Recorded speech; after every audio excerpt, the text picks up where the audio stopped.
this is an iHeart podcast. Guaranteed human. Hey, this is U.S. Olympic gold medalist Tara Davis-Woodhull. And I'm U.S. Paralympic gold medalist Hunter Woodhull. As athletes, our lives are about having a clear path. And a team that you can absolutely trust. So when it came to getting the best mortgage, we chose PennyMac.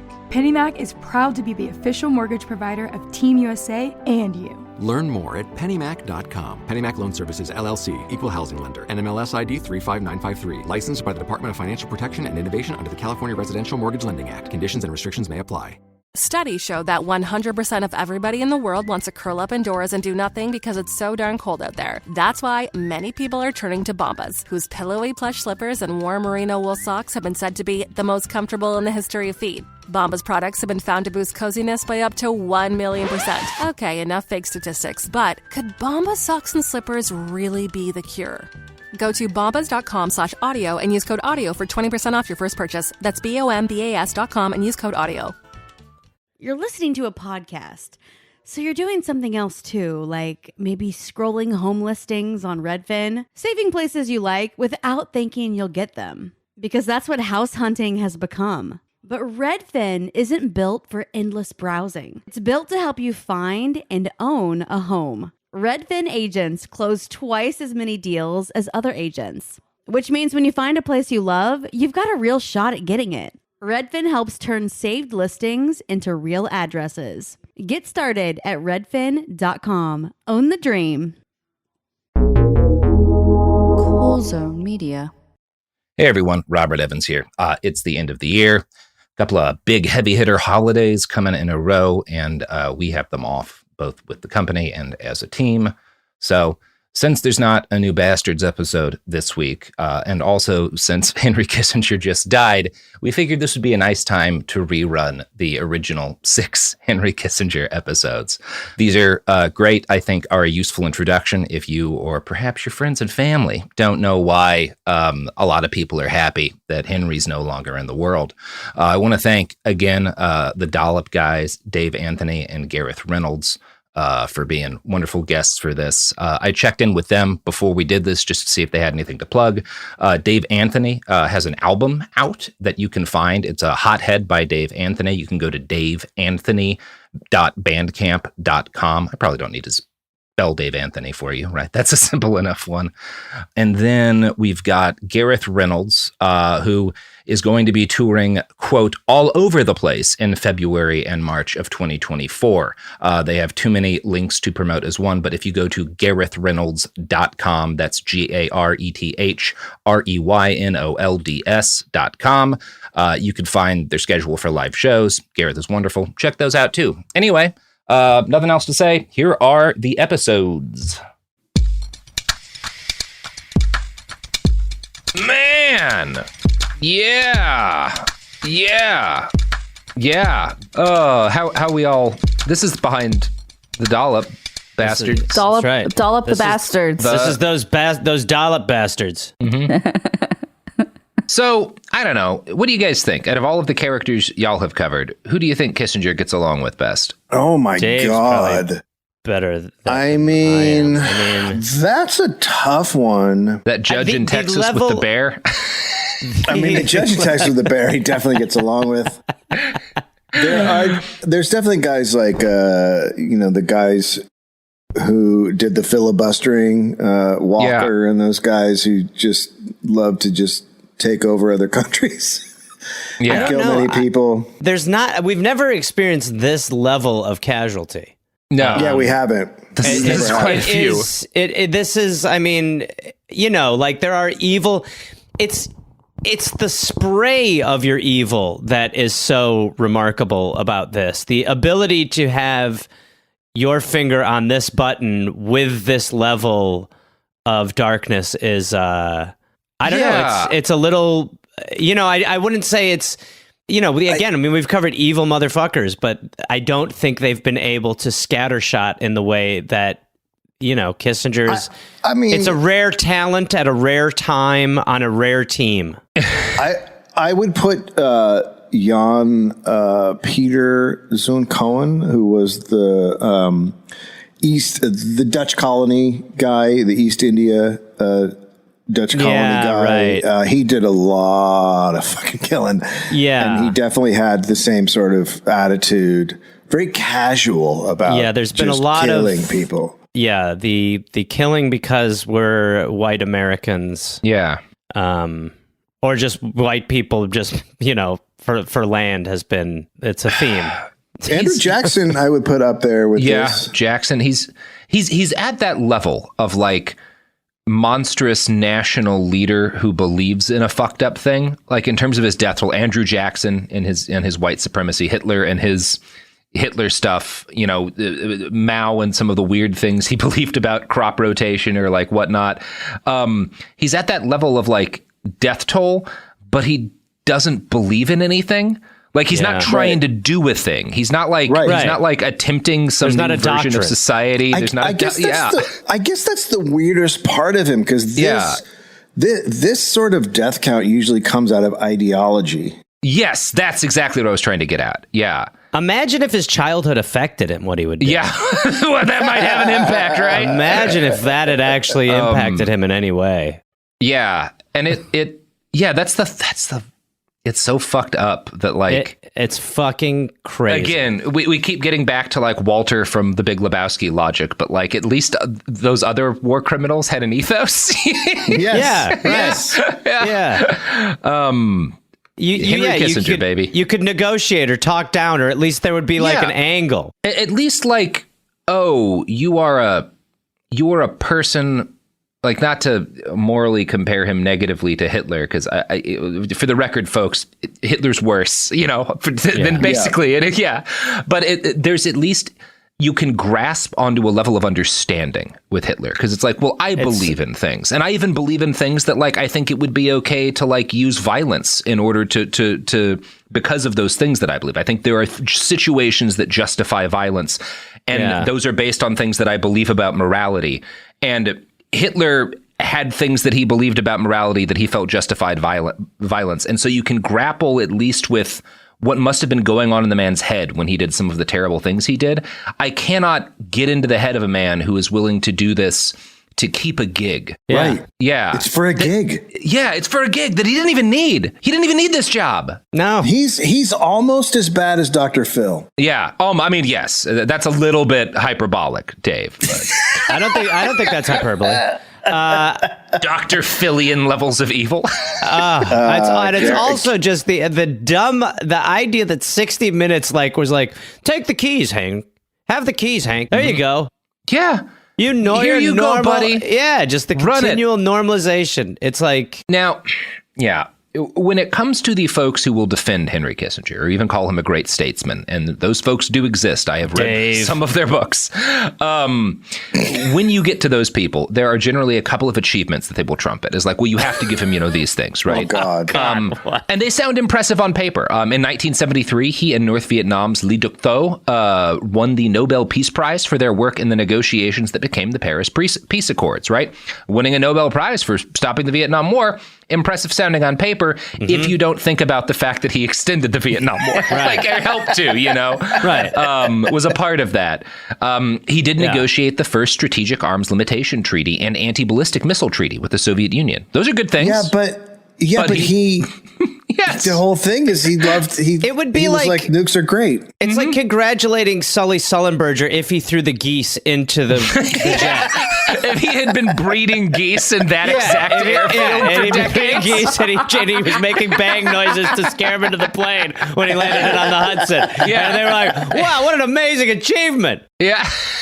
And it's one of those things like, he got, and part of like the arms reductions that he secured with the Soviet Union are less impressive than they sound. I was just talking in the last episode about that documentary Command and Control, and one of the points it makes is that like these Atlas II missiles, which nearly killed half of the people on the East Coast through radioactive fallout, were obsolete and not effective and recognized as not being useful, but they were kept in the arsenal, not because we needed them, but because we were going to have a treaty with the Soviets soon, and we wanted to have something we could give up that wouldn't actually cost us anything. Oh my God. Like that, like it's that kind of shit. Like that's all of the He fucking got rid of spent fuel rods. Basically, yeah. How about the garbage? Yeah, and he does this. He helps negotiate reductions in nuclear arms after pushing the missile gap myth for the JFK administration, right?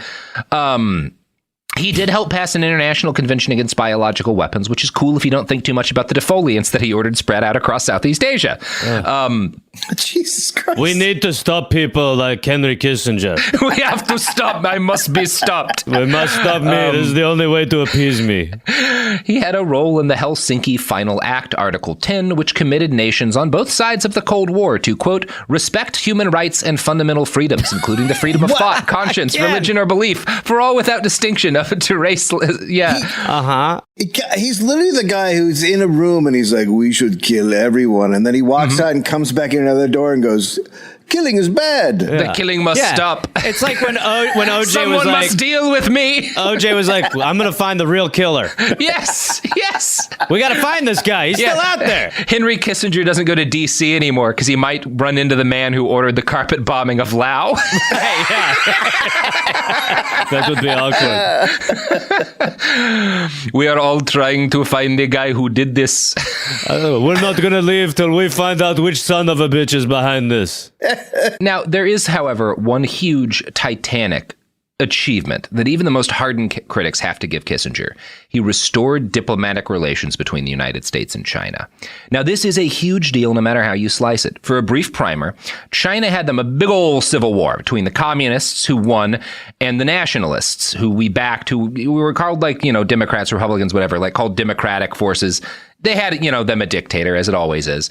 He was a dude named Chiang Kai-shek. Mao wins in 1949. Chiang Kai-shek and his forces take all the gold they can carry and they flee to Taiwan. And for the next 30 years, the United States refuses to acknowledge the legitimacy of the Chinese state and deal with it directly. In one of the most unhinged decisions in the history of U.S. foreign policy, decades of presidents pretend Taiwan is the real China. Taiwan has a permanent seat on the UN Security Council. That is China's seat. But Taiwan is, you can look on a map, itty bitty. It's smaller. It's much smaller. It is somewhat smaller than actual China. It's like what we're doing. It's like what we're doing with Venezuela. No, that guy's president. It's like that guy's the president. Like, no, he's not. Right. Right, Guaido. Yeah, right. Yeah. And it's one of those things, like, you don't have to be a fan of Mao to recognize this as stupid. Like, Mao is in head of a government that is this basically a whole continent, and you're just pretending he's not. And that's nuts. The emperor has no land. Yeah, it's craziness. It's stupid. And in fairness, again, because we're about to talk about, Kissinger had nothing to do with this, right? Kissinger is not why we refuse to recognize the existence of the Chinese government. This is a dumb thing that when he comes into power, he and Nixon are both very astutely recognized as a dumb thing, and they don't want this to continue. And it is hard to overstate how dangerous this state of affairs is.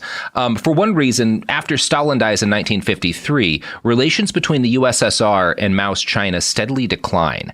In 1964, the year China conducts their first successful nuclear tests, diplomatic relations break down between both communist nations. So now you have three massive empires, all of whom are armed with nukes, none of whom are directly talking to each other. Oh, God. This is a bad situation. And Kissinger does recognize how dangerous the status quo is. Now, in 1969, China and the Soviet Union have a series of border skirmishes. Their soldiers are shooting at each other. Moscow threatens to start dropping nukes, and for a time, the Chinese government conducts its affairs from underground bunkers. So again, very reasonable that Nixon and Kissinger are like, well, we should probably have some way to fucking call these people on the goddamn phone, right? Yeah. This seems bad. Let's just get a phone. Let's get a fucking phone. You would think it would be that simple, Dave, but we're going to talk for about an hour and 10 minutes about how it's not. So by the time 1971 comes around, Nixon and Kissinger were also both looking for a major diplomatic coup that could distract from the fact that they hadn't quite managed to end that whole Vietnam War thing and had in fact made it all very much worse.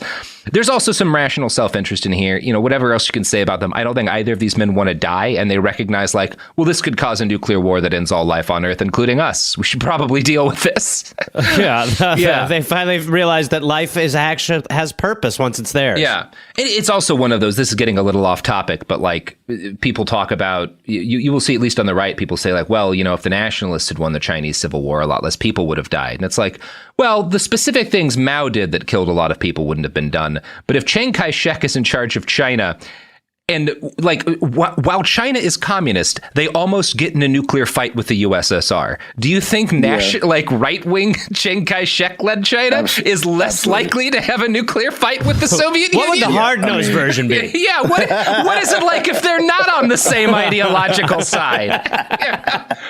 Yeah, people don't talk a lot about the fact that the USSR and communist China nearly nuked each other, just like the US and the USSR. Yeah. And also Mao killed landlords. So are those people? Well, fair, yeah. Some of them were landlords. It's not the landlords we're complaining about. It's the people who didn't have grain. But that's a story for a completely different set of days. At this point in time, you've got three countries that should all be talking on the basis that they all individually have the ability to end all life on Earth. And they're not. And Kissinger is like, you know what? I can get in here. I can make this work. And also it'll help us win an election. So it just so happens that 1971 is also a time in which China is willing to sit down with the United States. Mao wants U.S. help negotiating with the Soviets, which is very strange and like the does not make a whole lot of I can't talk to these guys. I can't talk to these guys. I needed someone who else can't talk to these guys. Nixon, you love communists. Get in here. It's just you've got like the way the Cold War is portrayed from the 1,000-yard view to people like watching the propaganda of whatever state. And then you've got like Mao being like, hey, Nixon, I need your help to deal with these Soviets. I need a rational partner. And Nixon being like, you're drunk. you know who's going to cinch me, Richard Milhouse Nixon, the election in 72? Mao Zedong. God, it's so crazy. It is weird. Politics in this time. It's almost like there's only 3 people in the world. Yeah. Yes. So this is, and Nixon, Nixon's very much down to talk with China, but it is not that simple because since the diplomatic situation has been dumb for so very long, there aren't like U.S. diplomats in China that we can like send a message through, right? Like you literally don't have those ties. So the U.S. does have ways of communicating with the Chinese government. They're through back channels, though, because you can't admit publicly that you're doing it because Taiwan is your ally and Taiwan doesn't want to acknowledge that the Chinese government is a legitimate government. Very dumb. One of the back channels is through the leader of communist Romania, Nicolae Ceausescu. Oh, boy. And the other... Great guy. Nicolae is not the bad guy of this story? I mean, let's say that. When Ceausescu is your hero, things are not good. Not your hero, but let's call him a benign force in this specific instance. When he's your straight man. Yeah. The other is through the military dictator of Pakistan, General Agha Mohammad Yahya Khan. Now, we should probably talk a little bit of history here. In 1947, the British gave up ruling over the Indian subcontinent, finally. As a rule, whenever colonial powers leave their former possessions, they attempted to set up states based on their pre-existing alliances and racial biases. This is why we have, for example, the entire modern map of the Middle East. In this case of the Indian subcontinent, what had once been a colony was split into India and Pakistan. India is obviously Hindu majority and Pakistan is a Muslim majority nation. Now, if you know your English colonialists, you know they're not very good at maps. So the Brits divvying up the subcontinent decide that Pakistan should include 2 huge chunks of land separated by more than 1,000 miles of India. West Pakistan is the Pakistan we know and love today, right? Classic Pakistan. Right. It's like East Pakistan is like the new Coke of Pakistan, except for now it's Bangladesh, right? But at the time, Bangladesh is East Pakistan, and there's just like a whole fuckload of India in between the two, which is there's like a line that Pakistani people will say at the time that like East and West Pakistan are only united by religion, the English language, and Pakistan Airlines. And by far, Pakistan Airlines is the strongest of the 3. Cool of England once again. I mean, just really... Great plan, guys. Yeah, really. What do you say we put a blindfold on and then try to pin the tail on this donkey? And the fact that England partitions India at all is a humanitarian crisis on an incomprehensible scale. As many as 2 million people died, often as the result of horrific racial or religious violence. And Henry Kissinger's hearing that, like, hold on, I'm getting hard. I can do better. That's nothing, baby. I can beat those rookie numbers. week. Where do I send congratulations cards? 10 to 20 million are displaced, but even though East and West Pakistan are supposed to be united by faith, there's like massive ethnic divides, right? Like they're not, the fact that they're all ostensibly Muslim does not mean anything because like they're completely different parts of the world with completely different chunks of history, right? And at least America learns this lesson. Yes, thankfully. We get this right, you know? Yes. By the time we get into Pakistan, we're done with the stupid stuff. We're faking a vaccine drive in order to steal people's blood. That's right.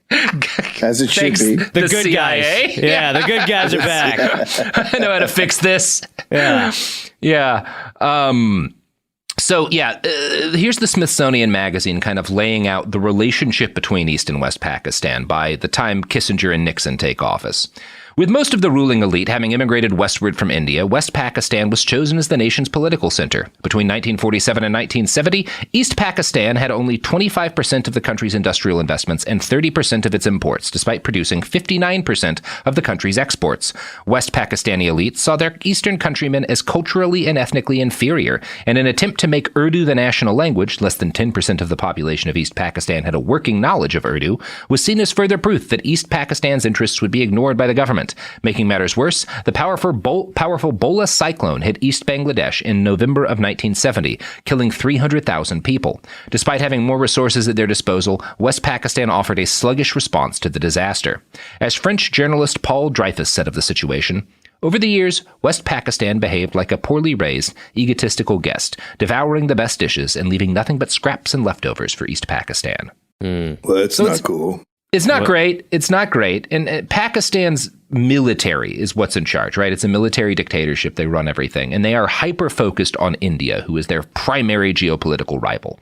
In 1965, Pakistan attempts to invade Kashmir, sparking a vicious conflict. And I'm not giving you the whole detail of the conflict between India and Pakistan. Please don't take this as me throwing all of the blame on one side or the other. This is just like the barest Cliff's Notes because we have a lot to cover in this episode.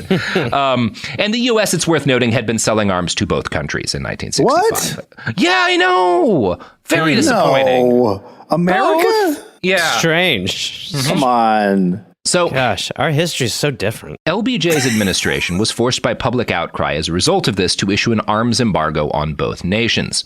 Pakistan saw the embargo as unfairly harming them, and as a result, there was bad blood among the high command towards the Democratic Johnson administration. By the time Kissinger and Nixon are in the White House, the president of Pakistan is, again, this guy Yahya Khan. We'll just call him Yahya because it's fun to say. Yeah, it's very fun to say. Yeah. He took power in March of 1969 by forcing out another general and instituting martial law. Kissinger once wrote of him, Yahya is tough, direct, and with a good sense of humor. He talks in a very clipped way, is a splendid product of Sandhurst, and affects a sort of social naivete, but is probably much more complicated than this. Now, Sandhurst is like the British Royal Military Academy. It's like, broadly speaking, British West Point. Okay. Yahya affected an English air. He carried like a swagger stick. He dresses like he's a British officer. He acts like he's a British officer, right? He is also a raging alcoholic. One Pakistani politician noted, he starts with cognac for breakfast and continues drinking throughout the day, night often finding him in a sodden state. Nice. So he's always on spring break. Yeah, he's just a drunk dude who always carries a stick for hitting horses. Oh, God. It's very good. I'm going to whack him. Yeah. I mean, Churchill drank a fuck ton too, right? Yeah, I mean, yes, absolutely. So there is just something about JFK was on meth for a decent chunk of his early presidency. Oh, wow. So great. It's we're like when we point out that a guy like Yahya is drunk, it is not to contrast him with Western leaders who are why don't also you just point out the ones who aren't drunk? I think, what's his name? The guy who came after Nixon, but not right after, Carter, probably pretty sober in the White House. Yeah, but his brother was making, Billy's making beer. Billy was like, I'll tell you what, I'll drink for Jimmy, no problem. Oh, Billy? Billy Carter should have been the president. Then we would have gotten some shit done. Honestly. Oh, yeah, we would have. Wouldn't have been good. I'm fine with that. I'm fine with that different trajectory. Let's see how bad could it be, honestly. Fuck it. Let's dance. Mm-hmm. In 1970, Yahya decides to hold an election, which is meant to be more for show than anything else, right? It's this thing you do because Pakistan is definitely... India is a neutral country. They're not on the side of the Soviet Union or the U.S. and the stupid Cold War thing. They're very intelligently like, well, what does it benefit us to pick one side? Or like, fuck that stuff. But they also, because India's got much more of a socialist, especially early on, is much more of a socialist government. There's a lot of distrust from them in the United States, and Pakistan really leans on that to be buddy-buddy with the United States more. And one of the ways, as part of like his attempts to get closer and closer to the U.S., because he wants arms, like everybody who gets buddy-buddy with the U.S. Yahya decides to hold an election, because we love seeing people have elections. We don't really care how they go, but we like seeing them, you know? Yeah, right. It's sport. It's sport, yeah. So he has this election, and his plan is to like basically rig it so that, you know, it doesn't mean anything. It doesn't take any power away from the military. But Yahya's not good at anything. This is an important thing to note. He's really bad at everything he does. Do you think that breakfast cognac had anything to do with this problem? It might have had an influence. Okay, just a question. So this election gets out of his hands immediately. East Pakistan is much larger than West Pakistan. And while West Pakistan's votes are split between parties, like there's a bunch of different conflicting political parties, nearly everyone in East Pakistan gets in line behind the same party, the Awami League. Their big thing is they want autonomy from West Pakistan, you know, and they're very angry at like the fact that they're getting fucked over by the West. So the West, which is doing the fucking over, has a bunch of minor shit they're quabbling over. The East is just united behind let's stop getting fucked over. And as a result, they get a shitload of people elected in this massive block. And they come to, it's enough that they will completely dominate electoral, like the parliament of Pakistan because of like how well this election goes for them. Yahya does not like this. And rather than allowing the newly elected assembly to sit, he cancels their first meeting and declares martial law. Nice. Yeah. Riots follow. The leader of the Awami League, a guy named Sheikh Mujibur Rahman, I apologize for what is surely a mispronunciation, declared a civil disobedience movement. It was into this volatile situation that Henry Kissinger stepped in the spring of 1971. Oh, God. Now, he and Nixon had pretty good relations with West Pakistan's government, which is at this point, you know, just Yahya. They were loath to trust India since it was non-aligned. Nixon also was very racist and hated the fact that India's democracy was popular among Americans, while the country maintained close ties with the USSR. He once told Yahya, quote, "There is a psychosis in this country about India." Now, a big part of Nixon's hatred of India is that it's led by a woman, Indira Gandhi. Oh, my God. Oh, yeah. We'll be talking more about that in a second. Yahya, on the other hand, is one of the few people on planet Earth that Richard Nixon comes to consider as a friend. One of Kissinger's buddies. Yeah, they're both drunk assholes. They don't remember the friendship, but God, was it important to the two. One of Kissinger's aides later said of the situation, they liked him. He was a soldier. He had style. He was kind of a jaunty guy. This aide, Hodgkinson, admits that Yahya was not very smart, but says that for Nixon and Kissinger, he was a man's man. He wasn't some woman running a country. Right. It sounds like they're talking about, this is how people talked about Yeltsin. Mm-hmm. Yeah, right. Yeah, he's a man's man as he sees the Secret Service is tracking him down drunk in the middle of D.C. Yeah, that was Yeltsin, right? Who like escaped? Yeah, well, Yeltsin, who like was passed out on the plane. I forget he was supposed to meet, and he was like passed out on the plane, and they were like, Boris, and he's like, go fuck yourself. No notes, Boris. Look, none. If we had kept every world leader after that point to the standards of drunkenness that Yeltsin set, we wouldn't be having this war right now. I'll tell you that much. No. Yeah. We might have had other wars. Well, Nixon would wake Weirder up in the ones. middle of the night, too, and he'd be like, drop the nuke, you know, and they'd be like, buddy. Yeah. Like the next day, he'd be like, I don't remember what I said. They're like, thank God. Yeah, we need to institute a mandatory drink minimum for all elected leaders in this country. Yes, George W. Yeltsin. Bush, sobriety did not help. If you can't force term limits, you can force liver cancer. Yes, you know? Like that's right. we can brute force our way into getting him out of office after a year or two.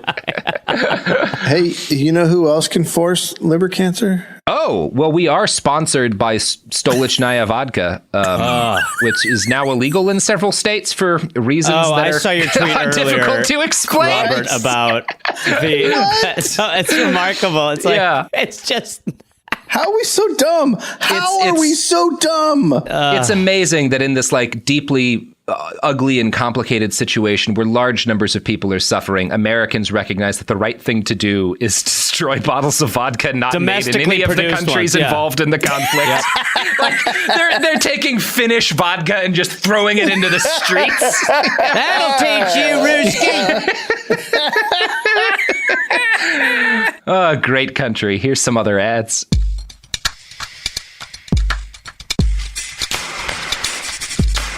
Ah, we're back. Man, that was a good set of ads.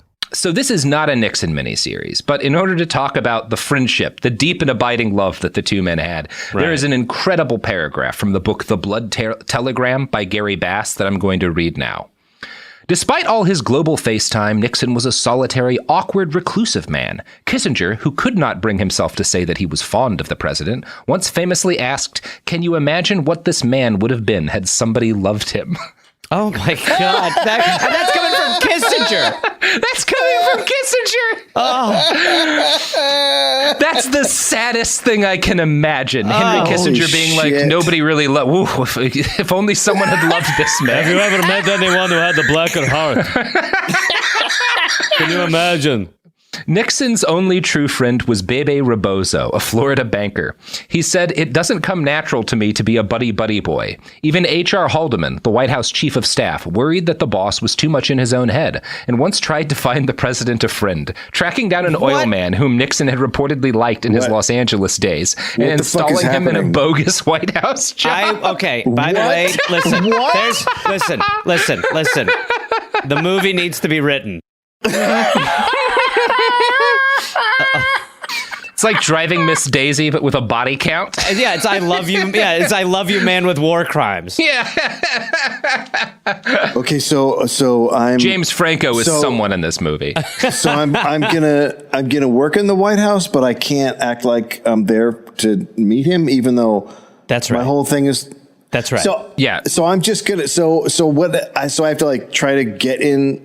Just drink with him. Just drink with him and eat pineapple and whatever he wants to do. Just do it. He's gonna want to put weird things in pineapple. He's gonna get really drunk and cry on your shoulder. He's gonna bomb several Southeast Asian nations. Who are you guys talking about? Sorry, I didn't mean to just barge in nothing, here. Dick. Nothing, buddy. Oh, okay. Who's this fella? I like the look of your face. Oh, call me Nixon. My name is Bobby, and I. Hello, Bobby. Sorry, my pineapple and your what? And for lunch I have pineapple and cottage cheese every day, and it just got out of the microwave. The best meal is absolutely the best lunch. Oh, you like that too? That's all I eat. Well, yeah. In between just guzzling vodka, that's generally what I have.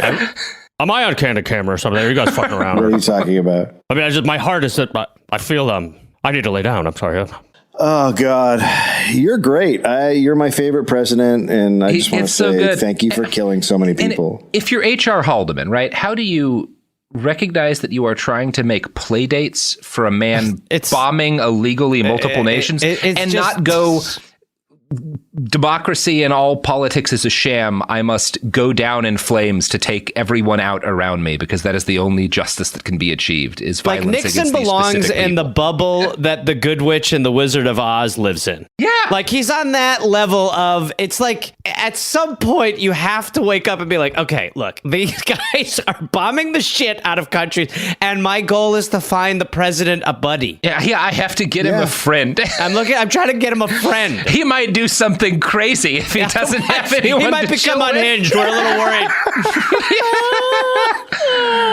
Oh God. Fuck, what a crazy! It's great. It's just like you have a president who doesn't have a friend. Like that's what really. If a president doesn't have a friend, and that's a big part of why, when it comes to deciding who should be the U.S. intermediary to talk with Mao, Yahya wins out over Ceausescu. Oh my God! Because Nixon likes Yahya. You know, that's a big part of it. Not the whole reason, but that's a big part of it. Now, and again, let's remind everybody, Ceausescu was great, so I can't believe he got passed over. Flawless man. Also, by the way, great death. If we are going to talk about punishing death, pretty good punishing death. A lot more. I'll go so far as to say most of the people we name in these episodes could have handled a Ceausescu. Yeah, absolutely. That wouldn't have been a bad way for him to go out. Yeah. So when it comes time to decide, so anyway, they go with Yahya. Now, by 1971, again, spring of 71 is when all of this political stuff with East Pakistan is coming to a head. These protests are happening. Things are on the brink there of kind of like a civil conflict. Kissinger has been the center of U.S. policy for 3 years at this point, right? U.S. foreign policy.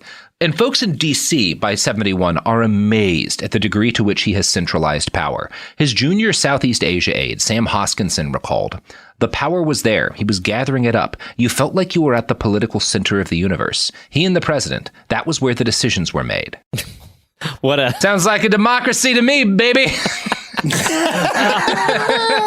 And you know what? Instead of getting away from that, let's just replicate it forever. Yeah, let's just do versions of this forever, but with people who are, well, not... let's just do versions of this forever. I'm not even going to try to quantify it. Yeah. At age 48, Kissinger was new enough to power that he was noted at the time as being extremely jealous of anyone who might be seen as a rival. He focused obsessively on pleasing Nixon.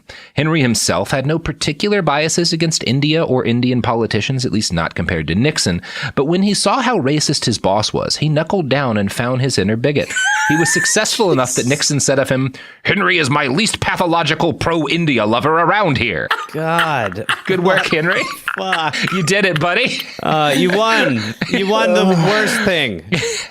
In late 1970, Kissinger and Yahya began to make plans for a brokered secret meeting between the United States and China. As a thank you for his help, in October of 1970, Yahya got to visit the White House in person, where Nixon agreed to sell weapons to his country again. Now, this is illegal because there's an arms embargo, which does not get lifted, but they decide we'll just do it. It'll be a limited violation of the arms embargo. I believe that there was a loophole for BFFs. BFF. He got drunk with me. We drank more than cognac. Quote from the Blood Telegram. Yahya got a reward for his efforts in late October 1970 when he met Nixon in the Oval Office at the White House. In their last meeting before the crisis erupted, Nixon began to sell weapons to Yahya again in what was officially billed as a one-time exception to the U.S. arms embargo imposed on both India and Pakistan in 1965. It was the kind of exception that demolishes the rule. That embargo had already been eroding under Johnson, but now Yahya secured a moderately big haul, a harbinger of much larger ones likely to come. The promised weapons included 6 F-104 fighter planes, 7 B-57 bombers, and 300 armored personnel carriers. You want to guess what's going to be done with the weapons we send him? Nothing? Yep, that's right. It's like, episode's done. All right. We all had fun.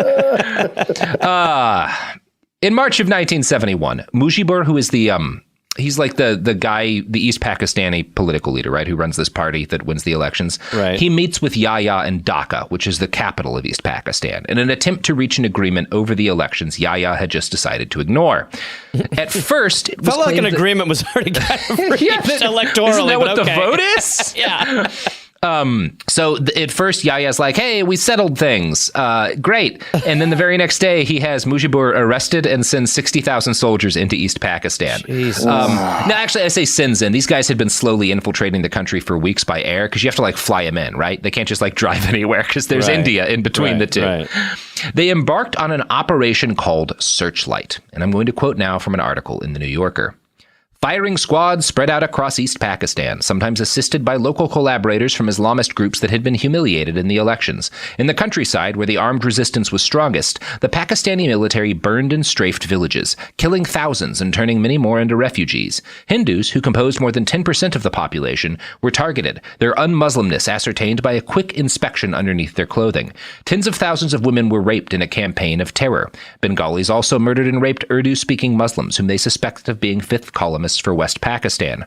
Archer Blood, the U.S. Consul General in Dhaka, among others, reported the slaughter of professors and students at Dhaka University, an attempt to silence the intellectual class who had eloquently articulated Bengali grievances. So, Archer Blood is in the Blood Telegram really goes into detail about this guy. One of the very few cases of a powerful State Department or of a State Department official with some power who's like a genuinely good person. Blood works all over for the State Department as a diplomat. He's got such an evil name. He does have the worst, like, right? He's like he a good sounds guy. like he should be doing Archer Kissinger Blood. things. Yeah. Sounds like he should shoot fire arrows. He has opportunities to be in like what are considered more prestigious postings, including Greece, but he doesn't want to be in Greece because it's a CIA-backed dictatorship at this point.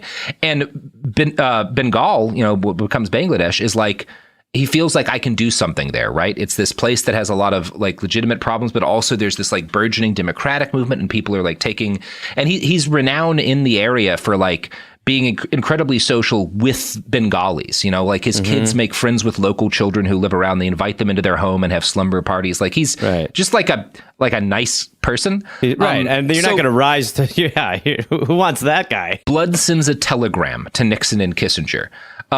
Dave, when we tweeted about this, you asked, will there be blood? And I said there was going to be a blood telegram. Yeah. This is what that is. In the blood telegram, Archer Blood attacks the Nixon administration for their deafening silence towards the violence in Bangladesh and moral bankruptcy in the face of what he termed a genocide. And this gets signed by every diplomatic official who's in Dhaka.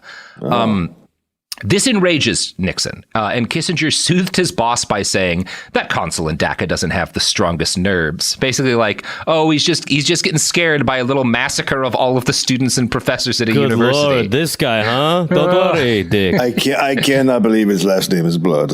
Let me rub your broken spine. Really would work better for my last name, Yeah. Why? My last name is about kissing, and he has blood. It's he's so the backwards. kissing guy. He's kissing. I bloody. The use Kissinger added, and this is him now talking about what Yahya is doing in East Pakistan, quote, the use of power against seeming odds pays off. He's very impressed by the fact that Yahya gains control of East Pakistan with just a few thousand soldiers, Yeah. He's really impressed. So there's a bunch of people get angry. One of the big people who's most vociferous in the U.S. government against what's happening in East Pakistan is Ted Kennedy. He is like a really like takes this on as like a banner crusade. So, once again, people get very angry at the administration for what's going on. Nixon tells Kissinger, quote, the people who bitch about Vietnam bitch about it because we intervened in what they say is a civil war. Now, some of the same bastards want us to intervene here. Both civil wars. He's being like, see how inconsistent they are? Yeah. Pick. What do you want? Like, Henry, do you think selling arms to one side in a civil war might be intervening?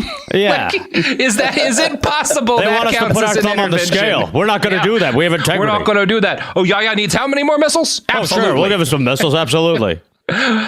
So Kissinger writes up a policy paper in which he urges the U.S. to, quote, make a serious effort to help Yahya end the war he'd started. And again, this isn't even really a civil war. East Pakistan isn't like mobilizing a vast army to fight for their independence. They voted. And then Yahya sent soldiers to kill them all. Yep. Civil war, it does. Like, there start to be guerrillas, and like the Indian government starts sending weapons into like the guerrilla fighters in East Pakistan. But like the massacres start first. Well, and again, I mean, like to what you're saying, he held an election. I mean, this would be like if David Cameron just had tanks the day after Brexit. Yeah. Oh God, that's not a bad idea. That's not. I would have. I mean, marginally better, I guess. Britain somehow colonizes the EU. Oh my God! Britain finally colonizes itself.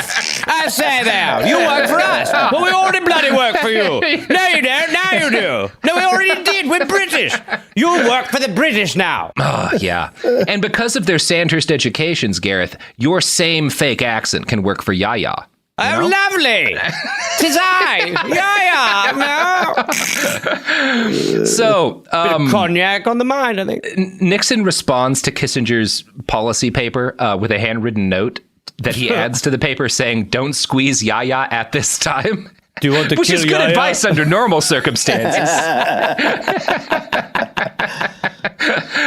In May, India. Pass this to Richard. And this is, India, there's a degree of legitimate concern among Indian people for like the humanitarian crisis. There's also politically, there's tons of refugees, right? And so there's also this like very blunt political, like, well, we can't let this be happening because refugees are a political problem for us, right? There's states, nations don't make decisions ever because it's the right thing or the wrong thing to do.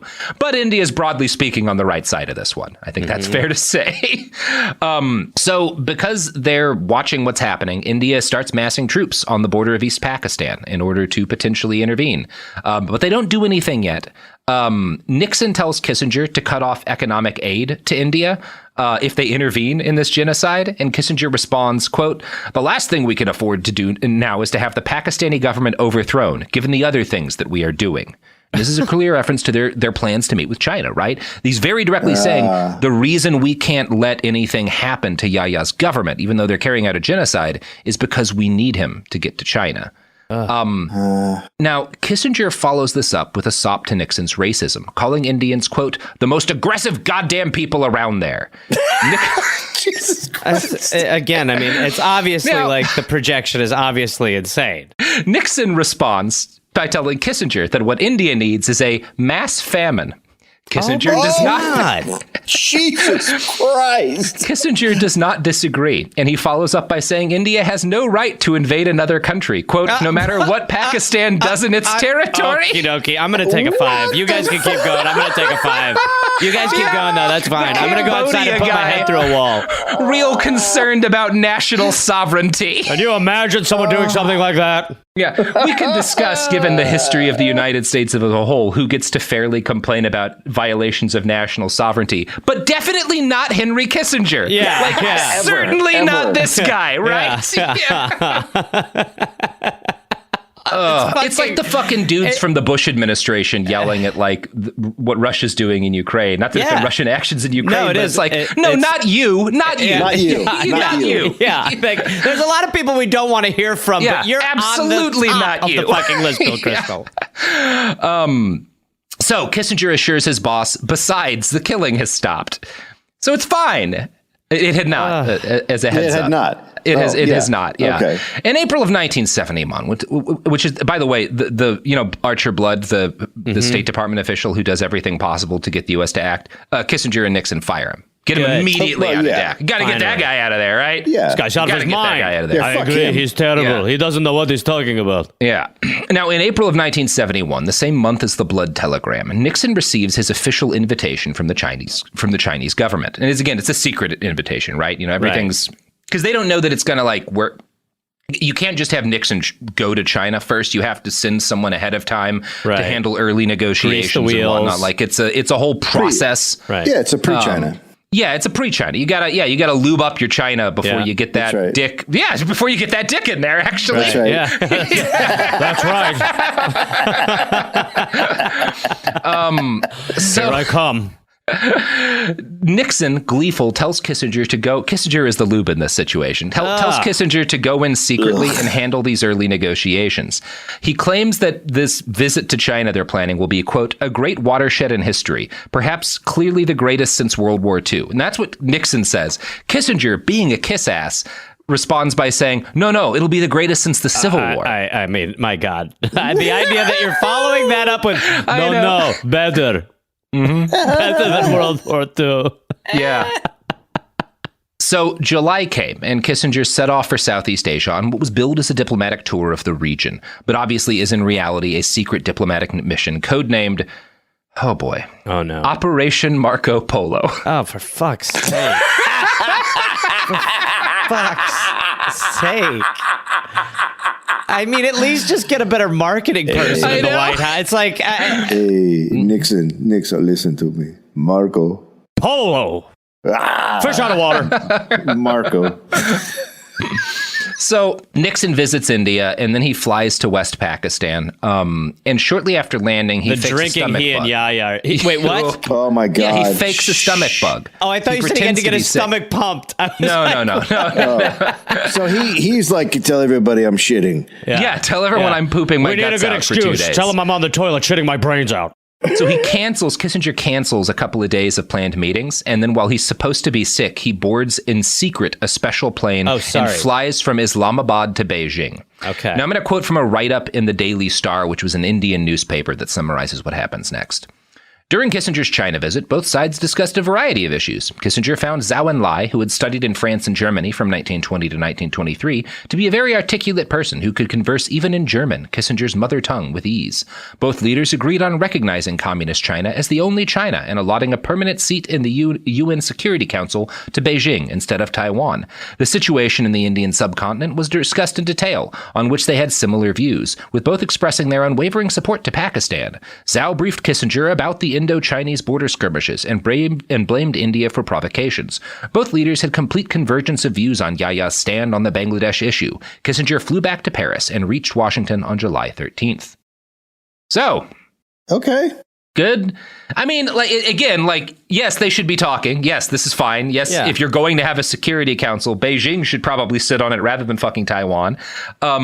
Also, it's just a shame that it needs to come from mainly alcoholics. Yeah. Like that in order to make the right decisions, it needs to come on the back of genocides and blackouts. Yeah. And I feel like probably if the Nixon administration had just announced publicly through the global media, we were wrong, the United States, and our policy towards Taiwan, and we want to recognize China and establish relationships with them and put them on the U. If they just said that in a news thing, probably China would have been like, oh, okay, this all could have happened. But that also would have looked weak by the standards of politics, right? It would have looked like begging. And so they're not going to do that. They're going to do this instead because it looks strong. Yeah. For the base who, just wanted Vietnamese and Cambodian people to be fucking massacred so they'd feel better. It's the base we're talking about. The base wanted blood and they fired him. Mm-hmm. That's right. So when he got back to D.C. and sat down with his boss, Kissinger excitedly relayed the story of the cloak and dagger exercise. He's very excited that he got to do with James Bond. Cool. He tells Kissinger tells Nixon, quote, Yaya hasn't had such fun since the last Hindu massacre. Oh my fucking God! What in the fuck? You need to just bring in another. I mean, Blood would have been a good person, but there just needs to be a regular person hey, I'm sorry, we can't talk like that. You guys keep getting really comfy with this language. It's really not okay. Yeah, nobody says a goddamn. There has to be some motherfucker cleaning up Nixon's puke in the corner while and just the janitor who just quietly shakes his head every time. To camera. Yeah, they've got a gym in there. Yeah, right. So the bartender, the knowing bartender. Just imagine that coming out of your mouth. Yeah, you can't. It's not a joke when you say that while there's a genocide going on. Henry. He hasn't had that much fun since a genocide, so that says a lot about us. I guess that's just you celebrating a guy killing people. You realize how cool you got to be look. I don't have a friend, but if I did. So on July 15th, 1971, Richard Nixon addressed the United States and told everyone that Henry Kissinger had just conducted a secret mission which had concluded with an agreement for Nixon to travel to Beijing and negotiate. By this point, hundreds of thousands of Bangladeshi civilians were dead, and more than 1 million had been made refugees. India was edging closer and closer to war over the whole matter, and it was the considered opinion of the defense establishment that they would win fairly easily. India had started arming Bengali guerrilla fighters at this point, and during one meeting on the matter, Nixon described Indians as, quote, a slippery, treacherous people who would like nothing better than to use this tragedy to destroy Pakistan. Oh, for fuck's! I mean, you can't even talk about it. I mean, it's you can't even say shit anymore. Yeah, it's just insane nonsense. Yeah. It's just so crazy how this this is imperialism, colonialist language. It's just never faded. No. There's just always guys in power. They've been talking like this since the fucking 1500s. It's never stopped. It's this guy's not, you couldn't really call him in power, but it's that fucking journalist for whoever talking about Ukraine and this is the first war between civilized nations. It's what the fuck, dude? Yeah. It's quite different to see people who are white and European do it. That feels quite different. And the way he's that journalist you're talking about, the way he's carefully picking his language, and he's wait, this is your thoughtful version? He has that in his draft. This is your delicate statement. He cut the slurs out, Yeah, he was gotta be careful here. I'm gonna say some dirty words. Because Nixon and they absolutely say some slurs. Yeah. Oh yeah. So The outcry, domestically and internationally, reaches a fever pitch at this point, kind of late summer 1971. And in August, the escalating crisis pushes India to sign a formal treaty of friendship with the Soviet Union. Anti-communists, Nixon included, considered this a disaster and as good as an end to India's neutrality. But condemning Yaya or stopping the sale of U.S. weapons to a country committing genocide was not considered an option. No. Yaya had to be kept in power until the China trip was conclusively locked down. Jesus Christ. I'm going to quote again from the Blood Telegram. A while after Kissinger returned from Beijing, he said, "We cannot turn on Pakistan, and I think it would have disastrous consequences with China that after they gave us an airport, we massacre them."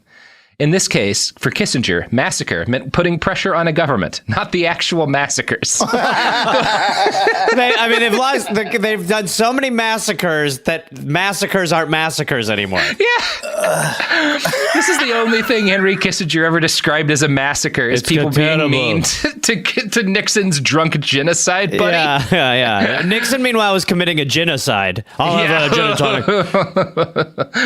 Oh, that's good. That's good. That, you know what? Somebody make a Nixon-themed gin cocktail. The genocide. It should be red in color. Pineapple. Cherries. A little bit of your own puke from the first sip. So, also in August, George Harrison and Ravi Shankar organized a benefit concert in New York, supporting relief efforts in Bangladesh. Nixon brushed this off to Kissinger, saying, quote, "Biafra stirred up a few Catholics, but I think Biafra stirred people up more than Pakistan, because Pakistan, they're just a bunch of goddamn brown Muslims." Oh, for fuck's sake. Fucking Christ. Yeah. We need to bomb the Beatles. Yeah, we have to nuke the Beatles. We have to kill the Beatles. Recorded, right? No, the only one we could keep is Ringo. He seems like we could maybe shift him. Yeah.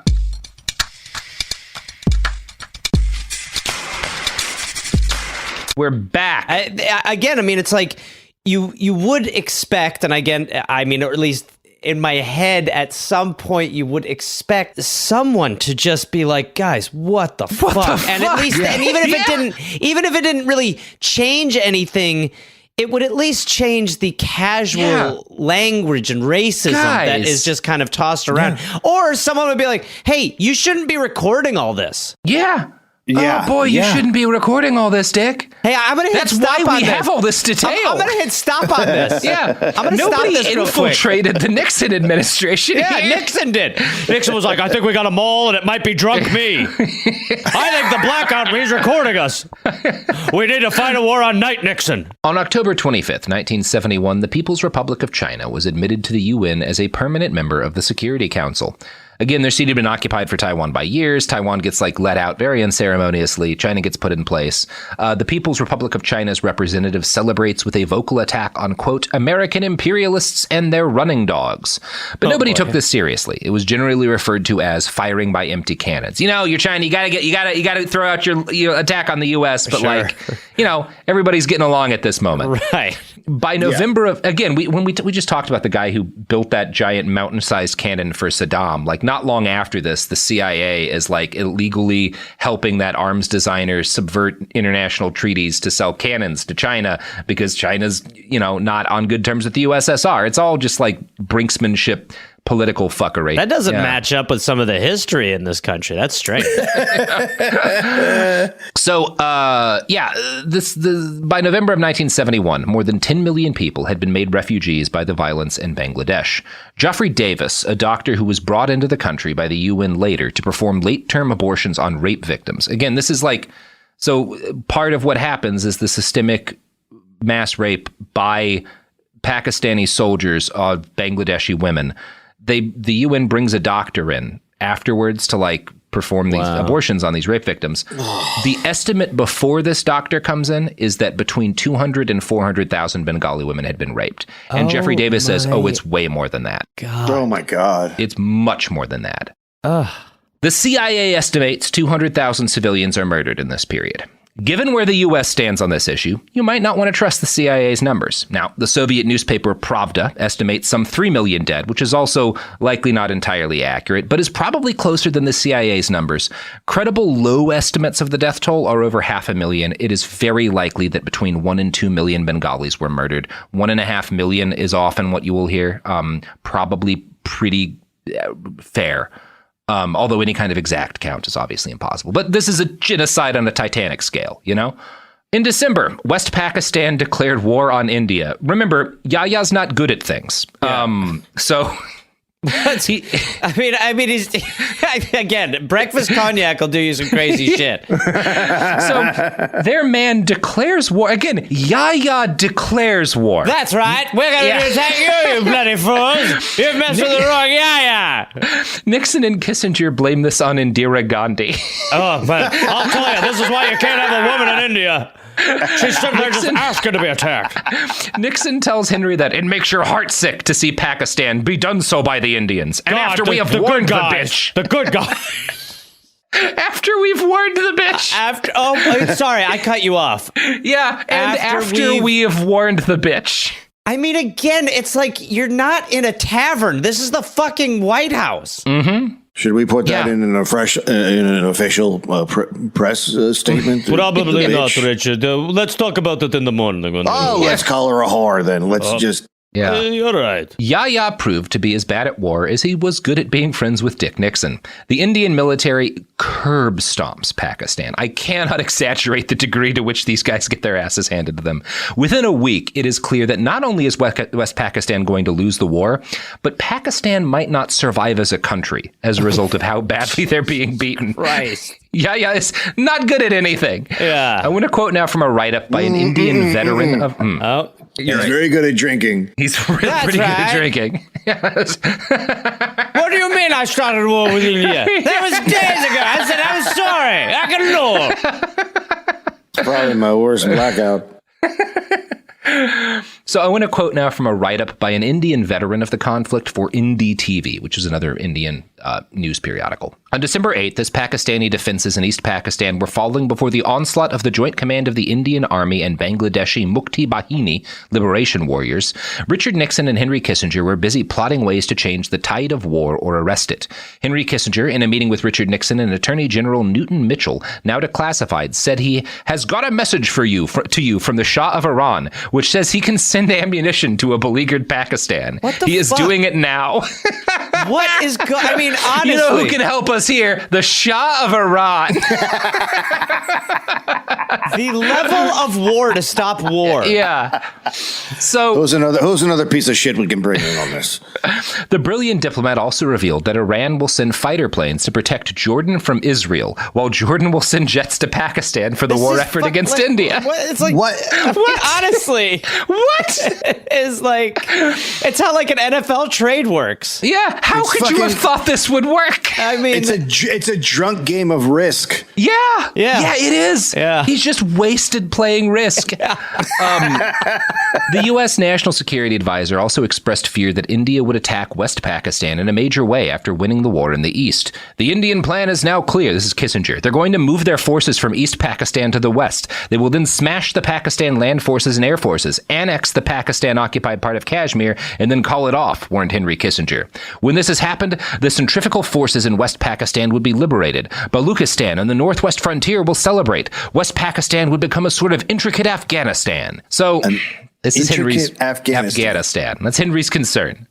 So he insists this is enough of a disaster that the U.S. has to send the 7th Fleet into the Bay of Bengal in order to scare India. Oh my God. The 7th is headed by the USS Enterprise and is widely considered to be the most powerful naval force on Earth. This prompts the Russians to send a fleet in as well, and the world gets to live through another period of are we going to have a nuclear war?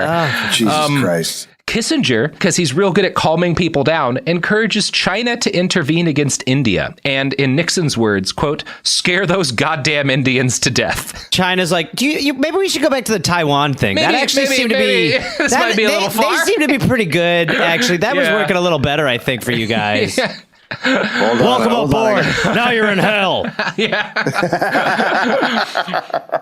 In the end, Kissinger's plan failed. India does not take his bait, and in late December, Pakistan surrenders to India. East Pakistan becomes its own independent nation, Bangladesh. Yahya is forced out of office and placed under house arrest, where he suffers a stroke. So that's good, genius. At least. I've got an idea for a comeback, boys.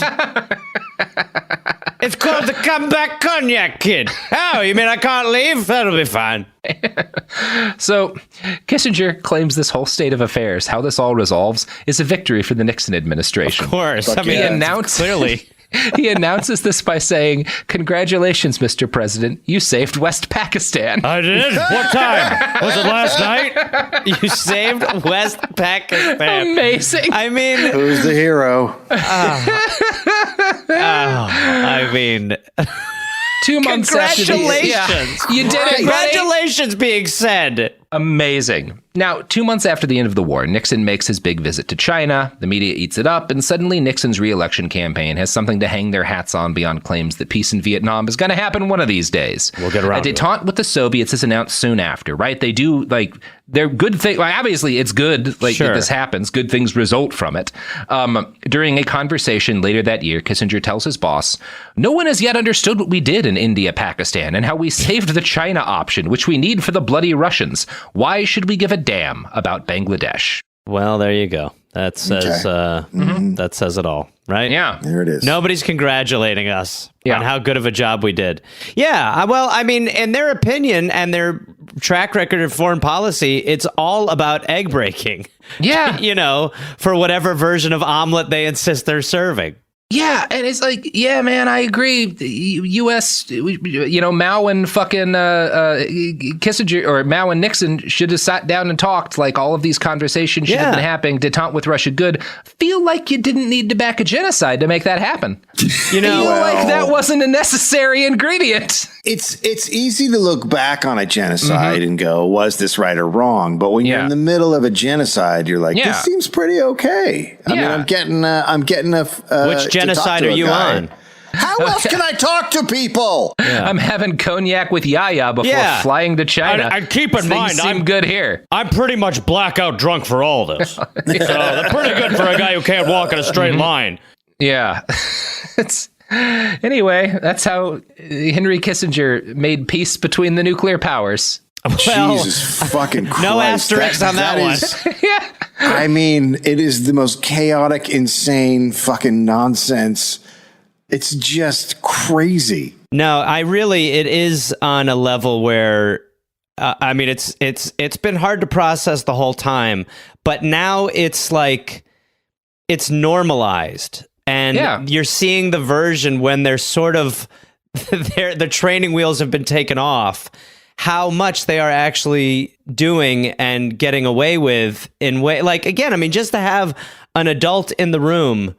But I mean, you fire the adult, obviously, but it just is absolutely fucking preposterous that this is not well known about, or even if it is well known, how the fuck Kissinger keeps showing up over and over again. With all these people that people are sycophants for in our politics. No, I can never get over the fact that Hillary Clinton was campaigning with him. Yeah, and that people were like, "Oh, look who's back."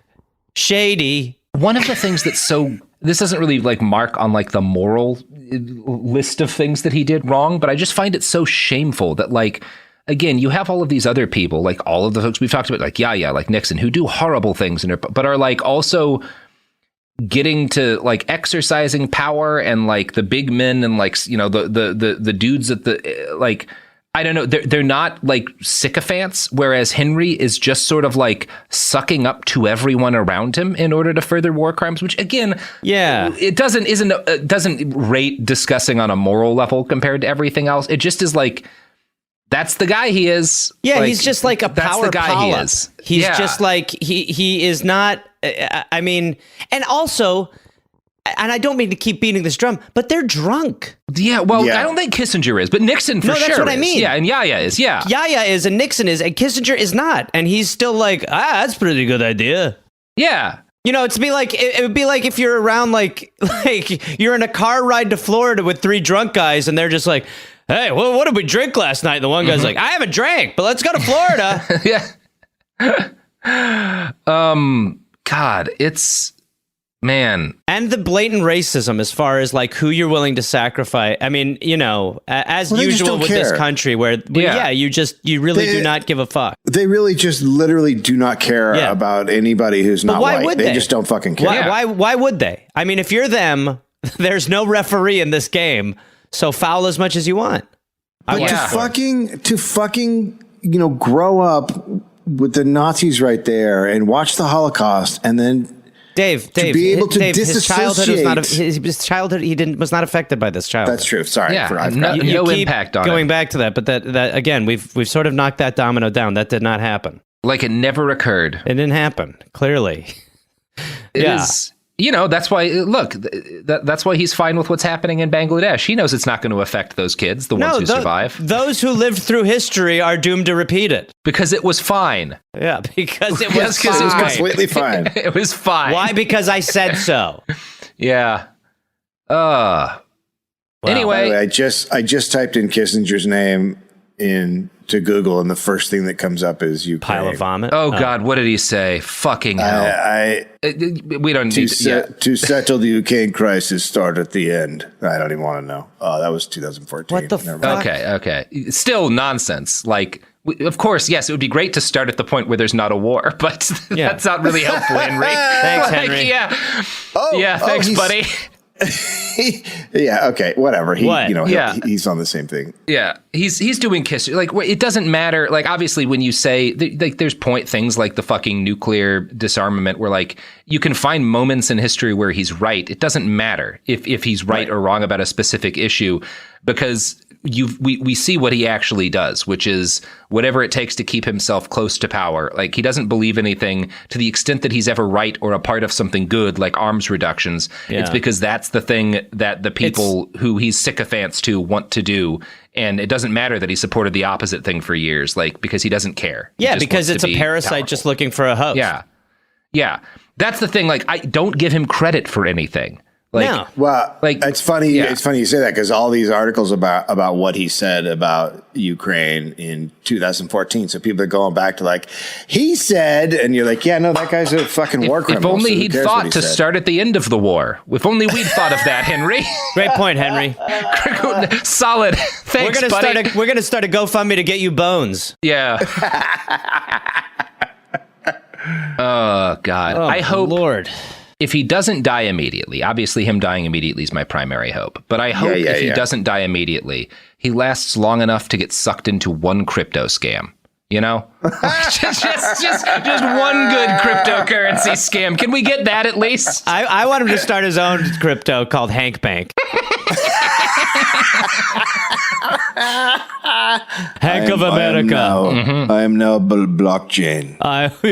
You can buy a piece of my skin. Each NFT represents an individual time Richard Nixon vomited into my lap late at night. I've become an NFT. Oh, God. Wow. All right, well, you guys well done again. Plug anything here? I mean, again, it's getting harder. Woo, all right. We are the Dollop, and you can go to dolloppodcast.com for tour information. We will be all over Australia and America this summer. And then you can go to my website, which is GarethReynolds.com, for stand-up dates domestically and in Australia.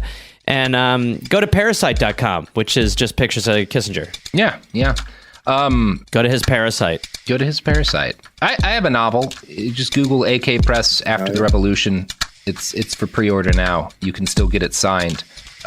Every copy, I will spit on Henry Kissinger's grave once when he dies. So make me dehydrate You're gonna need myself, an IV. Folks. Robert's getting woozy. Everybody, hurry! Look, like all politicians, I won't entirely keep my promises. Some of that spit's gonna be piss. Some of it's going to be piss. Here we go. Already breaking it. Yep. Sad. Thought I knew you. Oh, God.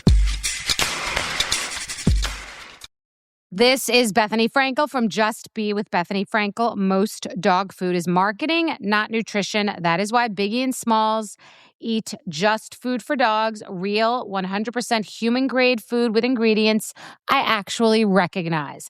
And yes, I do see the difference. Better digestion, healthier skin, more energy, dogs that feel better, my babies. If you've been on the fence about switching, Stop overthinking it. What's more important than your furry babies and their health? Go to justfoodfordogs.com right now and get 50% off your first box. No code needed. Just try it. Life gets messy. Spills, stains, pet accidents, and kid chaos. But with Anabe, cleaning up is easy. Our sofas are fully machine washable, inside and out, so you never have to stress about messes again. Made with liquid and stain-resistant fabrics, that means fewer stains and more peace of mind. Designed for real life, our sofas feature changeable fabric covers, allowing you to refresh your style anytime. Need flexibility? Our modular design lets you rearrange your sofa effortlessly. Perfect for cozy apartments or spacious homes. Plus, they're earth-friendly and built to last. That's why over 200,000 happy customers have made the switch. Upgrade your space today. Sofas start at just $699. Visit washablesofas.com now and bring home a sofa made for life. That's washablesofas.com. Offers are subject to change and certain restrictions may apply. The new Chicken Bacon Ranch Street Chalupa at Taco Bell. You can't get just one. Okay, so that's not like some marketing hyperbole. You literally can't get just one. They come in twos. So like, if you want just one, you're going to need to find a friend who loves slow-roasted chicken, bacon, and avocado ranch sauce. Or a friend of a friend, or have an awkward conversation with a complete stranger to see if they're obsessed with chicken, bacon, and avocado ranch. Or you could just like eat them both because you're obsessed with slow-roasted chicken, bacon. Okay, you get the idea. The new Chicken Bacon Ranch Street Chalupa is at Taco Bell. At participating Taco Bell U.S. locations for limited time while supplies last. The Dollop crossover special event, week 3 of our Henry Kissinger series, and the stress is getting to everyone. David and Gareth fighting viciously. I've been quite calm. I just when I'm attacked. Constantly. Like Henry Kissinger, I am attempting to maintain a balance of power between you and the state of detente. You get it. Mm-hmm. You have the answers. Yes. Our podcasts are now bombing Cambodia. Finally, a show that I relate to. Oh boy! Well, this is week 3. Can y'all believe we're already in the home stretch of this series? Is it week 3? Yes. Wow. Episodes 5 and 6 living together for 3 weeks. I know. Most podcasts don't make all of the guests live together, but how do they do it? What do they do? Yeah, I think with like the internet. I'm gonna have to look that up in my dictionary. Yeah. Well, I've enjoyed our time here. I've really I don't want to leave. So I mean. But we should. I got to go back. Dave has a family. We could do another couple of episodes on Henry Kissinger, but let's just do one a year for the next 5 years. There we go. We'll just be like a reunion show. Yeah. What's Henry Kissinger up to? A revival. Yeah. There's probably more chapters coming. Yeah. Hopefully just dead soon. Hopefully dead is what he'll be up to. I don't think that ends it. Somehow I feel like that's not going to be enough. Yeah, we'll be doing the episode about how Henry Kissinger brings the army of hell back through a portal to somehow fight on both sides of the Ukrainian war. And the army of hell's been misled as to the rationale. They're like, you said that there was going to be a lot more slavery here. Guys, wait, follow me. Come with me. I'll show you where they hide the WMDs. Mm-hmm. Henry Kissinger. I should have studied Kissinger's accent before this. Mm-hmm. Totally blew it. Yeah. You do have an ear for accents. It's all right. Really do. This will be so iconic that it will retroactively become Henry Kissinger's accent. Kind of like the Nazis are now British. I do one Kissinger accent. I nail one thing. Hello, governor! That's the only really good. Perfect. Wow, it's like we're there. It's like we're in the Oval Office. I am excited for what's his name? The guy who did Vice, that director. What's his fucking name? You know the movie I'm talking about, the Cheney movie. Yes, Adam McKay. When Adam McKay does his Kissinger movie in 10 more years, he'll use that accent, David. That'll be great. Dave will be on set coaching Christian Bale. Yes. You know, you're saying hello, and it's really more aloe. Like aloe vera. Mm-hmm. So here at Behind the Bastards, and at the Dollop, which Behind the Bastards is the Kirkland brand version of, we like to ask questions that historians all too often try to ignore. Namely, how did bad people in history fuck? So, Wait, what's happening? We're talking about how Kissinger boned. Are you excited for this, Dave? No, now I want to go. Can I leave? I think he wants to go to take care of himself, if you understand. It is important to both cover the historical crimes of a guy like Kissinger and to get some personal color. And since we've spent 4 episodes talking about his beliefs and his acts and power, it's only fair that we now turn our fuckroscopes onto his sex life. You like this that? episode's going to have bass under it, right? Absolutely. Yeah. So I think the best way for me to start this segment is by reading a quote from a September 15th, 1971 article in the San Francisco Chronicle. As a warning, guys, there is a 30% chance this is going to give one of you a stroke. Oh, no. You mean we're going to be stroking it or actual stroke? That is impossible to say. Okay. Quote, Henry Kissinger, sex symbol of the Nixon administration. Sorry, I'm going to bite a stick. Let me bite a stick. I'm just going to bite a stick just to be safe. I'm just going to get a branch in my mouth. Steps out of his office onto a sun-drenched San Clemente terrace with a cup of black coffee and sits in a white deck chair with his legs crossed. Oh, the thank man God. The man who has pressured Moscow, drafted state-of-the-world addresses, advised the president to enter Cambodia, and paved the road to Red China, appears as something of an anachronism in his baggy, midnight blue cotton trousers, black tie shoes, bright blue unfitted blazer, blue and white striped shirt, and striped tie. What? You guys holding in so far? I mean, what? Fuck. Embedded reporter, LL Bean. What? Why? I can't imagine combining the fashion sense with the war crimes. It's so good. Because they acknowledge the war crimes and then go and talk about how he's dressed. It's like Henry could be walking down a catwalk like you'll see Henry right now in a tight white pantsuit. You can see it stuck to him. Henry also known for ruining Cambodia and Vietnam. Spin around, continue the quote. Here comes mass murderer's sex machine. Mm-hmm. Kissinger, oh no, it's an open robe. On the back wall, you can see some victims of the Agent Orange campaign in northern Vietnam. And yes, on Henry, seersucker. You could notice the outline of his hog in those. I don't know fancy pants brands. Otherwise, I would have finished that joke. But I'm going to finish the quote now, because by God, there's more. What are you trying to do? Seduce me? Henry will tease as he notices his visitor's hot pants. You know I like these hot pants very much. Then he'll light your cigarette, touching your hand as all continentals do, offer you a cup of coffee, and discuss trivia as readily as he would a Sino-Soviet entente. The impeccably tidy image is perfect for dealing with Alexei Kostyin or Zhou Enlai, or lecturing at Harvard. But one cannot help wonder if the movie star's mind that the ankle socks of Washington's greatest swinger are falling down, or that his wiry chestnut hair, which flashes golden in the intense white sunlight, is too close cropped to run their fingers through, or that at least 10 of his 178 pounds protrude over his thin black belt, somehow shortening his 5 feet 9 inches. But suddenly, an electric twinkle will flash through the intense blue of his eyes, and one catches an inkling of that movie star magnetism, that special quality which causes some people to call him Cuddly Kissinger. No! How is that the craziest thing that's happened so far? How is that? How did that happen? Oh my man. God, this is worse than war crimes. Yeah, this is... Oh my God. A bottom below the bottom, folks. Can we go back to just murdering hundreds of thousands of Cambodians? How did that happen? What in the fuck just went on? Is this a guy or a lady writing this? I think it's a lady. Probably I'm certain it's a lady. Yeah. So she wants to fuck him. She wants to, or the dude wants to well, fuck him. Well, who wouldn't? He holds your hand when he lights your cigarette. Why did we have to talk about Kissinger's chest hair? Why indeed? Why indeed, David? Because... And can we napalm it? Mm-hmm. This is what napalm's for, right? Speaking of palm, a little pomade in that hair of Henry's. This has convinced me there is a place for the B-52 bomber.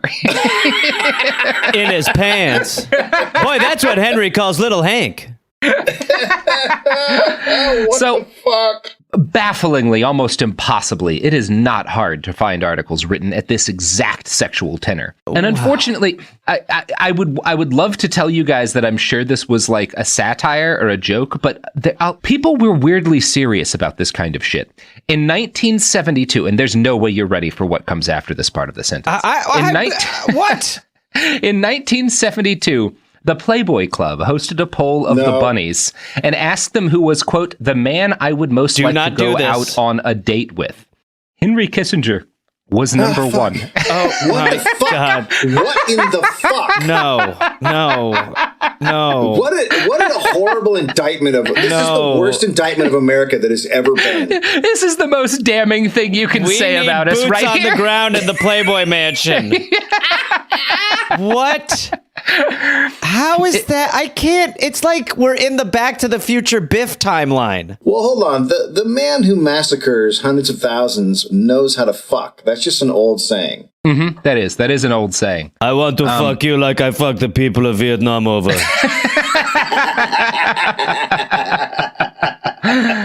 So once the first few articles about Henry Kissinger's, sex symbol etude dropped, Kissinger himself started being questioned by reporters about the phenomenon.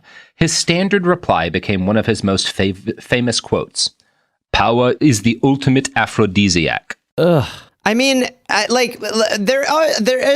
people are attracted to psychos too. Like Ted Bundy had like a fan club, and I've been compared to Jeffrey Dahmer a number of times, looks-wise, which has always been a pleasure. And you're both very handsome young men. And yes, thank you so much. And both still in the primes of our youth. Absolutely. But you feel like there is a separation with him and what. It just seems very like a very strange connection. It's baffling. Other than that, here's the sad thing. We're going to get to this. It's not just that he's powerful. And the other thing about him that makes women so attracted to him is bleak in a surprising way. But we'll get to that. So famous women loved being spotted on Kissinger's arm. One night he was sighted at the Trader Vic's in the Los Angeles Hilton, flirting and holding hands with Jill St. John, who played the very first Bond girl. Fuck, what? Come on! He dated the first James Bond girl. Come on! The Hague! He needs to be in The Hague. Yeah, and so does Jill St. John, to be honest. Jill St. John fucked that little fucking murder troll. Well, that is so horrifying. Put a pin in that part, but... Who goes from Bond to Murder Munchkin? I mean, Bond is kind of a murder. But he's a good guy. Come on, always the good guy.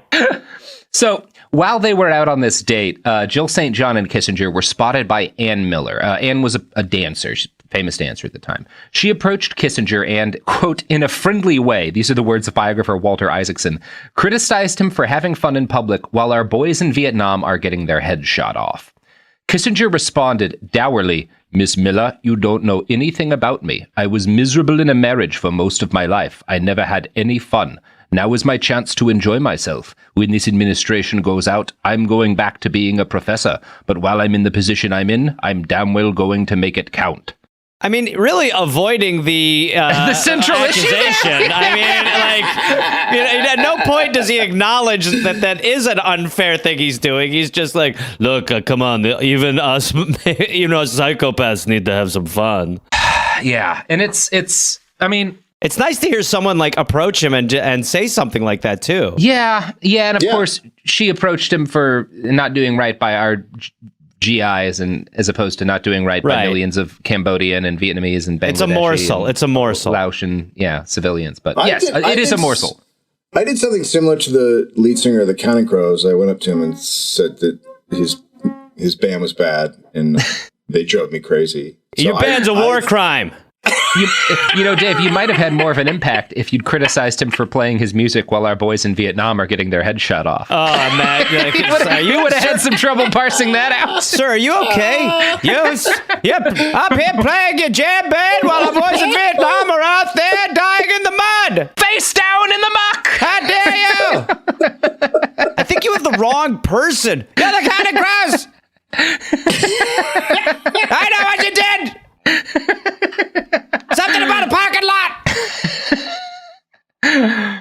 that you are edging up on my favorite conspiracy theory, which is that the Tonkin Gulf incident was engineered by the Counting Crows in order to sell albums several decades later. Well, we know it was. We know absolutely. That's a fact. That seems proven at this point. So, biographer Walter Isaacson describes Kissinger as having, quote, the boyish glee of a senior on prom night and the twinkle of a middle-aged rake. He regularly had, quote, striking blonde women come with him into the White House on lunch dates so he could show them off to his colleagues, telling a coworker on at least one occasion to eat your heart out. So he's very much like bragging to other dudes about the fact that being Henry Kissinger has turned him into a sex symbol. He just had a gun and he was like, no, literally, eat your own heart. So it was known that Kissinger's notorious temper could be somewhat offset by tossing young women in front of him. When his staffers fucked up and had to give him bad news about a scheduling issue, they'd send the youngest female secretary they had to go and give him the news. The White House press office used Diane Sawyer for this purpose. Oh, my God. Eventually, the two started dating. Oh, my God. Fuck. I mean, Jesus Christ. She should not be allowed to still be doing news. I mean, I know, right? You need to have your news license revoked. Do you think he just comes pure poison? Oh, yeah, it's like sarin gas. Yes. It's just like a gas slowly releases. Yeah. We could harness Henry Kissinger's cum to get Europe off of Russian crude. They're going to drop the Kissinger goo on us. Diane Sawyer later told New York Magazine, quote, the power of Henry working a room is still seismic. All of a sudden, everybody wants to step up their game and say something he'll find interesting or funny. And, I don't know how much of this is just like he's clearly a charismatic man, right? He clearly has... It feels like it's dinner for schmucks, and he's like the rube. Like it feels like it's not just doing like this as a bit. Everyone's just doing a bit. Like it's just like it's incongruent with the person that I see and hear about. That you're like, oh my God, if you could get in a room with Henry Kissinger, just get right next to him. You will not leave his side. Yeah, not only obviously he's sexy. Obviously he's sexy. Who wouldn't want to fuck Henry Kissinger? Of course, who wouldn't want to. Now, this is all profoundly upsetting, but it gets bleaker. So, if Walter Isaacson, who's probably Kissinger's best biographer, if Walter Isaacson is correct, the reason all these women liked hanging around Henry wasn't just that he was powerful. And no, it was not that he had, incredible dick game, which I'm sorry for saying that in the context of Henry Kissinger. Don't ever Thank you. Say Thank that you. again. I appreciate it. We just lost. I appreciate it. We just plunged in the rankings. I believe that's a fireable offense. I'm going to quote now from Kissinger, a biography by Walter Isaacson. Kissinger's secret with women was not all that different from his one with men whom he wanted to charm. He flattered them, he listened to them, he nodded a lot, and he made eye contact. But unlike the way he was with most men, Kissinger was exceedingly patient with women who wanted to talk. Very few men in the 1970s actually listened to women, according to Betty Lord. Henry talked to you seriously and probed for what you knew or thought. He was someone who could and would make a Jill St. John feel intelligent or a Shirley MacLaine feel politically savvy. Next to Ingmar Bergman, he is the most interesting man I have ever met, said Liv Ullmann. He is surrounded by a fascinating aura, a strange field of light, and he catches you in some kind of invisible net. Over long dinners at public places, he would listen with sympathy while women talked about themselves, their lives, their hopes, and even sometimes their slightly wacky New Age philosophies. He would call them on the telephone late at night and talk for an hour or more at a time. He was a great friend, especially a telephone friend, always there when you needed him, said Jill St. John. The dirty little secret about Kissinger's relationship with women was that there was no dirty little secret. He liked to go out with them, but not home with them. His fascination with affairs tended to be foreign rather than domestic. Henry's idea of being romantic was to slow down his car when he dropped you off at a date, said Hauer. He may have been, in fact, the most celibate lecher in Washington. People say, yes, he doesn't do anything with these girls, his friend Peter Peterson once remarked. Wait. What the fuck is happening? So he's a little asexual. I don't know if he definitely had sex. He had relationships. He had kids. But I think the being seen with women, the being seen as a sex symbol wasn't. But I don't think he had a particularly high sex drive. I don't think he's going out and like fucking his way through like famous people. I think he likes being seen in public with beautiful women. And I think beautiful women, number one, he's safe. Like he's not gonna pressure you for anything. And number two, he'll actually listen to you. Like he's good company. It's an extremely low bar. So, it's really bleak, right? There is like something to that. It's like he's doing. Yeah, I mean, I think that even now with guys, like when I'll hear like guys talk, you're like, yeah, it's like just be respectful, and it'll probably get you like. I mean, it at least makes you not an asshole. Yeah. I mean, he's. You know what it is? I think. The women in this situation are getting something out of it, right? Being with Henry Kissinger gets you in the news. It raises your profile. He's extremely famous and powerful. And you get taken maybe even more seriously, as a woman who's a journalist who wants to be seen as kind of intellectual. Being around Henry Kissinger, he's a very serious public intellectual. It's good for your career. And also, he's just, men in power were so much worse than they even are now, that he was like the best dude in that world you could hang out. He's kind of like, it's almost like a Batman villain again, in the sense that like he's this evil piece of shit, but yet he is also able to hold a conversation and not be a prick. And you're like, wow, who could pull off such opposing forces? Yeah. He treats women like humans. That's his magic. Yeah, literally that is his magic. He will look a woman in the eyes. Yeah, he is makes the only Jill St. John feel smart. The guy is a magician. Yeah, he is the only man in power in Washington D.C. who will like sit down with a woman and listen to what she has to say. Right, and as a result, he is the primary sex symbol of 1970s Washington Bar D.C. is so low. I mean, it's incredible. It also, again, it comes down to what we've talked about before with him, which is media normalization, and how it is just once you kind of create that bubble, most people just acquiesce, and then you're just like, you kind of like Diane Sawyer is just like, oh yeah, well people don't throw bricks at him when he's outside, so he's okay. Now, Isaacson gives an example of a typical relationship, Kissinger's friendship with Jan Golding, who's a New York socialite he dated from 70 to 71. She was 22. He's like 50. And Kissinger had been given her name by given her name by Kirk Douglas. Oh, Jesus Christ. Kirk Douglas is the fucking hookup in this case. Oh my God. So Henry calls her one day without warning and asks if she wants to come out for dinner. When she flew down to D.C. to meet him, she was met at the airport by one of Kissinger's military aides, who drove her to a fancy club where he was dining. The two sat down to eat, and midway through dinner, Henry got a phone call and stayed away for 40 minutes. When he came back, he apologized and said that the Secretary of State had needed his advice. But whenever he was present, he paid close attention to her, and he asked her opinion on issues of the day. She found the overall experience heady. The two dated for half a year without any romance ever developing. Isaacson writes, quote, only once did they go back to his apartment, and when they arrived, an aide was there fielding telephone calls. By Golding's count, the phone rang 40 times. You couldn't do anything romantic in that place, even if you were dying to, she recalled. Who's dying? Nobody's dying to. She wants to get fucked by the old weirdo. Oh. Yeah, she's into it. I must warn you, my cock is horned. Yeah. Yeah, she said, I just don't think Henry was interested in sex. When it came time to perform, well, I just think he was too preoccupied for it. He didn't have time for it. Power for him may have been the aphrodisiac, but it was also the climax. Oh my God, that's what he... God. I know, that's a line right there. That's what he was doing in the bathroom for 40 minutes. Oh, Henry. So on one occasion, Henry was more honest than usual with one of his female friends, Oriana Fallaci, who's an Italian author and a former World War II partisan. She's actually a pretty fascinating person. He said, quote, when I speak to Lee Duc Tho, who is the Vietnamese negotiator for North Vietnam, I know what I have to do with Lee Duc Tho. And when I'm with girls, I know what I must do with girls. Besides, Lee Duc Tho doesn't at all agree to negotiate with me because I represent an example of moral rectitude. This frivolous reputation, it's partially exaggerated, of course. What counts is to what degree women are part of my life, a central preoccupation. Well, they aren't that at all. For me, women are only a diversion, a hobby.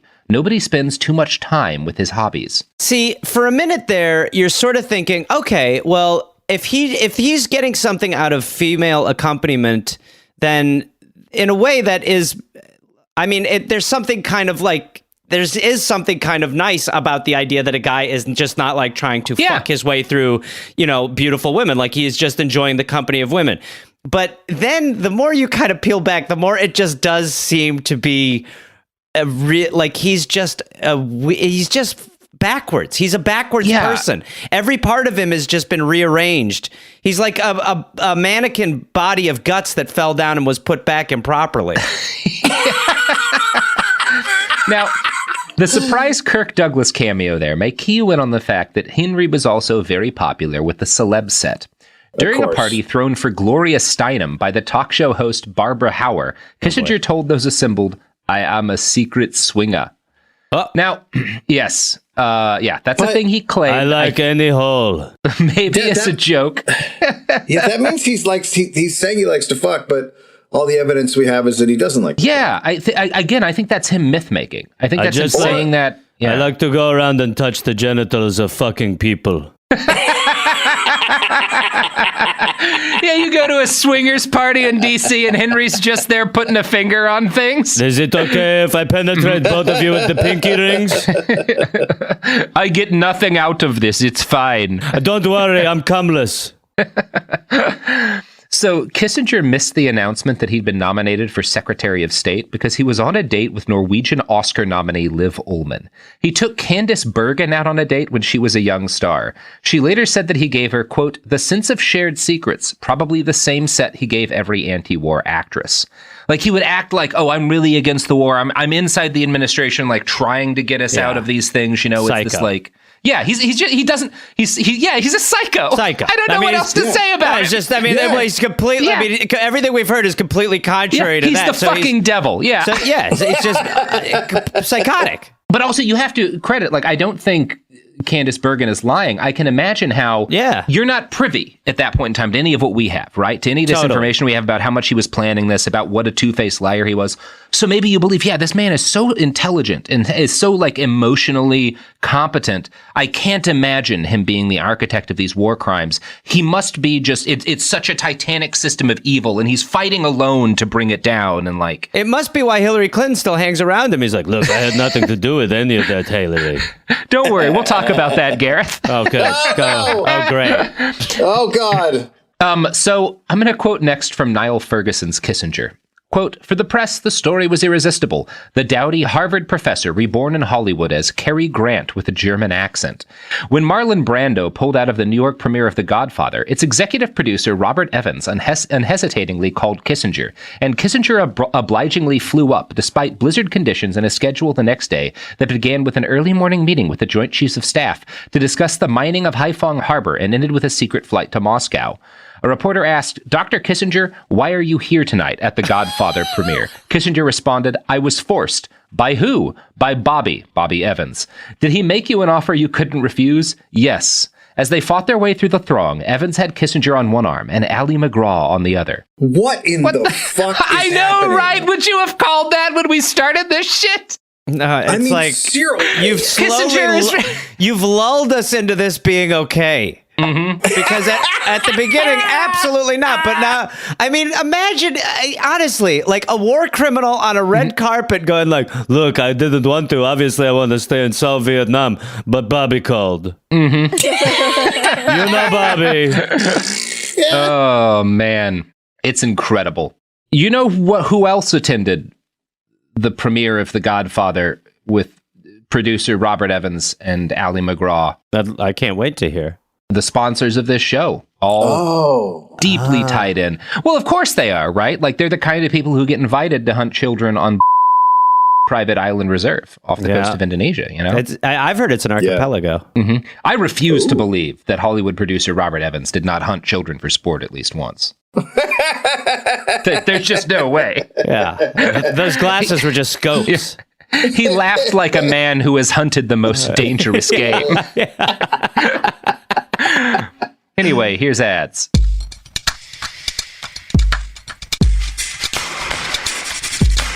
We're back. Now, in our Cambodia episode, I mentioned, and by the way, we're done with the sex stuff. You made it through. Wow. We did it. I ripped my sweatpants. My sweatpants half ripped. God. Please get back to the killing. Well, don't worry, in our Cambodia episode, I mentioned that the illegal bombing of Cambodia was leaked to the New York Times. And this was a big story, and it prompted Nixon to suspect that Kissinger's liberal staffers had been the ones who had done the leaking. And so after this gets leaked, Kissinger and Nixon worked together to orchestrate a wiretapping program. While Kissinger initially ran the whole program, he was actually in charge for only like a day. Nixon decided pretty quickly that he didn't trust Kissinger after all, namely because Herbert Hoover expected that Kissinger was the one leaking things. And this is because Kissinger absolutely was leaking things. Now, he was not leaking the bombing of Cambodia, right? But Kissinger had his favorite journalists that he'd leak things to.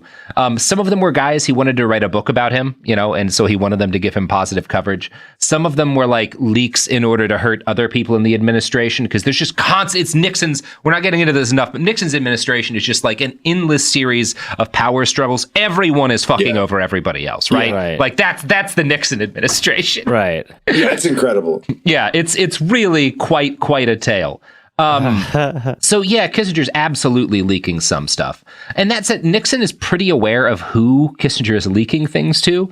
And as Walter Isaacson writes, the real reason why he pulled Henry from overseeing the program was that the two were having one of their periodic feuds. Nixon actually made the call to pull Kissinger from the wiretapping program right before he flew to Camp David and stopped returning Kissinger's phone calls for a week. It's this God. thing it's like fucking 19-year-olds fighting. It's very Tell him I'm not here. Yeah. They literally had just little tiffs, and they have little tiffs. They got their Send him to voicemail. Put him to voicemail.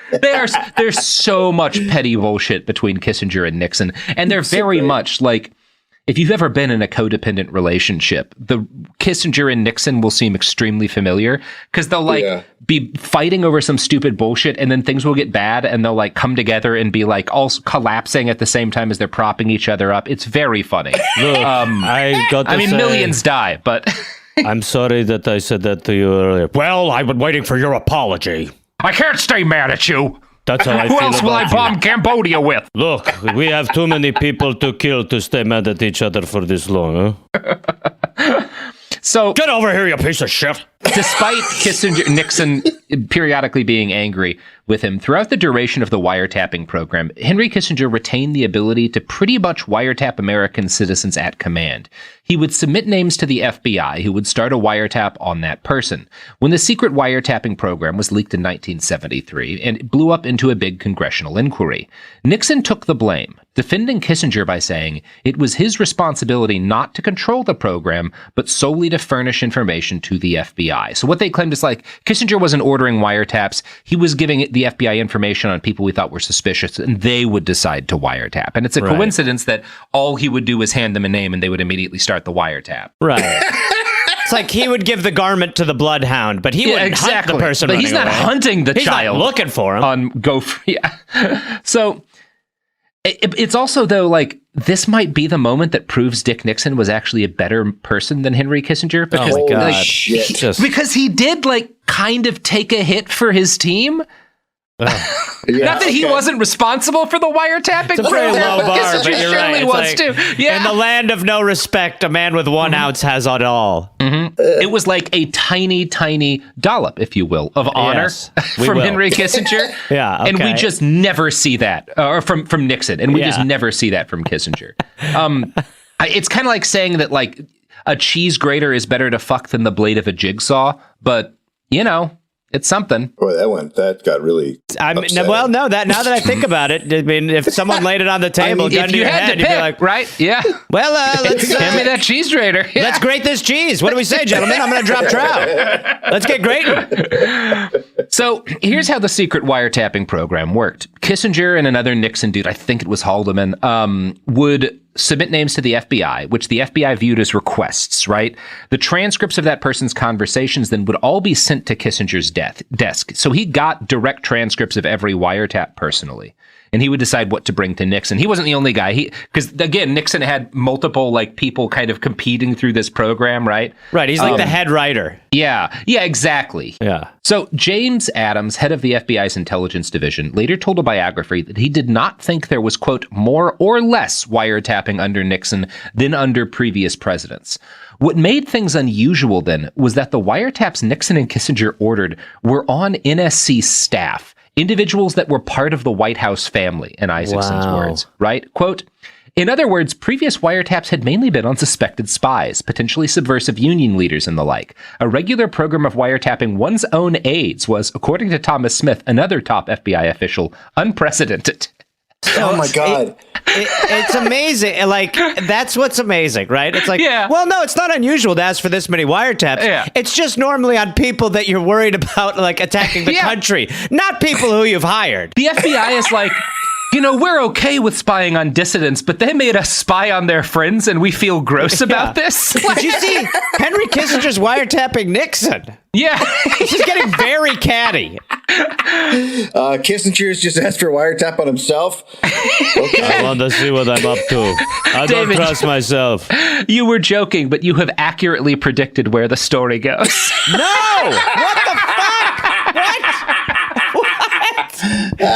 This is such a weird chapter of American political I don't trust history. me as far as I can throw myself.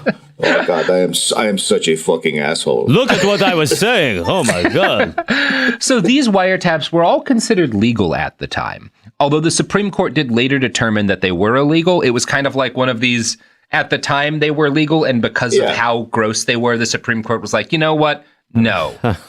And thankfully, the U.S. never wiretapped people again. That's the end of it. That's the end of it. Mm-hmm.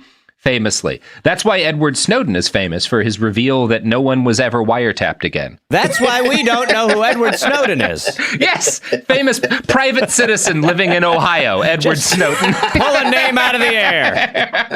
Random guy. So a tremendous amount has been written on the subject of the wiretapping in the Nixon administration. I'm not going to go too into detail on it because, as sleazy as it is, wiretapping your friends doesn't quite measure up to war crimes. Like, it's gross, but it's also not that gross in context. It's just super weird. Yeah. Yeah, it's just like weird. It's a weird thing about them. There is something I should read here that reveals something meaningful about Henry's character. William Safire was a New York Times op-ed columnist and a Nixon speechwriter. He later said that Kissinger was, quote, capable of getting a special thrill out of working most closely with those he spied on the most. So, like, Safire's attitude is like, he was doing this mainly because he thought it was, like, kind of hot to be wiretapping a guy that he was working next to. This is how he orgasms. Yeah.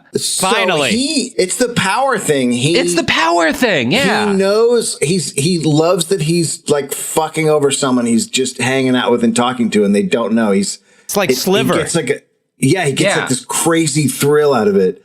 Yeah. He knows secrets about them. Like, oh God, it's so fucking weird. I'm going to wiretap that ass.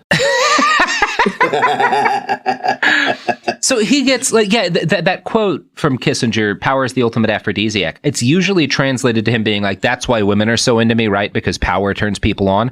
But I think it literally means that, like, he kind of gets off on exercising power, right? Like, 100%. That's his thing. Oh my God. I can even fuck my friends over. It is also worth noting that Henry wiretapped himself. Once he took office, he had a secretary. I was kidding. I know, but it happened. Robert! Once he took office, he had a secretary listen in on all of his calls and take memo notes on his conversations. He also had a series of what are called dead key extensions added to phones. These are keys that were secretly added to phones in his office so that his secretaries and aides could, like, press them to listen in on calls without other people knowing and take notes on the calls. When Nixon would call Kissinger drunk, slurring his words, Kissinger would, like, wave all of his people and be like, get in here, get in here, get in here. Like, pick up the phone. It's like a Ghostbusters. We got one. And then he would make faces making fun of the president while his aides listened in. Okay. I mean, just take That's the coolest thing about him. I'm on his side now. Take a step back and realize that Henry Kissinger is making fun of the wiretap he's called on himself while he's talking to the president who's blackout drunk. It's something else. While a war is happening. Like, not to minimize how fucked up, the current administration to the previous administration was, but by God, America still has not reached the Nixon peak of craziness. We've gotten it in like pieces, but we've never had the full company. We've never had like the full team together again. Yeah, you can't. It's really hard to compete with Dick Nixon and Henry Kissinger. And I mean, I'm talking about ahead of his time. Oh my God, his stuff ages great. Oh man. So Kissinger also used the transcripts he made to attack his coworkers and reinforce his loyalty to the president. When his colleagues said something to him that he knew Nixon would hate, or when someone made a comment agreeing with Kissinger on an issue, he would pass those notes from his secret conversations on to the president. So he would hand the president like a transcript of a call he'd had with like a thing underlined that made Kissinger look good. Oh my God. From Kissinger, a biography, quote, William Safire, who dubbed the transcripts the Dead Key Scrolls, said he once saw Kissinger altering one to shore up a point he wanted to make to the president. He had been chewing out a reporter from the Christian Science Monitor for writing a story that was unfavorable to Nixon. In doing so, he also tossed in occasional complaints about the perfidy of Secretary Rogers. Since he was planning to send the transcript to the president, Safire said, he had taken a draft and edited it, adding to the fierce loyalty of his own remarks. So he would like mark it up to make him like be more of a kiss ass to Nixon. I mean, fucking incredible. Nixon's also like hammered. It's like, how hard do you have to work to like convince this guy? You know what I mean? Yeah, hand him a Mai Tai. Like it's easy. Here you go. This is from Trader Vic's. Like, you're my best friend. I love you, Henry. I've never had a closer friend than you, Hank. Look at how much of your bitch I am. The existence of these transcripts was revealed by the Washington Post in 1971, but Kissinger insisted they were just for the president's files. In reality, he used them as notes to write his 2 books that he published after leaving power. But he was canny enough to know they had damning information. So when he considered quitting the Nixon administration in 1973, he had them all shipped to a bomb shelter at Nelson Rockefeller's house. I mean, listen to what you just said. Just happened? I know, right? What you just said. I mean, every third sentence you have to write about these guys. You know, it feels like magnet fridge poetry. Yeah. Yeah, he illegally hid government files in Nelson Rockefeller's private bomb shelter. It's just like, it feels like... Rockefeller, may I use your bomb shelter for storage? I need to put my biography notes there. Of course, Henry. That's you know what I always say. My bomb shelter's yours. These are what, short stories, right? Yes. Sure. Yeah. Whatever you need to tell yourself. I need them safe in case there's a nuclear war. So, obviously, this is very illegal. And when Kissinger decided not to quit the administration, he had a military liaison send a plane to pick them up from Rockefeller's house, Jesus. And then he hid them in a bomb shelter under the White House. Oh, after he left. The fuck? There's no rules for these people. Yeah. They're fucking notes. They don't need to survive the fucking nuclear holocaust. How great, though, if a bomb is incoming towards the White House and they all go there and it's just stacked with Kissinger papers. Yeah. Wow, this guy was a real piece of shit. This is awkward. I think we're all going to perish. Yeah, he's just sitting in the corner. I don't think you should read those.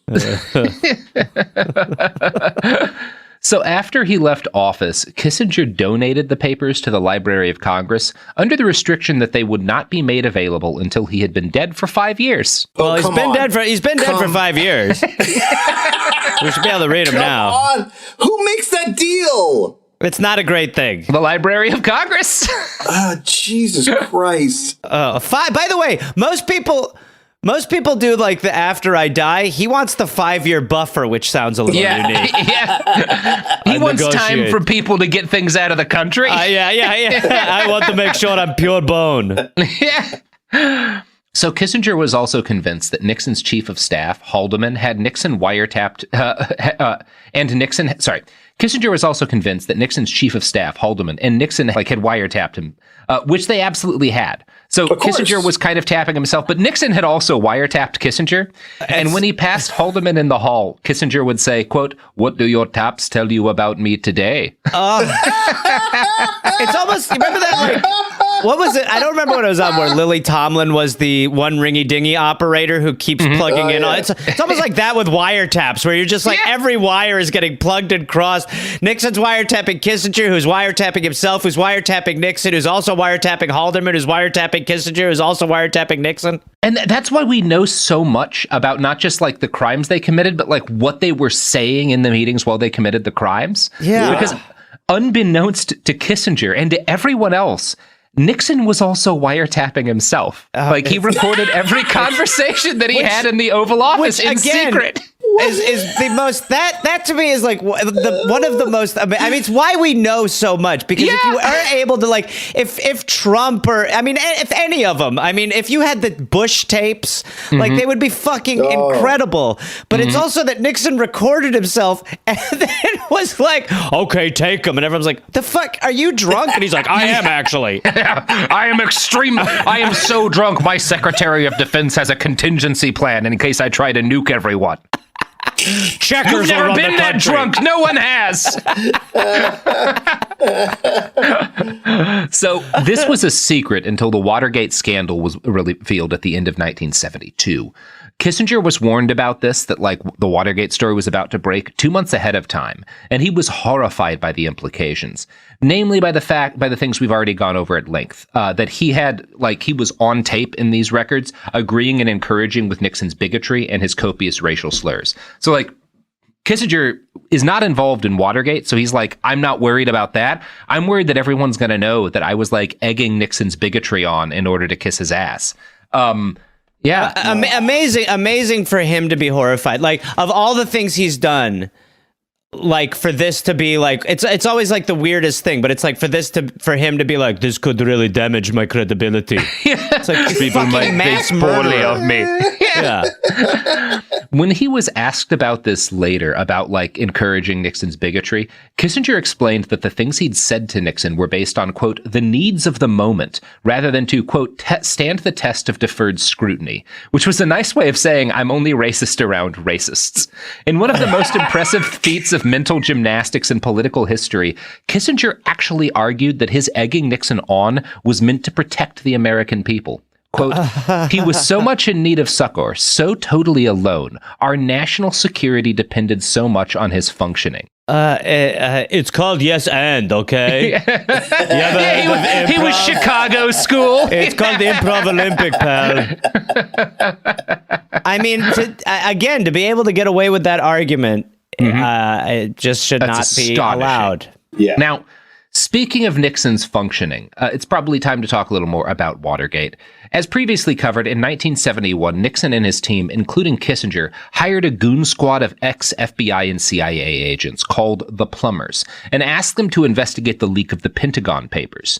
These guys broke into the office of Daniel Ellsberg. That's the guy who leaked the Pentagon Papers. He was a Department of Defense employee. They break into the office of his psychiatrist to try and steal records to smear him. In 1972, one of the Plumbers, G. Gordon Liddy, was transferred to the Committee to Re-elect the President. The acronym of this organization was literally CREEP, because satire has never happened even once. It's impossible. Nope. It's over. It's over. Liddy's team executed a wide-ranging plan to illegally spy on the Democratic Party, which ended with them breaking into DNC headquarters in the Watergate building in D.C. and bugging the phones of staffers. They got arrested almost immediately. Like that night they get busted, right? That's like when this all starts. And so that's what, like, the fact that this, like, the Watergate scandal in public knowledge starts is like these guys getting arrested doing a break-in. Keys a crime reporter named Bob Woodward in on the case. He was not a political journalist. He was like a crime beat DC reporter, but he hears about this break-in and he's like, something's fucking going on here. And he winds up making, contacts with a guy who we later, eventually, like decades later, learned was the associate director of the FBI. That's Deep Throat, famously. This guy gives him information. And the Washington Post under Woodward and Bernstein, right? He has a partner in it too. Like, they're both doing very good journalism here. They start dropping articles at the tail end of 1972, and a trial over the break-in starts in 1973, January, right after Nixon wins re-election. While Woodward and his partner, Carl Bernstein, were running down leads, they got in touch with another FBI guy and asked him, hey, who kept authorizing all of these wiretaps? That FBI guy said, well, Henry Kissinger. In a lot of cases, it's Kissinger. He's like our main guy calling us. So Woodward calls Henry Kissinger, who plays dumb at first and then tries to blame Haldeman for the wiretapping. Woodward asked, okay, well, is it possible you were the one doing the wiretapping, Henry? And Kissinger says, I don't believe it was true. Woodward asked, What? Yeah. It's such a weasel answer. He's 4 years old now. Woodward asks, is that a denial? And Kissinger responds, I frankly don't remember. I mean, it's kind of like, it is kind of like nice to see the genesis, because the I don't remember thing is just utilized so much now.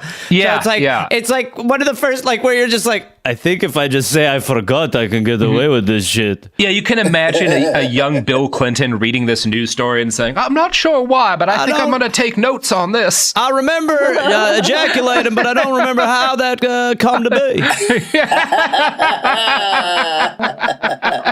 It's also, it shows you like how insulated they were in their psychotic little dome, that once they actually take their tactics out in the real world, people are like, yeah, that's a crime and we have you. They're like, oh, shit. Fuck! Whoopsie poopsie! Fuck! The president's drunk!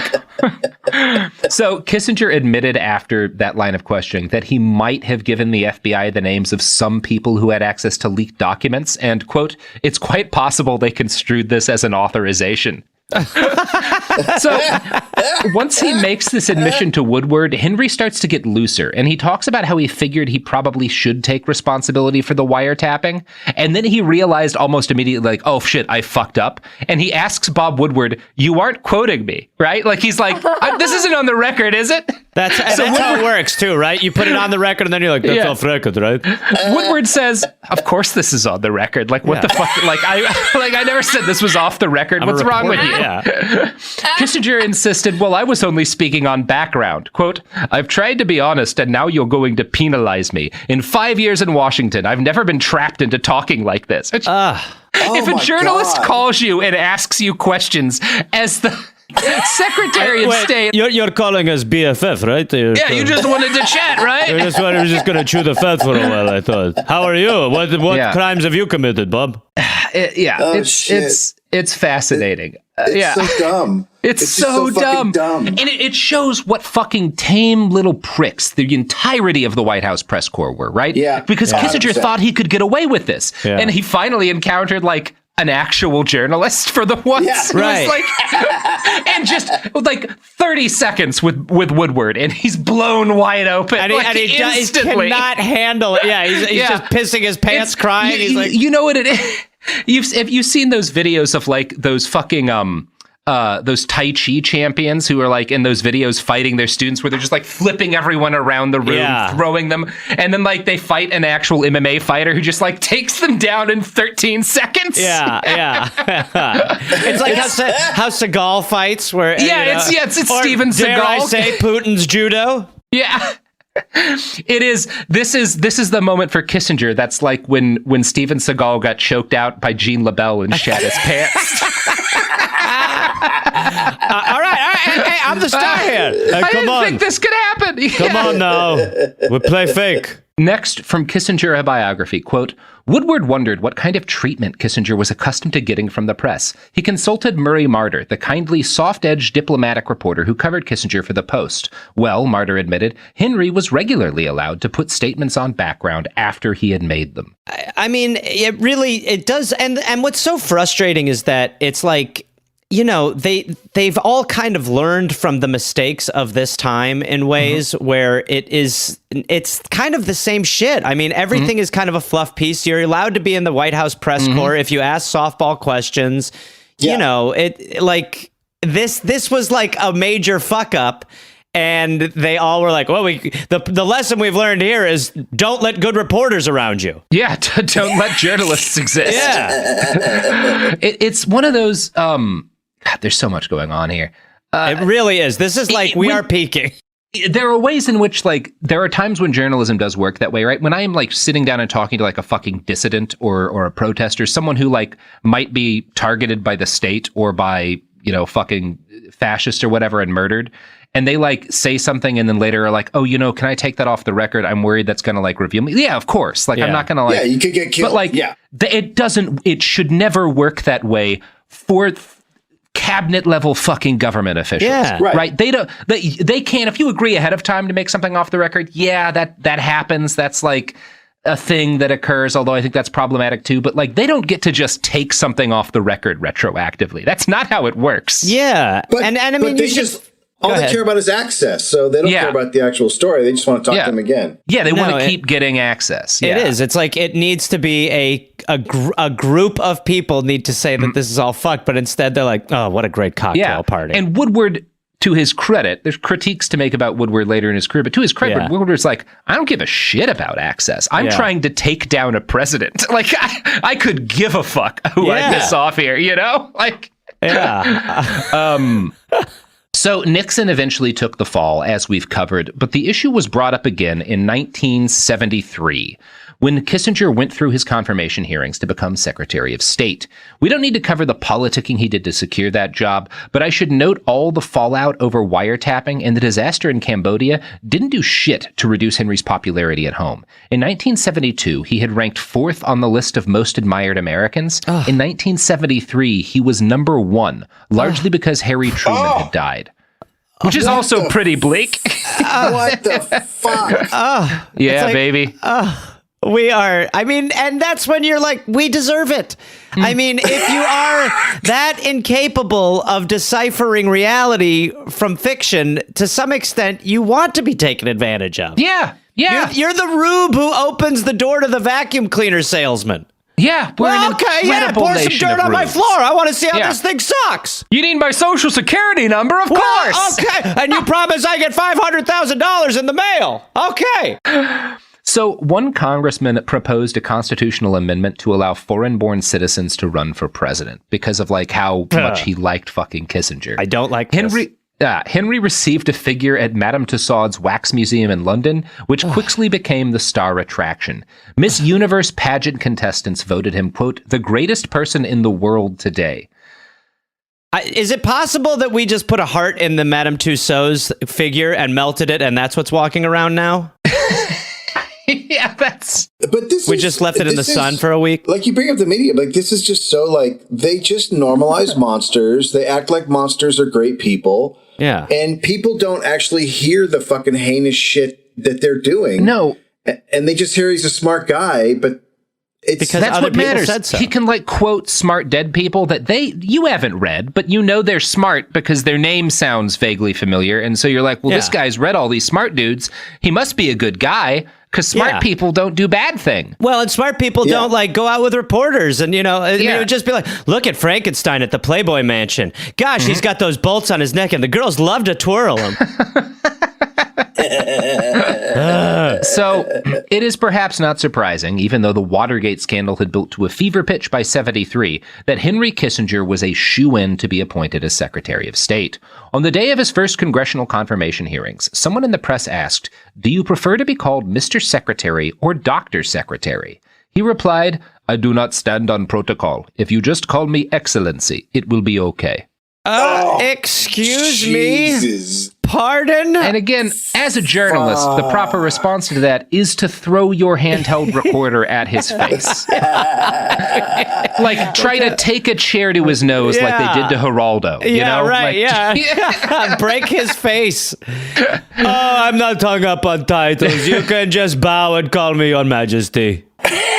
So Kissinger was extremely nervous going into the confirmation hearings because, again, Nixon is being torn apart for Watergate right now, and he was expecting that he'd be interrogated about all the shady wiretapping he'd done. Sure. But as it turned out, all he had to do was lie and say he'd never recommended wiretapping. Everyone decided that was fine, and he was confirmed as Secretary of State, 78 votes to 77. Jesus fucking Christ. And here's the thing, even among the people who voted against him, there was not always strong antipathy. George McGovern voted against confirming him, but he called Kissinger afterwards to privately endorse him. To be like, hey, publicly, I gotta pretend I don't like you, but like, we're cool, right, bro? And don't worry, someday I'll be the president, and I got my eye on you, Henry. Yeah. I mean, honestly, that might have happened. Yeah, probably. So when he was sworn in on September 21st, 1973, a family friend presented Kissinger with a copy of the Old Testament that had been published in Firth in 1801 for him to be sworn in on. Kissinger decided instead to use Nixon's copy of the King James Bible.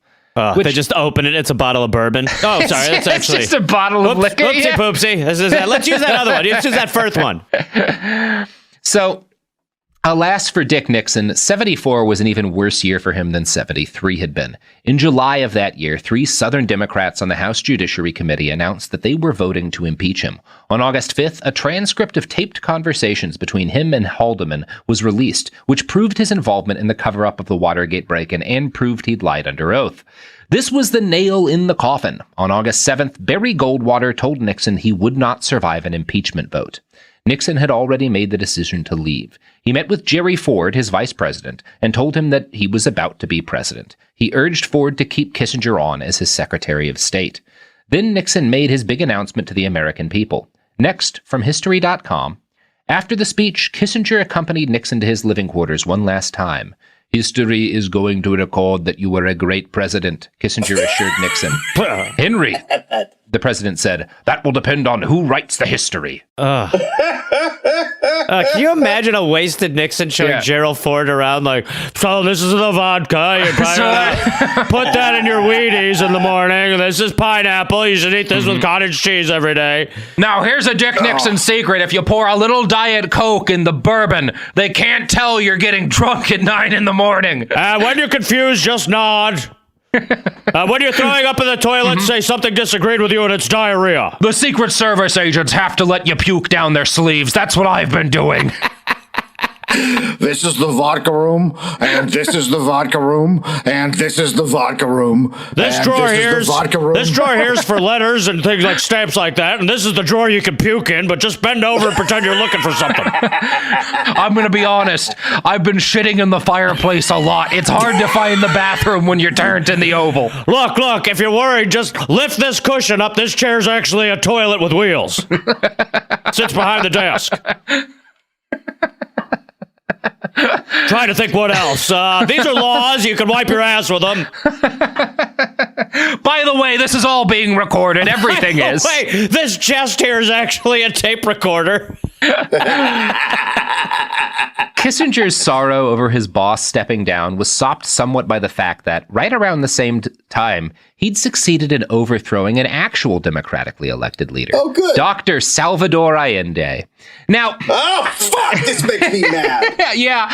We're not going to talk about this in a lot of detail because we have gone into detail on the coup against Allende in both our episodes on the Dulles brothers and on the School of the Americas. It's just like this is the thing to like cut out of our Kissinger story because we've covered it a lot before. But I will give an overview of Kissinger's involvement. For the listeners who maybe aren't familiar, Robert. Yeah. So I know we are all on the same page, but you're Gareth's or whatever. Salvador Allende was a socialist-y dude who was elected in 1970. Like all kind of socialists the U.S. overthrows, he was not nearly as radical as they pretended he was, but he was like solidly left-wing. The U.S. backed a military coup that overthrew him in 1973. Allende committed suicide and was replaced by General Augusto Pinochet, who tortured and murdered tens of thousands of people over the next 17 years. So I'm going to be brief here, and I'm going to read a summary of Kissinger's role in that kerfuffle from the Transnational Institute. Less than a week after Nixon received the disappointing news about the presidential vote, he decided to annul the Chilean vote. A quote widely attributed to Secretary of State Henry Kissinger explained Nixon's morality. I don't see why we need to stand by and watch a country go communist due to the irresponsibility of its people. The issues are much too important for the Chilean voters to be left to decide for themselves. I mean, like, you need to be like so far gone to be comfortable speaking in that way. Yeah. Yeah, that's ghoulishly evil. I mean, it's just like you could come up with a version of that would also probably sound effective, but to basically be like, look, the people have fucked up voting. They've wrongly voted. Oopsie poopsie. We can. We'll do it for them. We'll figure out. I mean, we'll take care of this again. For them. United States policy, pretty much. All the time in perpetuity. Yeah, and it's good. Yeah.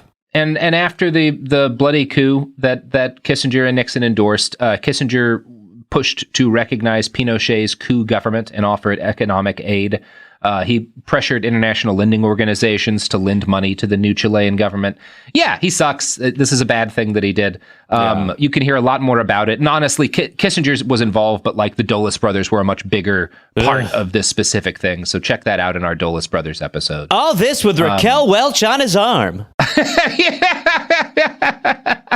Jill St. John. I love the way you actually, the woman he does marry, Nancy McGuinness, who is also a fairly prominent person, is a huge fan of the overthrowing of the Chilean government. Yeah, Henry. His wife is like more hardcore right wing than he is. Come to bed. Tell me about how you ignored the will of the Chilean voters, Henry. Oh, yeah. So I don't know much about the working relationship Henry had with Jerry Ford. Honestly, like they didn't spend a lot of time together. We're not going to delve super deep into it. There were like too much to talk about still.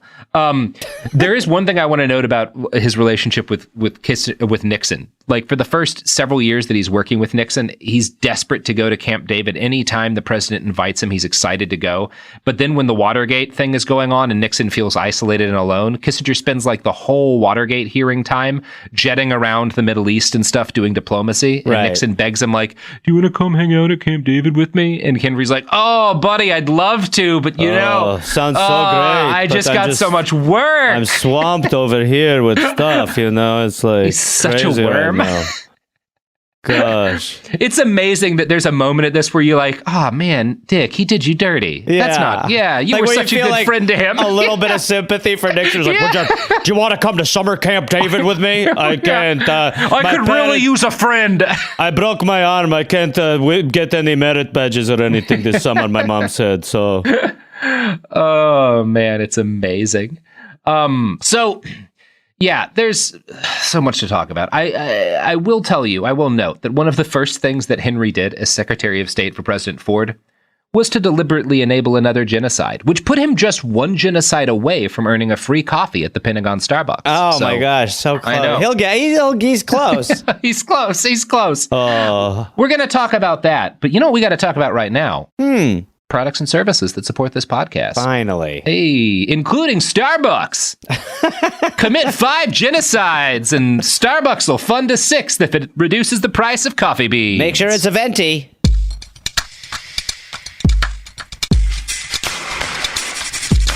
Oh, we're back. So in 1969, the U.S. conspired with the Indonesian dictator Suharto to encourage the illegal annexation of West Papua through what was called the Act of Free Choice. This was a shameless propaganda exercise, which allowed the United States to pretend democracy, rah, rah, rah, you get the idea. Behind-the-scenes support by the U.S. at the UN allowed Suharto to solidify his control on West Papua. This led to 4 decades of genocidal policies, which have killed huge numbers of the Papuan population. 6 years later, Suharto had another fun idea. East Timor was nearby, and near the end of a 27-year-long process of being decolonized by Portugal. Having just been ruled pretty brutally in the name of capital, you won't be surprised to hear that the East Timorese people were somewhat sympathetic towards socialism. The leftist Fretilin Party began to gain ground as freedom grew near. In 1975, it had a brief civil war with the much smaller right-wing pro-Indonesian party. This freaked out Portugal, who pulled their last people out of the country during the fighting. Seeing the territory abandoned, General Suharto felt he had an opportunity. He and others in the Indonesian military began to complain to the Americans that East Timor might be used as a base for dastardly communists to inspire secessionist movements in Indonesia. It's just like, East Timor seems like it's going to be really bad. We got to kill them. We got to get rid of them. I don't like the sound of this. Over in East Timor, Fretilin, the Socialist Party, recognized the fact that they were in danger. They had their, we're in danger moment. Yeah. And they declared their independence on November 28th, 1975, so they could ask for help from the United Nations. Everyone ignored them. Japan, a major investor in Indonesia, twiddled her thumbs. Australia looked away. This left the United States as the only power that could potentially stop Indonesia from invading East Timor. Do we do it? What? Yeah, we did it. Yes. Everything's good now. They're doing great. They're flying cars. Yay, us again. Yeah, how many times do we have to be the heroes? Yeah. Another job well done for the United States. On December 6th, 1975, on the eve of the planned invasion, Gerald Ford and Henry Kissinger flew to Jakarta to meet with Suharto. The very next day, Indonesian land, air, and naval forces invaded. The timing is predominant enough that people have debated ever since whether or not Kissinger and Ford gave Suharto the green light here too. From a write-up in The Nation, Kissinger, who does not find room to mention East Timor even in the index of his 3-volume memoir, has more than once stated that the invasion came to him as a surprise, and that he barely knew of the existence of the Timorese question. He was obviously lying, but the breathtaking extent of his mendacity has only just become fully apparent, with the declassification of a secret State Department telegram. The document, which has been made public by the National Security Archive at George Washington University, contains a verbatim record of the conversation among Suharto, Ford, and Kissinger. "We want your understanding if we deem it necessary to take rapid or drastic action," Suharto opened bluntly. "We will understand and will not press you on the issue," Ford responded. "We understand the problem you have and the intentions you have." Kissinger was even more emphatic, but had an awareness of the possible spin problems back home. "It is important that whatever you do succeeds quickly," he instructed the despot. "We would be able to influence the reaction if whatever happens after we return. If you have made plans, we will do our best to keep everyone quiet until the president returns home." Micromanaging things for Suharto, he added, "The president will be back on Monday at 2 p.m. Jakarta time. We understand your problem and the need to move quickly, but I am only saying it would be better if it were done after we returned." Worst case scenario, I'll just say I never said this and nobody will ever have a transcript if they said anything. I mean, to be scheduling it like a golf day. Can you crack down on the independence and freedom of these people and engage in a genocidal war? Like, once we're back, there's a lot going on. 3:45 or like 4 on Monday would be great. Tuesday, if you can wait, would be unbelievable for us. Tuesday would really help. Like, that's a lot of time. Yeah. I thought it was a workout. Yeah, that's right. Yeah, there's a lot of U.S. fuckery in fucking Indonesia. I'm sorry, I'm not going to hear this, gentlemen. That's enough of that talk, please.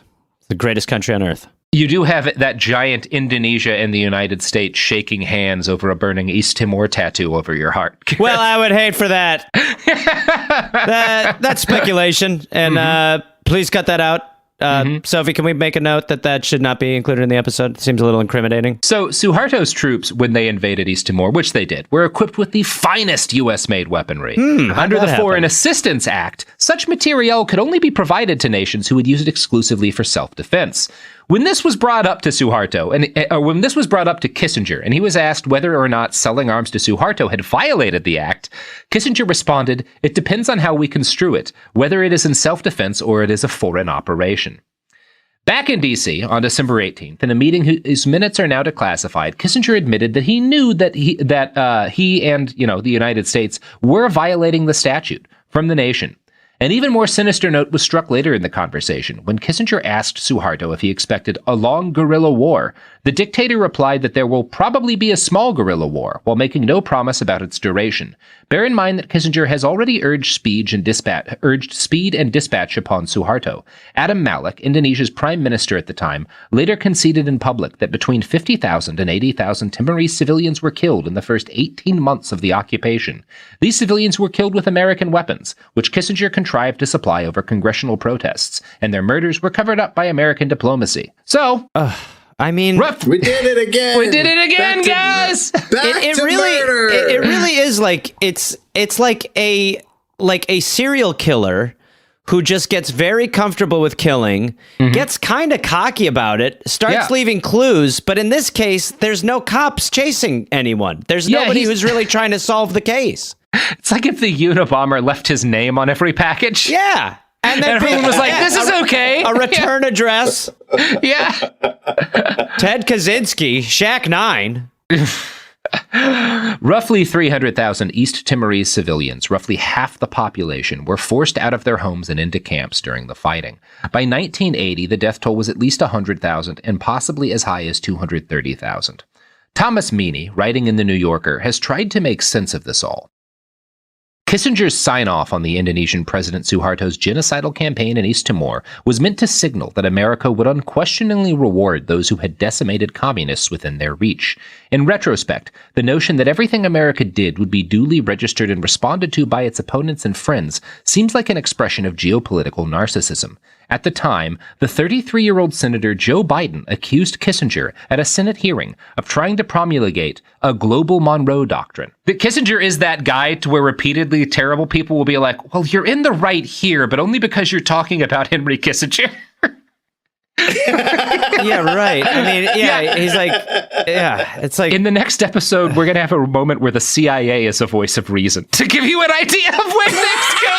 And how many people have to be the voice of reason? I mean, it just is like, he's like cocky. I mean, it's just, they're just no shits given. At this point, to have no, I mean, it's not like he's had a soul throughout all of this, but you would think that once you have a soul for such a long period of time, you would start to notice the absence of a soul and at least start to act like you had a soul. Well, good news, Gareth. Nothing like that ever happens. Oh, fucking great. Yeah, awesome. We're gonna have fun in episode 6. But now it's time to just chill out. Have a drink, just a nice sip of the blood of, I don't know, East Timorese dissidents, and go watch the Theranos documentary to see Henry Kissinger get cooked by a fucking grifter. I mean, yeah, you need only like, I forget who said it, but that's true. That's our hero. Mm-hmm. She's our hero. Yes. This psycho who was like, hey, yeah, we can do this with your blood at Walgreens, because she got Henry Kissinger involved and I mean, just it's not like he's not a genius. There's just not a lot of genius it takes to just be awful and indiscriminate. Yeah, he's just like the best war networker of all time. Yeah. And here's the thing. Episode 6, we're going to talk about his political downfall, because he does get his comeuppance, but it's from people who suck maybe even worse, at least as bad as he does. And so there's no satisfaction in it. Like, of course. And it's also like if Hitler had gotten assassinated by Hitler too, who had then like expanded the Well, and it's also by people who are like, they're there because of him. Like they like he had to walk so they could run. Yes, exactly. Yes, there's someone needs to paint a picture of like Henry Kissinger, like kind of on the bow of the Titanic, holding up Dick Cheney with his arms spread wide. Oh, that feels nice. That feels real nice, Henry. You love your form. Mm-hmm. Let me paint you. Kissinger walked so that Donald Rumsfeld could stagger. Yes. But that's gonna be part 6. Wow. Until then, Dave. What? Gareth, you got any pluggables to plug? I want to drink like Nixon. Yeah. We again look at what capitalism gets Australia, us. Like we will be invading the shores of Australia, searching for their WMDs, which we believe are north, south, east, and west. Mm-hmm. You can go to dolloppodcast.com, and I'll be also doing stand-up when we're there, and you can go to GarethReynolds.com for those stand-up dates. And we're also touring America this summer. We're touring the best country on earth this summer. And you can go to dolloppodcast.com for all that information. Now, I should note here, y'all, that you guys have an ongoing argument over whether or not Gare is an appropriate nickname for you, Gareth. And I felt like maybe we could bring in a negotiator to help us deal with this question. Sure. So I'd like to introduce to the call Dr. Henry Kissinger. Oh my God! This is. I'm sorry I said all those horrible things. Gary's a fine name. I think Gary works great. You look like a Gary a little bit. Mm-hmm. He's got his nice shorts on. He's got those nut huggers. Mm-hmm. You can see the outline. You can see the whole bread basket.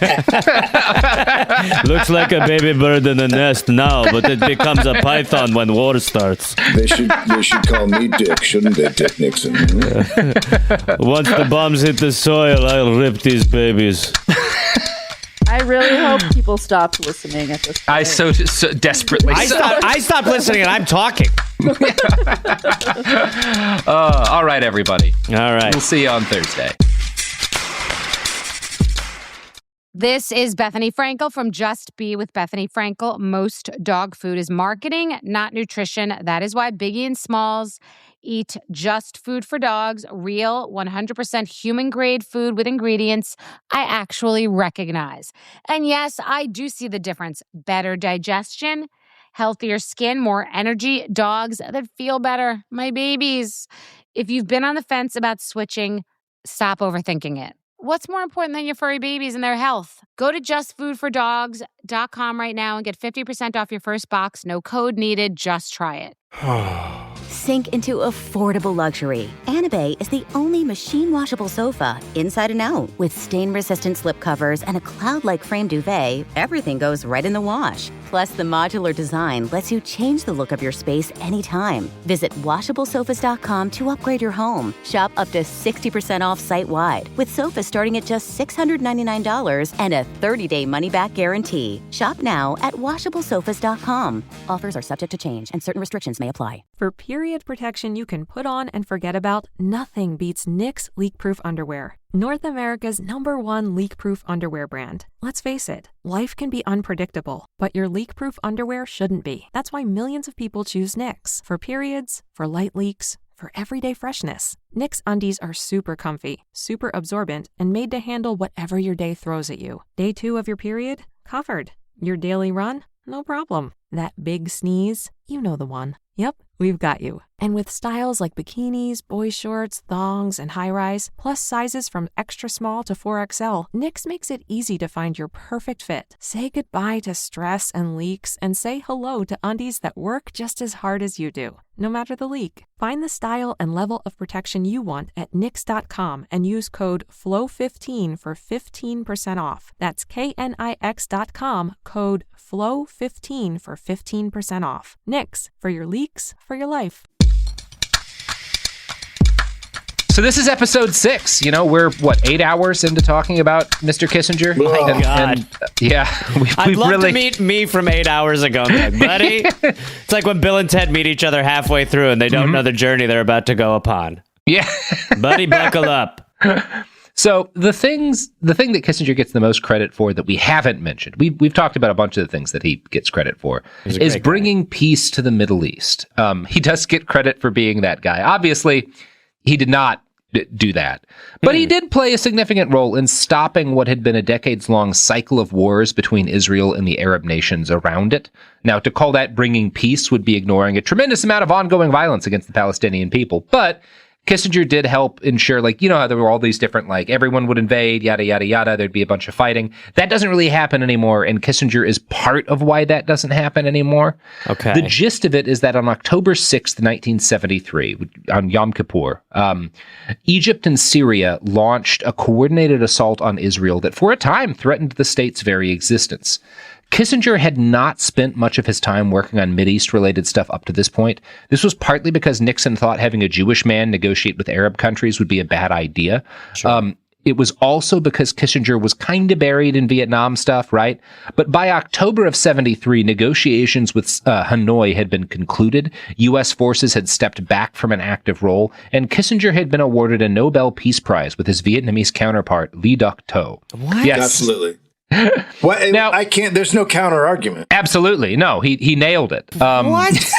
I mean, the Nobel Peace Prize really doesn't. I mean, they must hit sometimes. I'm just familiar with a lot of the no's, though. It seems mostly to be misses in my experience. It's when he got that's called the Nobel Peace Prize. And you know who felt that way, Gareth? Lee Duc-Tho, who was also awarded the Nobel Peace Prize with Kissinger. I don't want mine. I don't want mine. Yeah, he literally was like, no, I'm not going to take it. The war isn't over yet. All we've done is negotiate the U.S. no longer murdering people on the scale they had been. And he was in charge of it. Yeah. And specifically, he was angry because right before the armistice was signed, in order to try and force Hanoi to agree on some points, Kissinger orchestrated a massive nighttime bombing campaign on Christmas of Hanoi. They didn't bomb on Christmas Day, just the day before and a bunch of the days after, but it gets called the Christmas bombing campaign. We're worried we'll hit Santa. I don't want that jolly blood on my hands. So Lee Duc-To is like, I'm not going to take an award for peace with this guy. Yeah. Fuck him. Yeah. So Kissinger accepted it alone. Oh my God. Good for him to not He's such a cool dude. He's such a cool dude. Wow. More credit for me. I can't believe I'm the only one who got it this year. I must be really good at this stuff. So, yeah, he's like the Kanye of the Nobel Peace Prize. Yeah, right. Sorry, you did great, but Kissinger had the best war of all time. It would have been really funny if Henry Kissinger had, like, shoved Taylor Swift off stage. Excuse me. You had a great war. You did great with peace, but come on. You're talking about the GOAT here, baby.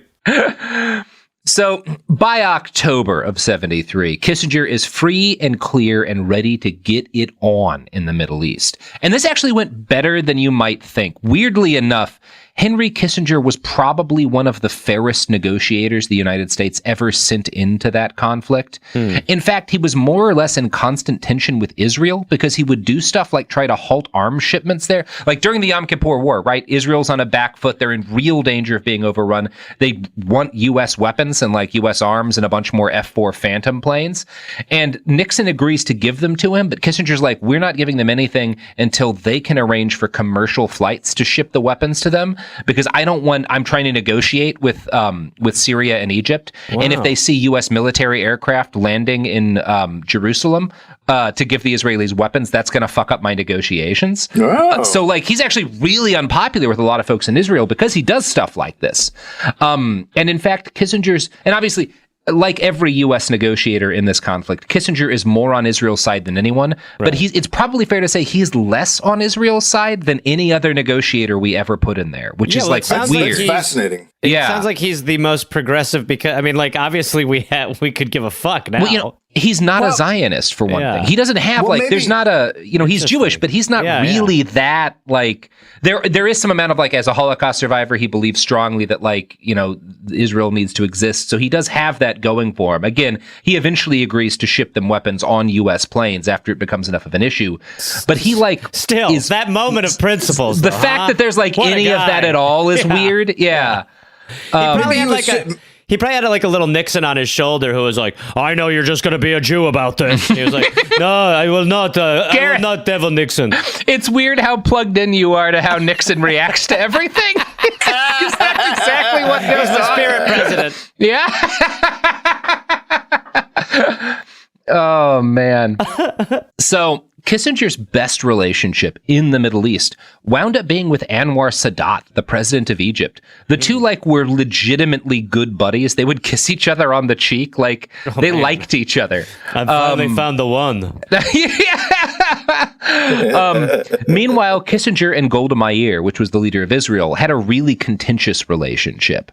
At the end of the day, Kissinger, again, would always side with Israel on existential issues, but he wound up giving them a lot more shit than you might expect. Now, the fact that the U.S. eventually sends in arms turns the war around for Israel, which allows their forces to deal decisive blows to Egyptian and Syrian militaries. But once Israel was out of kind of the period of most risk for them as a state, Kissinger starts to push back on them even harder. He's particularly enraged at the fact that they kept attacking while he was trying to negotiate a ceasefire. And again, his main concern here, this is not because he just wants to stop the bloodletting. It's really important to him to negotiate a peace and it be seen as Henry Kissinger brought peace to the Middle East. Right. So he's pissed that they're fucking over his negotiations. Yeah. And he cares more about his reputation than he does about Israeli military success. They're forgetting about the people of Kissinger. Yes, exactly. The real chosen people. So when Israeli forces surround the Egyptian Third Army and encircle it, violating a ceasefire, Kissinger is livid. And he's particularly angry. We're not getting as much into this aspect of his beliefs, but his whole thing in this period, the reason he as we talk about in our China episode, and this three-way diplomacy thing that he deals with China and the Soviet Union, he wants what's called a balance of power. That's his whole thing. He's a big cold warrior. Obviously, he overthrows a lot of communist governments, but he's not one of these people who thinks we can eliminate communism. Instead, he really wants like this balance of power, and he wants a balance of power in the Middle East between Israel and her neighbors too.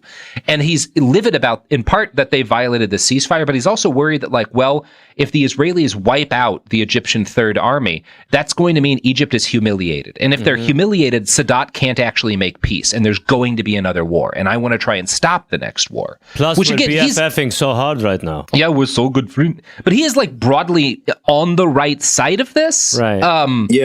Yeah. Over the course of several chaotic days, he makes numerous trips between each of the belligerent nations in this war, negotiating with their heads of state. And one of his primary tactics is to mock whoever he'd just been talking to when he's in front of the next person. So, like, yeah, I mean, he is that guy. He's an MC. Yeah. When he's dealing with Hafez Assad or Anwar Sadat, this means talking shit about the Israelis and often Jewish people in general to get on their good side. Wow. So when Israel violates that ceasefire, he is heard to complain in a meeting, quote, "If it were not for the accident of my birth, I would be anti-Semitic." Oh my God. Wow.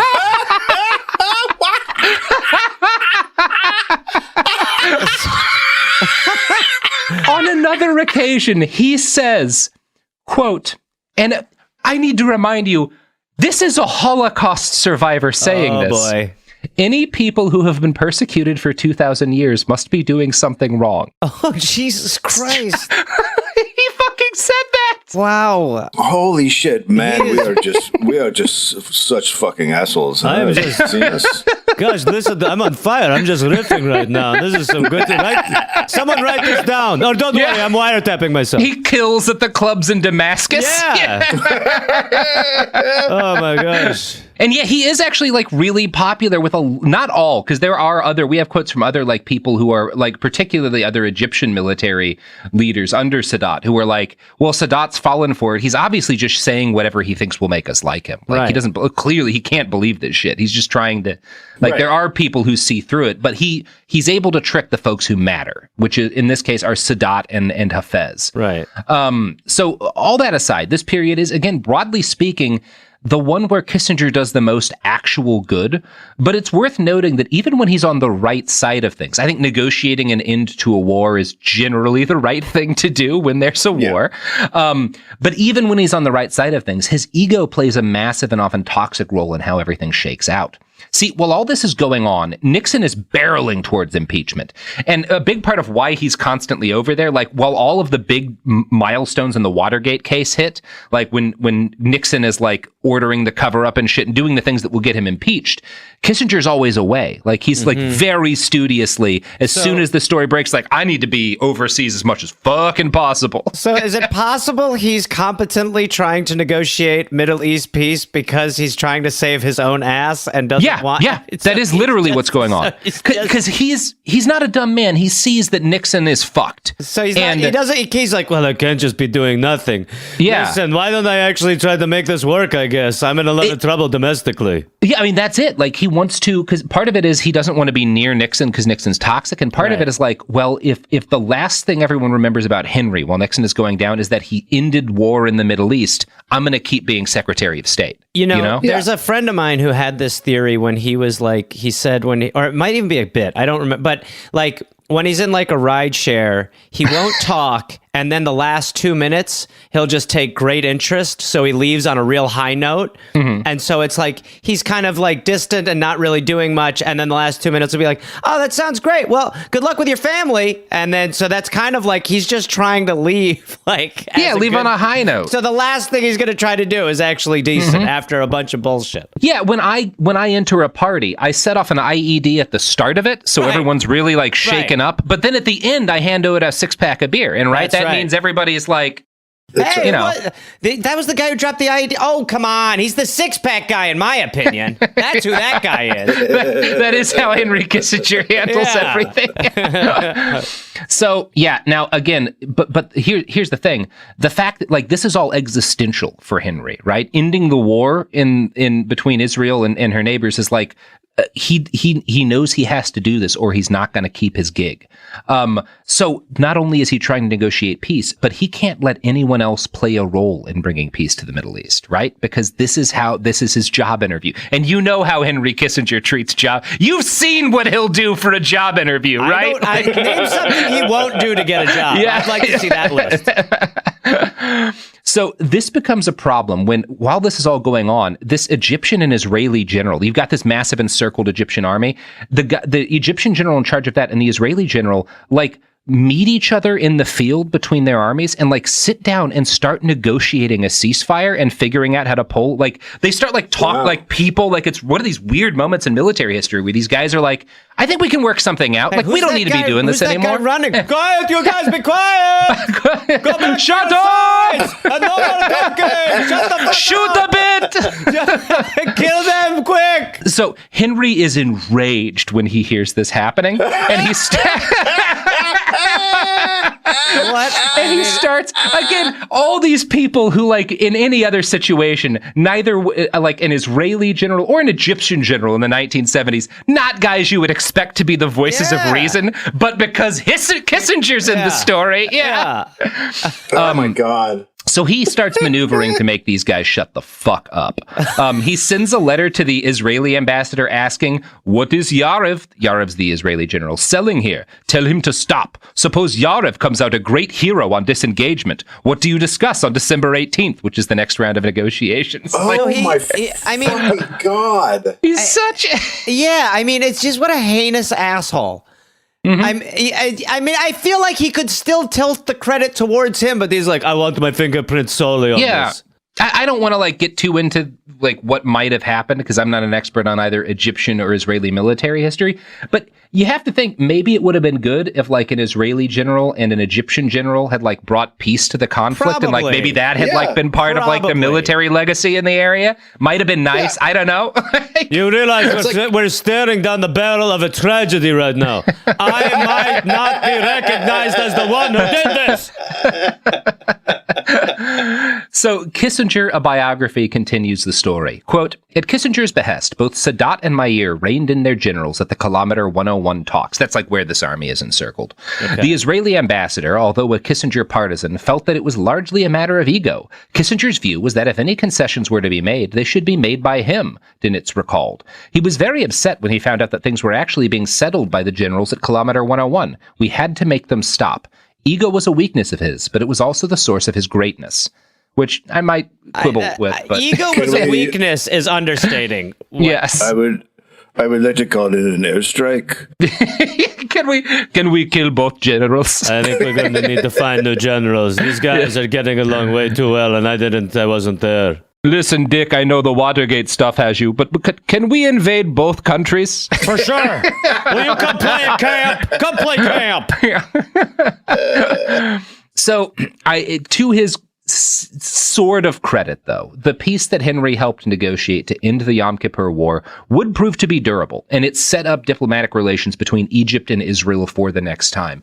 There's this very powerful moment when, like, Golda Meir, because, like, Sadat still can't talk directly to Israel. There's a whole, like, diplomatic thing going on. Right. But he tells Kissinger to tell her, like, I'm taking off my military uniform and I'm never going to wear it again, basically. Like, things do, like, this is a really, like, good move in a lot of ways. Obviously, that you could say this also like paves the way for nobody ever coming to help the Palestinians again, which is worth noting, but it does bring an end to this series of like constant wars. What an amazing risk to take, though, to be like, you guys stop, we'll do my version. We gotta do it my way. My way. Yeah. I'm the Frank Sinatra of Middle East peace negotiations.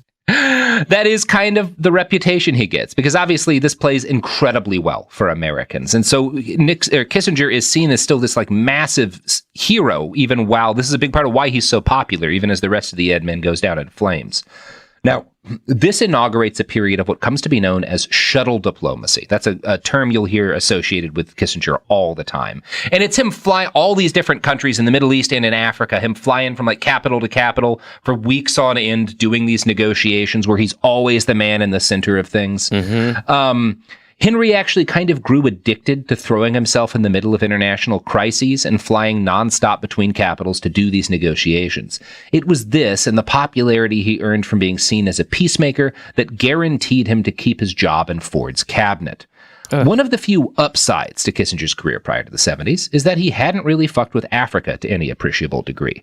Now, this is not because Henry Kissinger would have an issue with fucking with Africa, but it is because the U.S., we didn't have a huge footprint in the continent until the 60s. You know, that's just not swamped right now. There's so much going on. There's so many countries to ruin. Yeah. Yeah, this is like him learning Spanish. He just never found the time. Maybe when I'm a little older and I get the chance, I can ruin Africa, but my God. So, the U.S. footprint in Africa started up when the CIA, in the early 60s, I think, when the CIA murdered or allowed other people to murder, it's a little unclear, Patrice Lumumba, the left-wing democratically elected leader of the Congo.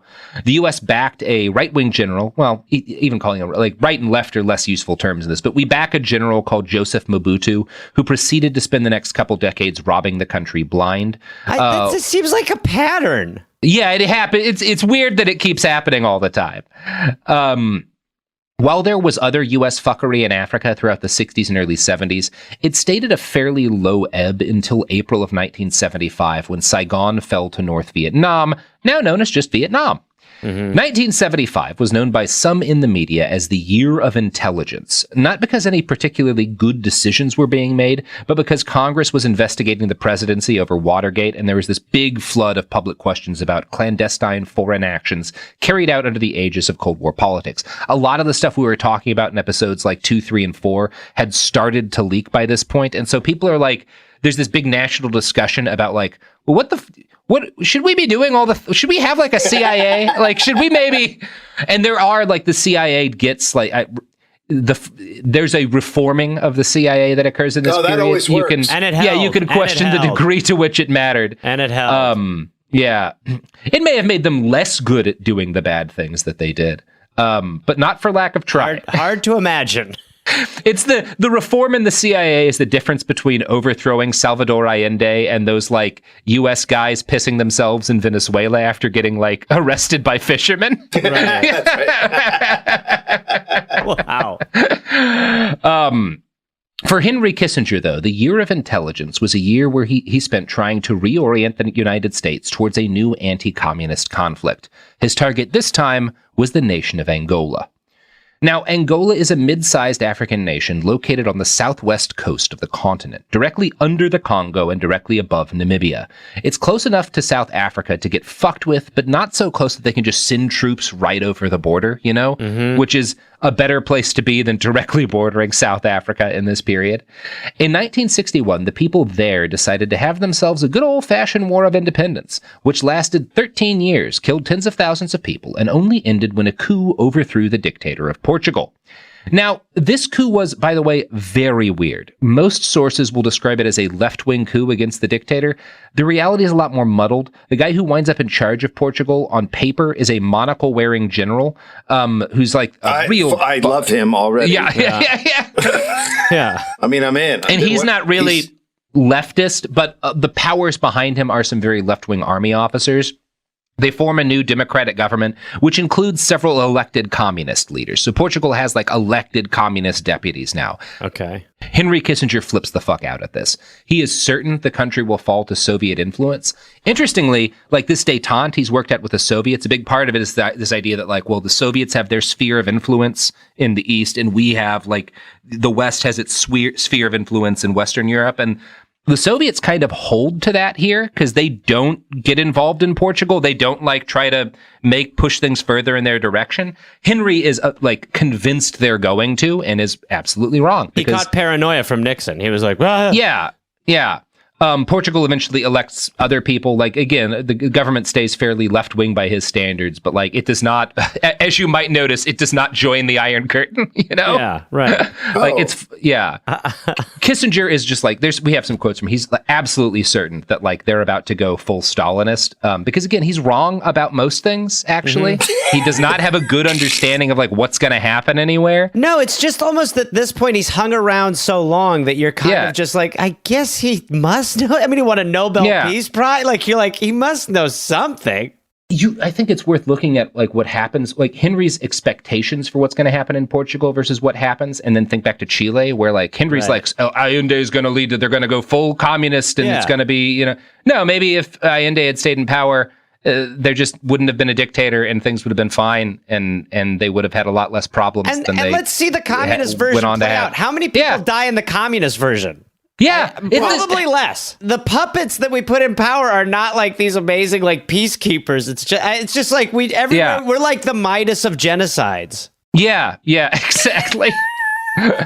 So the biggest international result of the coup is that the new Portuguese government had no stomach for colonies, right?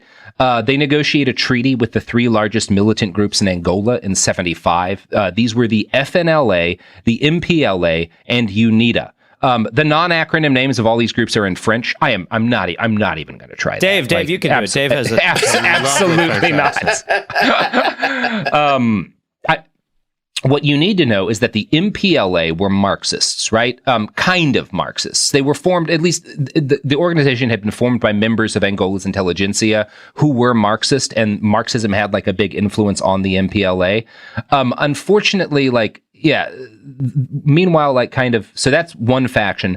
The FNLA and UNITA are generally described as being right-wing groups, but this is one of those things where like grafting Western political terms onto the civil war in Angola does not work great. All of these groups, even the ostensibly Marxist MPLA, are very tribal in origin. And by that I mean like they are based on specific tribal grievances and tribal like arguments, right, that are going on in the region, as opposed to like being clearly like, well, we're pro-communist or we're anti-communist. Like that's really less of what's going on. We're getting shirts made. Yeah. Yeah. For an example of how useless a strict ideological lens is here, UNITA was initially very left-wing in its messaging, attacking the United States as, quote, the notorious agents of imperialism. UNITA's fighters were literally trained by North Korean soldiers.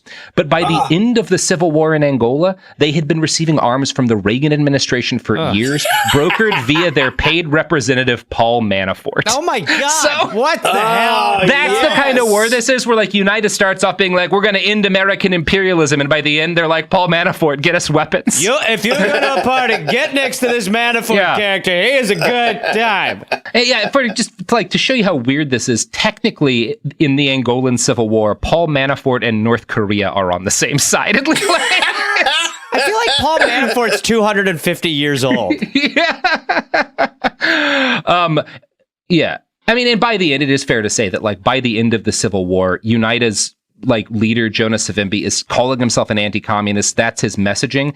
But he's less about anti-communism than, again, there's specific local grievances he has with the MPLA. And, like, that's more why they're fighting than that he, like, believes strongly in anti-communism. He just knows that's how you get weapons. Right, you know? okay, that's right. He's just speaking the language, right. Yeah, and when North Korea is training his guys, he's not into Juche, you know, he's like, he wants the dudes to train his guys. Yeah, right.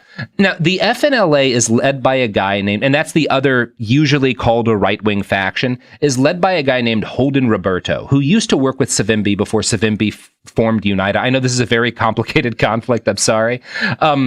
They're generally described as like right wing, and they did receive aid from the CIA. So that would definitely right wing getting aid from the CIA. They also got military aid from China, Romania, India, Algeria, Zaire, the AFL-CIO, and the Ford Foundation, or at least aid of some sort. So again, the sides here are just fucking baffling. They're like the Tinder swindler. They're just like working every side. Yeah, China, the CIA, and the AFL-CIO shaking hands over backing the FNLA. Agreement, it's like Big Brother. Wait, you guys here too? I didn't know you were here. This is amazing. The Ford Foundation. well.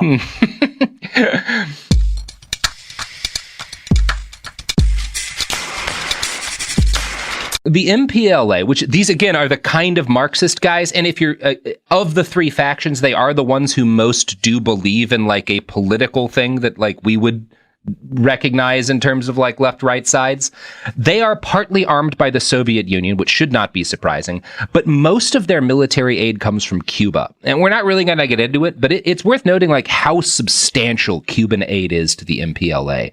Cuba starts sending soldiers to Angola in November of 75, and by 1988, they had more than 55,000 soldiers in the country. Wow. And like, that's a trek. I don't know if you guys know this, but Cuba and the west coast of Africa, not super close. Yeah.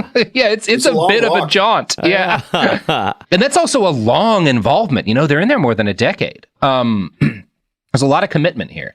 So as is generally It's actually the case, Cuba now, to be fair. So as is generally the case, all of the communists were not in agreement about Angola. The People's Republic of China did not particularly care about like a left-wing struggle in Angola. They wanted to keep Soviet power at bay on a continent where they were starting to do some business themselves. So China and the U.S. worked together to support the FNLA and UNITA. This is exactly the sort of thing Kissinger had been going for when he pushed to connect the U.S. diplomatically to China. I want to quote now from a write-up by Maria Guda of Wilfrid Laurier University. Quote, "This was part of Kissinger's grand strategy of triangular diplomacy. Triangular diplomacy was essentially the U.S. exploiting the relationship between Communist China and the Soviet Union to create a three-way detente between the countries, with the U.S. at the helm. Kissinger was not pushing for covert operations through the CIA in order to elevate American standing in China, because Nixon and Kissinger were orchestrating something larger. This was to use China as a counterweight against the Soviets. Kissinger's emphasis on triangular diplomacy caused him to view regional conflict in terms of involvement on the Chinese and the Soviets, not in terms of a local struggle. So he very much sees this as a battleground between different ideologies. But anyone who knows anything about the Angola Civil War knows that, like, no, that's not really what's going on. Like, everyone is in here, and it is certainly not like about what kind of political shit individual parties believe. Yeah, the side, you can't graph these easily onto like a Western axis.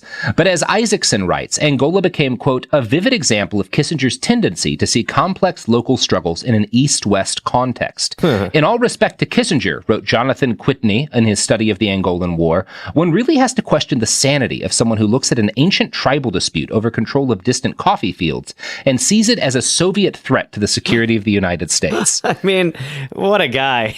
Yeah. To be able to... It's like, I mean, it's also, I mean, it's so, again, I mean, the ego on this fucking dude to be able to just go into massive conflicts, have no clue, and make it that binary and think that he's doing anything. I mean, he's just so emboldened. Yeah, he's emboldened. He's so arrogant that he's like, well... Would you guys do me a favor? Could some of you wear red shirts and some of you wear blue so we could kind of stuff? Let's do shirt skins, huh? Yeah, I don't need to Henry Kissinger, don't need to understand the actual dimensions of why these sides are fighting. Yeah. I can just assume that it graphs onto every other conflict I've ever cared about. Yeah, knowledge is weakness. Yeah. And this is he's not the only American to be arrogant in this specific way about a conflict in Africa, but right? He's the last. He's the last one. He would be the last, he's the thank last. God. Since then. So CIA funding for UNITA and the FNLA was initially quite low, but Kissinger pushed for an escalation, and soon the agency had poured $22 million in covert support for both of these groups. Kissinger felt they were thinking small, though. He believed that after suffering a public defeat in Vietnam, U.S. foreign policy needed a comeback, and Angola was... Yeah, baby! Yeah! Yeah. And what a better place than Angola when everybody cares. Every American's like, what are everyone's doing in plugged Angola? in. You're gonna love my new stuff. The problem with Vietnam is that it was too distant from American concerns. Angola! That's it. That's the problem. Now, so he believes that Angola is going to be our fucking comeback tour. It's the equivalent of, I don't know, one of the times Elton John did a farewell tour. I guess, something like that. He's on his ninth. Yeah, there's a lot of similarities between Henry Kissinger and Elton John's musical career. Yeah, bombing and the Jets. Yeah, actually, Tiny Dancer, that song is about about Henry Kissinger. Yeah, he is the Tiny Dancer. He is a little guy. So yeah, Kissinger wants to prove that the United States is still a global power, and he also wants to prove that Henry Kissinger is still a Secretary of State with some teeth. God. He's just like ceded a bunch to the fucking in these negotiations with Vietnam. He's we need to bring peace of mind to Henry Kissinger. Yeah. He is like, everyone is going to see Vietnam as an L for me. So I need a win, baby. So, yeah, you could kind of see his attitude in Angola as like the powerful sociopath version of buying a sports car to impress like 20-year-olds. Right. Like when you're, an old man. Yeah, right. He's in his midlife war crisis. And the people around Kissinger are a lot less bullish about escalating involvement in Angola. And in fact, this includes like the fucking CIA. But they had really big shoes to fill, to be fair. Yeah, they're just like, we don't want any part of this right now. Wow, you guys are really negative. Yeah. You guys, it's Angola. It's Angola. It's a win. Gotta be a fucking hole-in-one, baby. In June of 75, Kissinger holds a meeting with President Ford, the Defense Secretary, the Joint Chiefs of Staff, and the head of the CIA. They discuss the invasion of Angola, and while most of that meeting is still classified, we know Kissinger urged what he called a diplomatic offensive. Quote, "If we appeal to the Soviets to not be active, it will be a sign of weakness." He played on stereotypes of Africa as mysterious and wild, claiming, "It is an area where no one can be sure of its judgments." Next, Gouda writes, quote, "Revealing his talent for manipulation, Kissinger used daunting and dramatic language to illustrate the situation in Angola as he saw it. By giving the impression that there was no way to tell how the Angolan Civil War would play out, Kissinger pushed forward the idea that the U.S. had better get involved in Angola through tangible or covert means before it was too late. The U.S., through the CIA, needed to support the FNLA and UNITA to prevent the dominance of the Soviet-backed MPLA. This view wholly disregards the idea that the Angolan Civil War was indeed that, a civil war. Kissinger was positioning Angola in a wider East versus West context." Oh my God! You got Biggie, you got Tupac. These guys. I mean, only the United States can want to be in. Like, only the United States can be sold on getting involved in a conflict where he's like, "We have no clue what's going on, so we got to get our hats." We got to really throw our dicks in this one. Come on, guys, let's get moving. It could be crazy. This is one where, like, the U.S. actually doesn't really want to get involved. Like, this Kissinger is the one pulling everyone else in here. He's a marketing wizard. Yeah. And based on his urgings, the CIA comes up with a plan called IA Feature. It was a covert paramilitary operation in which U.S. military advisors and special forces would be sent to Angola in a manner basically identical to how U.S. involvement in Vietnam started. Okay. Kissinger's literally like, let's do that again, baby. Let's see. It goes pretty good when we do it. This is how I get to bomb Namibia. That's on my vision board. He has dreams of flattening the Congo. I woke up. I thought that I had done it. Now, despite the fact that the CIA did come up with this plan at his behest, there's intense resistance within the agency, a lot of whom think Kissinger has lost his fucking mind. And thus, CIA Director William Colby joins our pantheon of bad guys who seem reasonable because Henry Kissinger is involved. Right.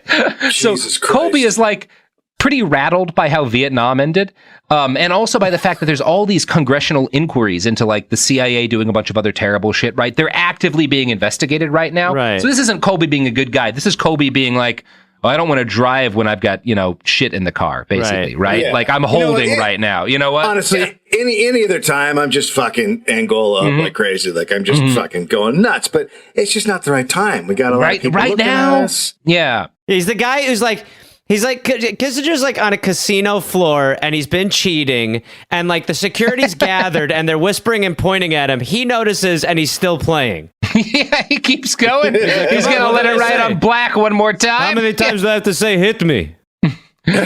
So the 40 committee, which again, Kissinger heads, approves IA Feature, but William Colby is like, okay, but I'm going to insist we actually go to Congress to have the funds appropriated for this secret option. Oh, that branch? Those guys? What? Are they still here? Oh my God. You are old-fashioned, Colby. So while Kissinger argues for his covert operators, South Africa sends troops in to support the FNLA and UNITA, who had again originally been trained by North Korea. So there's FNLA troops who receive training from both South Africa and North Korea. Jeez. This is just a very weird war. So China has the reaction we're all having and is like, you know what? This is too messy for me. I don't even need this right now. Like, I got other shit going on. Right. And they kind of bounce from the situation. Okay. The Soviets and the Cubans, though, extend more aid to the MPLA, who win the war handily and install themselves in the capital, Luanda, by the end of 1975. So a few weeks after this, the CIA holds an interagency working group meeting with Kissinger to discuss how to ask Congress to send in U.S. advisors. And like at this point, the war is lost, and Kissinger's like, no, we got to get some guys in there. Come on, guys. No one else wants this, right? Everyone else is like, this seems like way more of a hassle. He's showing up to the party at like 2:45 a.m. Come on, let's keep going. Let's do shots. What do you mean the keg's tapped? Yeah, the CIA is already puking from how much they've had to drink in Vietnam and Chile and shit. Who wants to do tequilas? Come on, I brought absinthe. Let's go. Poopers.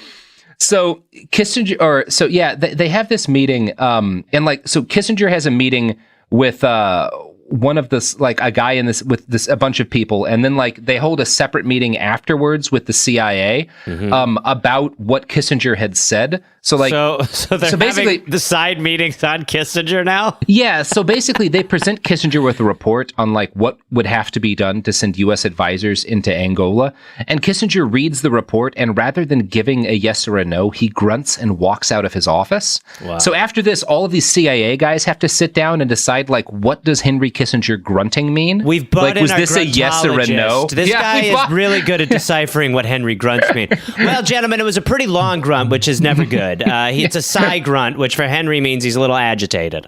I'm going to quote writing about this meeting, Kissinger, a biography by Walter Isaacson. Everyone found this rather disconcerting, especially since Kissinger was heading off for Beijing. Well, someone asked, was it a positive grunt or a negative grunt? Mulcahy paused. It was just a grunt, he explained. Like, oomph. I mean, it didn't go up or down. Stockwell, the agent in charge, marveled as a group of somber officials supervising the nation's only extant war sat around a table trying to decipher a Kissinger grunt. Mulcahy provided his imitation of the grunt once again, emphasizing its flatness. Someone else at the other end of the table tried it. There were a few experiments contrasting positive grunts with the voice rising, then a negative one with the voice falling. Different people attempted it. Well, asked the CIA officer who was chairing the meeting, do we proceed with the advisors? Mulcahy scowled and puffed on his pipe. We'd better not, he finally said, trying to decipher his boss's mind. Kissinger just decided not to send Americans into the Sinai. There were a lot of nods. The request for advisors was shelved. It was an amazing way to run a war, Mulcahy said years later as he recalled the incident. Oh, yeah. By the way, they accidentally wrote a Home Improvement script at the end of this. This is actually where the pilot to that show came from. Of Tim the Toolman Taylor. It was like, no, it was like, yeah. Okay, that sounds a little more positive. Yeah. It's just like, what a moment for the United States. Well, all these fucking spooks with blood on their hands being like, well, was it like, or like, you know? I mean, because you do, at least at some point in your existence, for the most part, you do believe that when someone is saying the Central Intelligence Agency, that it is really like working on intelligence and is intelligent and is a body that is actually, processing information that potentially you don't have access to. And instead, they're just sitting around a fucking table going like, do the grunt again, Jim. Yeah. The grunt again. It reveals, and this is, I think, where a lot of folks on the left kind of mix up viewing the CIA as like hyper competent. Yeah. And it's where a lot of people everywhere fuck up viewing Kissinger as hyper competent. Like, no, they have a lot of power and they use it badly. But like at the end of the day, Kissinger doesn't have the balls to like say yes or no on something. And so he grunts. And then all of these fucking, again, bloody handed monsters spend an entire meeting like repeating the grunt and trying to figure out if it means yes or no. Like, and there's no, like, it's so unchecked. I mean, like, it still is that. But it's just, there's nobody there to be like, hey, this is fucking nuts. Yeah. Instead, they're like, do the grunt again. Try the grunt again. Yes or no? Dan had the best grunt. Dan, do it again, because I want to play it slow for everyone. That's a maybe to me, bro. While I think it sounds ambivalent, having known Henry for a little while, he's pissed. So the CIA's request for another $28 million in funding and the discussion of sending in advisors was again leaked to Seymour Hersh. Congress cut off all aid. He puts out an article about it. Congress cuts off aid to Angola as a result of this. Kissinger does not get his way, but the CIA money he'd already funneled into UNITA helped the group stay alive.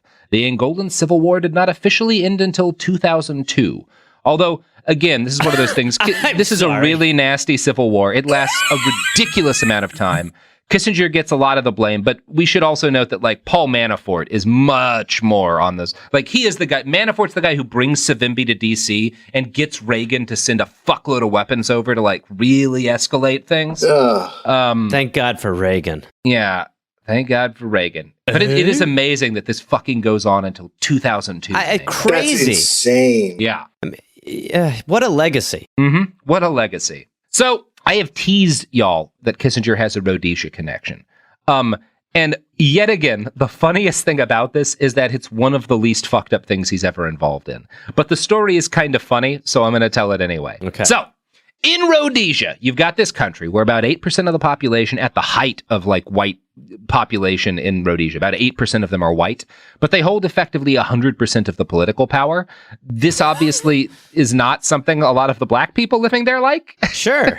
For reasons I don't think I need to explain. No. So some of them decide to fight back, and there's a number of rebel groups, and soon an ugly insurgent war between the Rhodesian government, which, by the way, is an international pariah, right? They're like actually not supposed to exist, basically. So no one can legally sell them arms, so everything has to get like smuggled through South Africa, and the Soldier of Fortune magazine winds up sending a bunch of fighters over. William F. Buckley raises money for them. Yada, yada, yada. Very nasty war. We've talked about it in other episodes. The GoFundMe war. Yeah, it is a GoFundMe war. So by the time Kissinger is in office, the white minority government of Rhodesia has spent years locked into the losing side of a grinding insurgent campaign. The international community widely condemns Rhodesia as an apartheid state, and there's a bunch of arms embargoes. And in fact, pretty much everyone hates Rhodesia except for South Africa and the U.S. right wing, who see the Rhodesies as anti-communist crusaders. Sure. Kissinger was locked into an awkward position here. He wanted to negotiate an end to the fighting and an end to the white supremacist government of Rhodesia, but he also doesn't want to piss off his right-wing base too much, you know? This is like a really messy situation for Henry. Yeah, of course. So, tough. Policy towards Rhodesia in the Nixon years. There's a plan Nixon approved for South Africa in 1969 that is like U.S. policy in Rhodesia for nearly a decade, and it is literally called, I am sorry for saying this, but Nixon calls U.S. plans, like the U.S.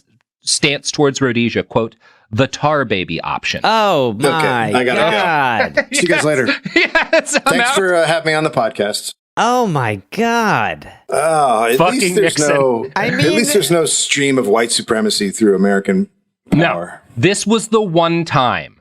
It's like, I can't believe the guy fucking recorded himself for... like, this is not just recorded himself. This isn't just like Nixon saying a slur in a conversation with his buds. No, yeah, this is official U.S. government policy. These are title pitches. Yeah. We write this out places. Someone wrote it down and was like, I'll hand it in if you're sure, Mr. President. Oh, it seems pretty good to me. And this is not just towards Rhodesia. This is towards all of like South Africa too, these like white minority governments in Africa. And the premise is that, quote, the whites are here to stay, and the only way that constructive change can come is through them. So I mean, it's so... and it really hasn't changed that much. We just have fancier titles. Yeah, we don't put the slurs right in the title anymore. Yeah, no. We don't record the president, and we don't put the slurs in the title. So the policy is sold to American liberals and moderates by basically saying the only way to liberate black Africans is to improve their economic outcomes through trade, and that means dealing with the white governments, right? Because if you were to just, I mean, it's really bleak. All we did, we really just changed it to tech. We've just changed it to tech, essentially. Yeah. We would maintain, the document declared, public opposition to racial repression, but relax political isolation and economic restrictions on the white states.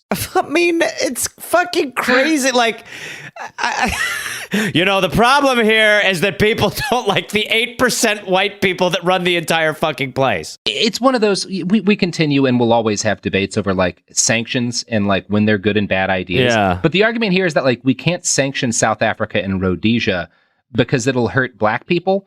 And the degree to which that's a lie is that like, well, you're saying we have to start selling them fucking weapons so that they can oppress black people in order to improve economic outcomes for black people. Right. And perhaps that's fucking insane. Right. You know? Yeah. It's a little more nuanced than that, not by a lot. Not much. Yeah. To his credit, when Nixon is out and Ford is in, Kissinger kills the racial slur option, and he authors a new plan, one that is a lot better and that is actually focused on spirited opposition to white minority rule in Rhodesia. Kissinger gives a big speech in Lusaka that immediately enrages the right wing of the Republican Party. Basically, he's like, our plan, like under Ford, we want to bring an end to the government in Rhodesia. Like this government cannot be allowed to right wing is like unbelievable. Yes, Ronald Reagan. They're Ronald over Reagan. 7% of the populace. You can't disenfranchise 7% of Rhodesia. Have you seen the color of their goddamn skin? That is essentially what Ronald Reagan says. He denounces Kissinger's plan as undercutting the possibility of a, quote, just and orderly settlement, and argues that it will provoke a massacre of white people. Boy, I mean, you want to have a head-popping moment. Try to find a good guy in a Reagan-Kissinger debate. It is an amazing fight where it's just like, I hate everyone involved in this. We should pay more attention to the white people. I think we need to be careful. I feel like you're both conning me into something. Mm-hmm. I feel like you guys are good cop, bad copping, and you're working for the same outcome. Look, Henry, I'm not 100% sure why I think you're wrong in this, but you must be. Yeah. The other guy's got to be wrong too, though, so I don't really know what to do here. I don't trust Reagan and hate him, but Kissinger, you're the worst person on the planet. So I'm in what I'd call a bit of a pickle. Yeah. This is a doozy of an issue. I'm going to need to go in the other room and do some grunting. Yeah. So what's happening here is that Kissinger is trying to wrench U.S. government policy in Africa away from supporting explicitly racist regimes in Africa. And Reagan and the right wing under Reagan. He's trying to get like into a country club or something. There's got to be some angle of.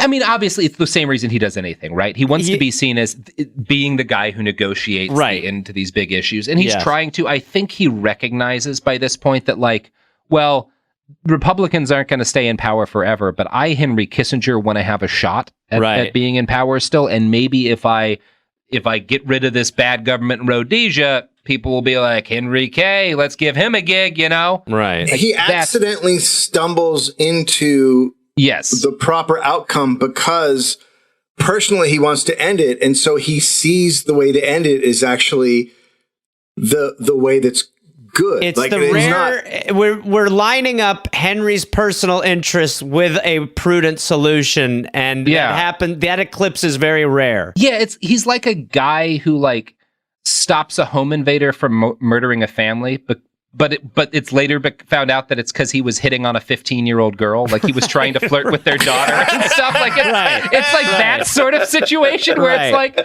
well, good, I guess. Like he stops a robbery because he was peeping through a window that he fell through. Yeah, exactly. Yeah, it is hard to find the moral lesson to take out of this. So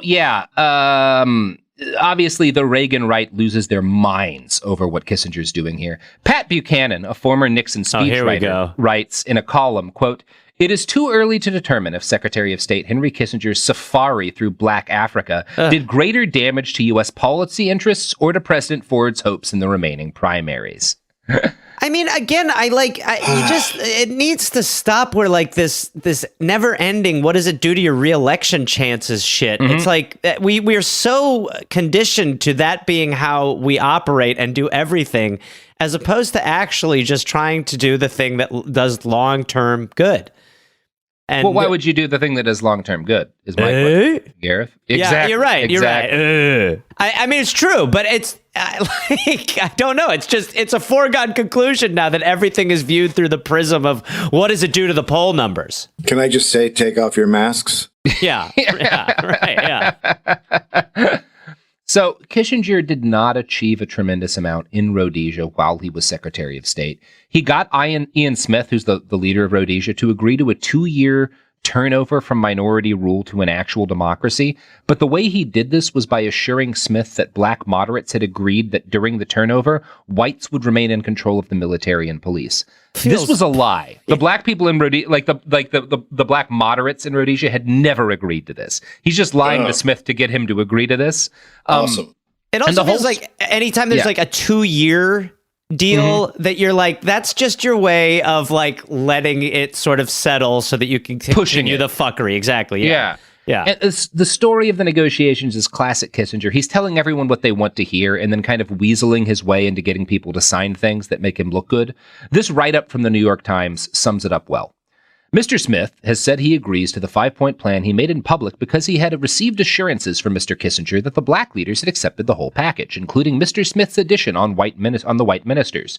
In his view, either the blacks have reneged or Mr. Kissinger misled him.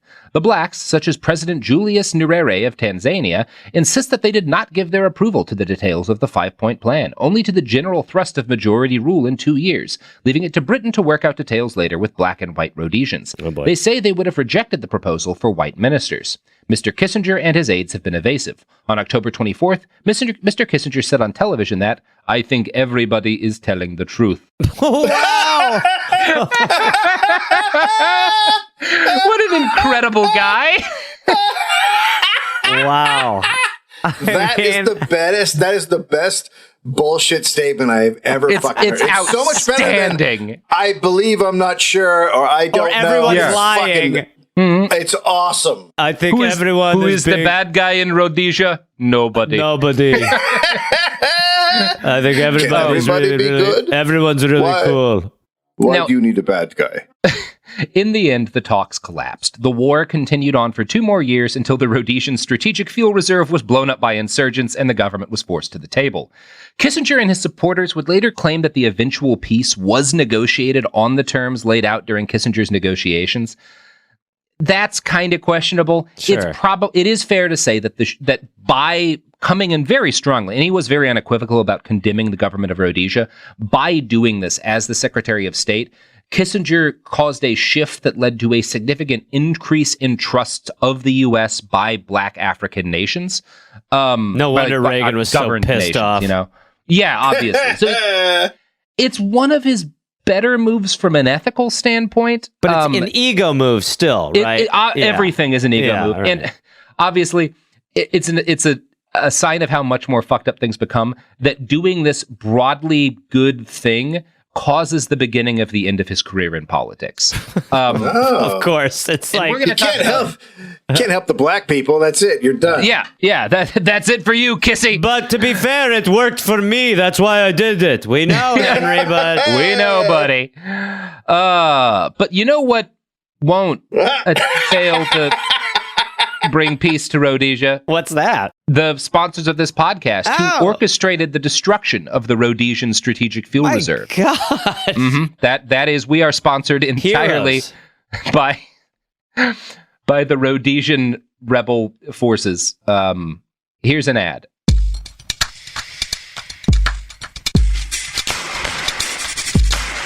We're back. Good stuff. Yes. Good times. So, yeah, on the whole, Kissinger's last year or so as Secretary of State involved his least number of war crimes per month, which might point to personal growth, but probably points to the fact that he and Nixon had just exhausted the U.S. government's ability to do shady shit. We needed a breather, right? We had to take a breather. It took us a few years to get geared up for Reagan, you know? Sad. He's been... Go ahead, Dave. We've just killed so many. There's like no... Mm-hmm. Like, what do we dig up? We dig them up and kill them again? Like, it's just hard. We're out of ammunition. He's like he's no longer a starting QB. He's being traded. He's riding the pine. Yeah, he's got like he got a wrist injury. You know. He's on IR for the year. Yeah. So the last one of his escapades we're going to cover then is Kissinger's relationship with the Kurds. Oh fuck. Yeah, baby.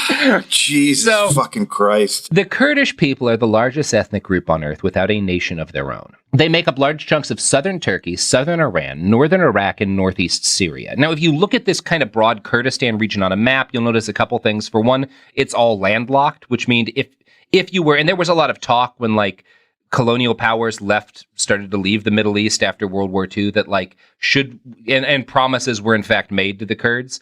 One of the issues that comes up is that it's going to cause like severe economic difficulties because they would be landlocked. Mm-hmm. You'll also note that their territories all tend to exist in chunks of states that have wound up fighting each other repeatedly over the last half century or so, right? On Turkey purpose. and Syria, Iran, exactly. And the Kurds were used on purpose by basically everyone as buffer zones and proxy fighters in these conflicts. Now, starting in the Nixon administration, the Shah of Iran had a problem. He was engaged in an escalating conflict with a new, sexy young dude on the block, Saddam Hussein of Iraq. Now, can I just say right away, I like both these guys. They seem like they're both going to go good places. So the Shah decides he wants the U.S. to arm Kurdish fighters in order to give Saddam some trouble and ease up pressure. The ostensible leader of the Kurdish people's struggle in Iraq at this time is a guy named Mustafa Barzani. Now, Mustafa had been leading his people in battle against the Iraqi state prior to Saddam taking power for like a decade at this point, and he had repeatedly begged the United States for aid. The U.S. traditionally did not like Barzani because he had spent a decade exiled in the Soviet Union and had some socialist-y tendencies. But the Israelis and the Shah had experienced great luck in using the Kurds to keep Saddam, who'd taken power pretty recently, off of their back. Kurdish rebels tied up 80% of the Iraqi military during the 1967 war against Israel and are probably a big part of the reason why Iraq did not join in that war. In April of 1972, Saddam signed a treaty of friendship with the Soviet Union. This finally tipped things for the Nixon Treaty of administration. friendship is just a great term. I mean, it is a nice term. We're like buds! It's like when I signed with my bros! BFF when I was 7 at a treehouse. Yeah. Hey, can you sign my bro contract? Yeah. It means we're bros forever. It comes with AK-47s. We are signing the BFF treaty. So this finally tips things for the Nixon administration, and Kissinger gives the go-ahead for CIA Director Richard Helms to express American sympathy with the Kurds and declare our, quote, readiness to consider their requests for assistance. Next, from a write-up in foreign policy, in early 1974, Saddam violated the terms of the March Accord and unilaterally imposed a watered-down version of autonomy for the Kurds.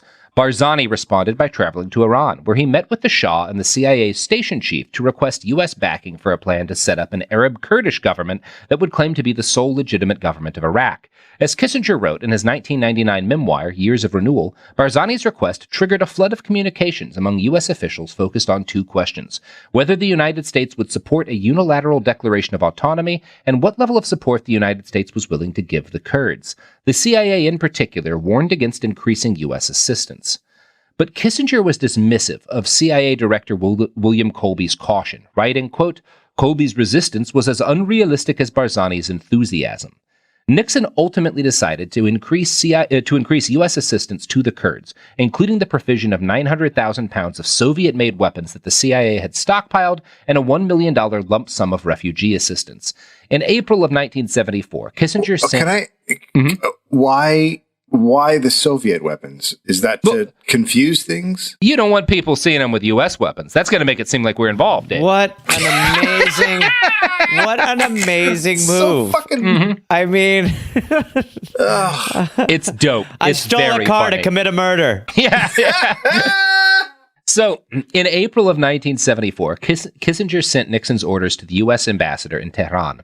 This cable was important because it laid out a succinct proclamation of U.S. interests vis-a-vis the Kurds.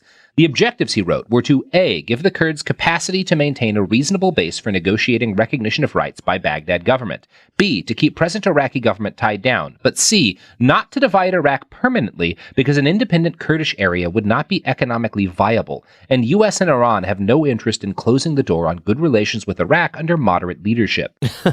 Yeah, but there are I mean, I'm not crazy, but there are landlocked countries that are economically viable. And Kurdistan has a huge amount of oil. Yeah. It's such a crazy thing that they're saying. Like, it's just, It's fucking insane. What they are doing and what Kissinger is establishing in writing here is U.S. policy towards Kurdish people for more than half a century. And the idea comes down to, we will provide them with aid and weapons when they fight our enemies, but only to such an extent that they achieve minor tactical successes, never enough to allow them permanent autonomy, because that's going to upset the balance of power, right? My God. This has been ever since. This is what we do with the Kurds, right? And Kissinger is the guy who lays it out first. Now, Mustafa Barzani made the terrible mistake of believing that the U.S. actually supported his people's independence. For 3 years, the Kurds battled Saddam, sustaining thousands of casualties. But then, in 1975, the Shah and Saddam made peace, and the Shah asked the CIA to cut off all aid to the Kurds as part of a deal with Iraq. The weapons Kurdish fighters had relied upon suddenly dried up. Barzani's fighters were massacred. Thousands fled to Iran, but were turned away by the Shah. Desperate, Mustafa cabled Kissinger, whom he had gratefully sent 3 rugs and a gold and pearl necklace as wedding gifts just months earlier. Your Excellency, the United States has a moral and political responsibility to our people. Kissinger never replied. Later that year, the House Intelligence Committee asked him to justify this betrayal. He responded, "Covert actions should not be confused with missionary work." Oh my God. It's so cool. You don't understand that sometimes I'm also just doing missionary stuff. Mm-hmm. Yeah. The key is that I don't give a shit.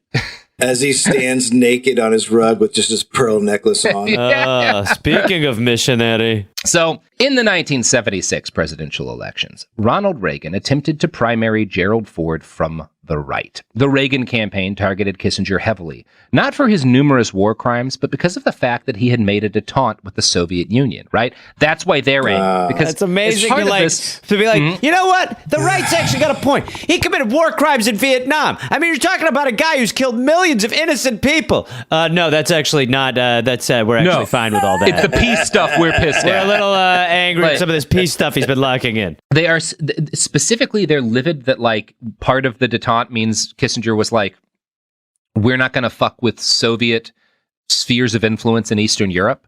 And Reagan and his colleagues are like, well, this means they're just giving up Eastern Europe to communism, you know? Of course. Right? Always communism. Exactly. Always. It's fascists hate communists. I mean, God. And Kissinger's political instincts and charm were sufficient to fend off an attempt, because there's within the Ford administration, there's an attempt to get Ford to promise to fire him in a second term, largely because they think it'll help him win the primary against Reagan. Right. And Nixon beats everyone here. He manages to get Ford to be like, no, I would never fire Henry Kissinger.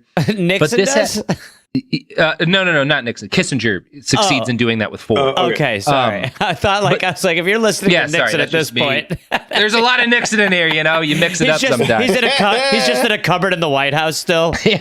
Gerald, get me some gin. Also, keep Hank around. So the fact that Henry wins the fight within the Ford administration means that he becomes like a major marketing term for the Reagan campaign, right? Like they do not stop. In fact, they instituted a plank in the Republican Party that year that's basically the anti-Kissinger plank that says like, you will never accept that like communist states should exist anywhere. Essentially, that's kind of what they do. Okay. It's just stabbing him in the heart. Yeah, it is. It's amazing. And it's a mark of like how much he fucked things up that you can't even feel good about his downfall because he's replaced by people who just suck even more. Yeah. Yes. So Ronnie felt the spheres of influence that Kissinger had established with the Soviet Union were giving up the Eastern bloc to communism. He also attacked Kissinger for negotiating with Panama's new government because Henry was willing to give the Panama Canal back to the Panamanian people. But they have no right to the Panama Canal. But yeah, oh my why God, would the they right get wing it? was so, and Reagan wrote that thing, but they were so fucking mad Come about on, it. no, they have no claim to that canal. Yeah, Reagan said in a speech, we built it, we paid for it, and we're going to keep it. Oh my God. Refer to our two-parter on the U.S. and Panama for more on that one. So Reagan's primary attempt failed, but by struggling against the rising far right, Kissinger had hammered the final nail into his political career's coffin. In the Ford administration's last days, a dark alliance materialized, and, smelling blood in the water, they acted to cut Kissinger off from any future career in Republican politics. The three main members of this alliance were Paul Wolfowitz from the CIA, Vice President Dick Cheney, and Secretary of Defense Donald Rumsfeld. Oh my God! Oh, baby! Yeah! It's like there's 4 Kissingers. It's like killing Satan and then 3 winged demons fly out of him. Yeah. It's so funny. It is so funny. Finally, God, some it's good really guys. funny. And in fact, so Kissinger, like Rumsfeld, he sees as almost like a protege. Like he and Rumsfeld are very close. And when Rumsfeld turns against him, Kissinger describes him as, quote, the rottenest person I've known in government, which is Henry, from you, utterly meaningless. Honestly. Like absolutely meaningless from you. I mean, you're not 100%. allowed to. Yeah. It's so funny. It's so funny. So it's not funny for all the people who are going to die, but it's funny in like an existential sense. Like if you're an alien looking at all this like a TV show, it's pretty funny. Yeah, you'd be like, well, why don't they get a good guy? You're like, well, it's really hard to explain, but they just don't. If you can't laugh at all the people dying, are you an American? Yeah, no. The answer is no. By the way, the first time that Nixon heard that Kissinger was working with a guy named Rumsfeld, he was like, well, pour him in a glass for me. Get some ice on it.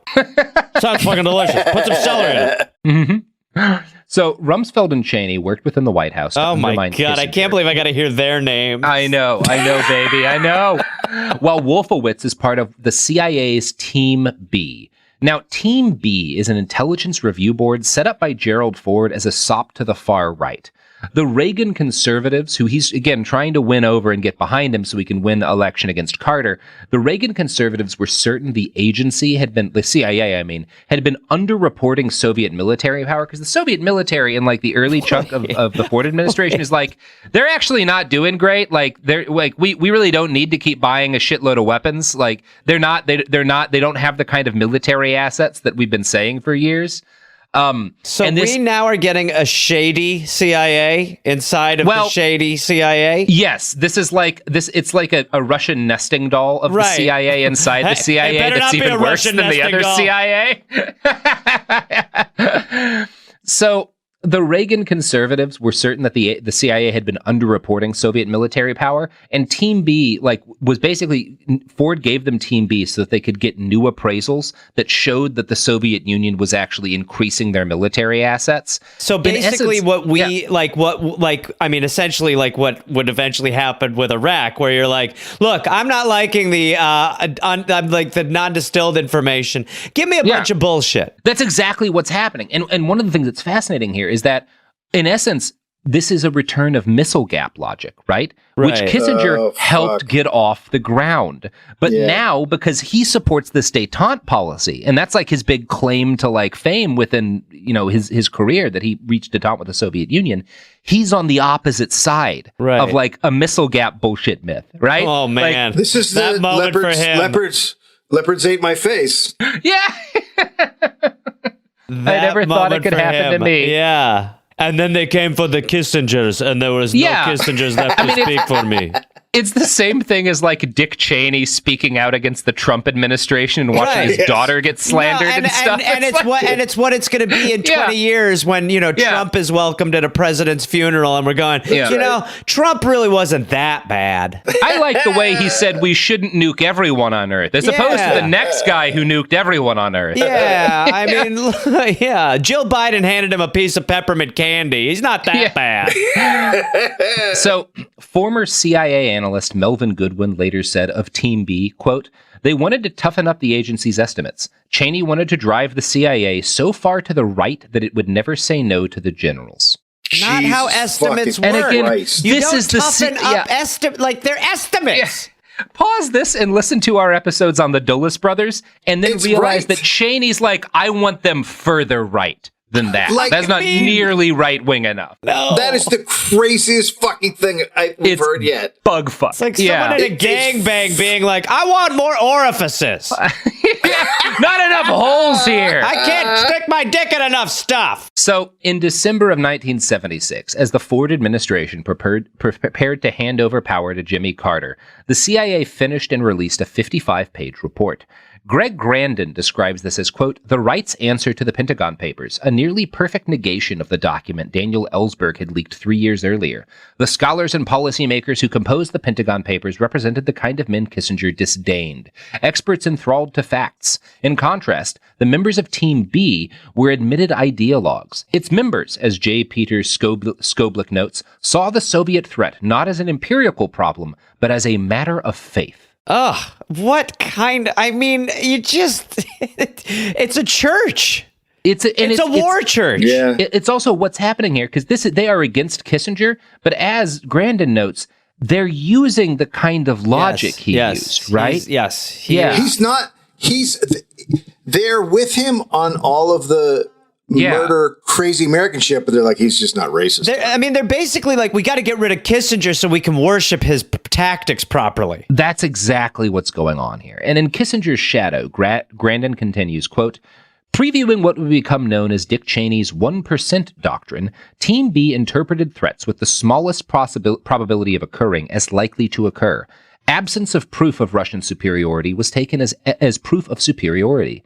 Team B's failure to find a Soviet non-acoustic anti-submarine system was evidence that there could well be one, noted by someone with the findings. Which makes sense. Of course. I mean, it would be... Of course, how could you not... Look, there is no evidence that I have EGOTed and won an Emmy and an Oscar and a Grammy. So that's pretty solid evidence that I, in fact, have. You have all of them. Yeah, you just need to understand you have all of them. Yeah. Absolutely. Mm-hmm. So in December of 1977, the New York Times published a front-page story on the intelligence findings of Team B, which provided legitimacy to the bogus estimates and ensured the next decade of defense spending was geared towards stopping a rising Soviet titan that did not exist. Oh my God. Jesus fucking Christ. Thanks, New York Times. Nailed it on that one. Star Wars on top of that, which is Star Wars proceeds directly from creation. Yeah.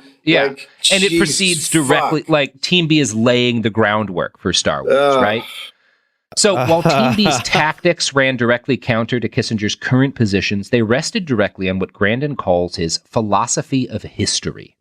Henry had been an advocate on the value of intuition in assessing threats and guiding responses. Historian Anna Hessen-Kahn writes that they used Kissinger's own philosophy to, quote, belittle, besmirch, and tarnish Henry Kissinger. Had to be a tough spot for Kissinger where he was like, it's a shame that I've been vilified, but goddamn do I love the way they did it.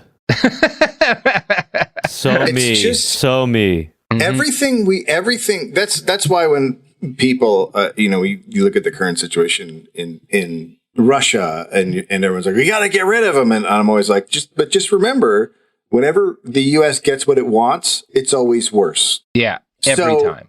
That it can be worse. Like, he can be gone. He's a fucking monster, but don't be surprised if what comes after is really fucking bad. And the idea of not questioning shit. Like, we're the country who cried war. At some point, you have to be like, look, sorry, everybody, you're really going to need to step up with a lot of evidence because you constantly just fucking invent. I mean, if you are forming organizations inside of bullshit organizations meant to bring, like, that, if there's no submarines, it means there are submarines. I mean, it's just kind of like, and the fact that it's still effective, it's constantly effective. It's never stopped. This is just a continuation, and it's even like this is a domestic version of what happens everywhere else. We just create more and more worse things. Yeah, internally, externally, it's what we do. Don't worry, we'll make it worse. Yeah, that is the promise that the United States makes itself in the world. Don't worry, we can fuck this up more. Yeah, the lifeguard has weights to throw on you. Yeah, I mean, we fucking created Putin. If you go back and look at it, like we were behind all that shit. Yeah, it's us looking at the bombing of Kiev and going, you know what'll fix this? If Bangladesh doesn't get COVID-19 vaccines. Yes. Right. Yes. Yeah. Which at some point is going to be what, we will at some point solve something just totally on accident.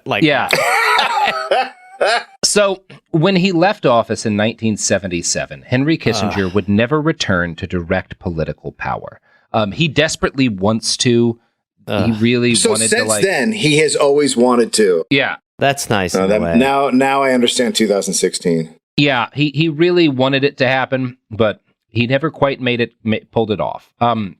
He eventually started a consulting firm, which he would rapidly grow into an $8 to $10 million a year business for himself. Christ. He makes a ton of money doing this shit. Of course he goes into consulting. Absolutely. A consultant's job is to give the worst advice. Yeah, and to make people feel good, and he's great at that. I'm a shit oracle. Mm-hmm. Now, Walter Isaacson, author of the biography Kissinger, claims that Henry was actually much more ethical in this period of his life than most former government officials who start consulting businesses. Come on. He waited an unusually long time to start his business. He avoided for years directly connecting his clients to people he'd worked with in the State Department. What a low bar. It may be accurate that he is more ethical in his conduct here than most people, but again, that's a low-ass bar. Yeah. Most of his business, the business he does in this period, can be boiled down to like he's helping oil and gas and other extractive industries make deals so he's with like doing nice philanthropical stuff. Yeah.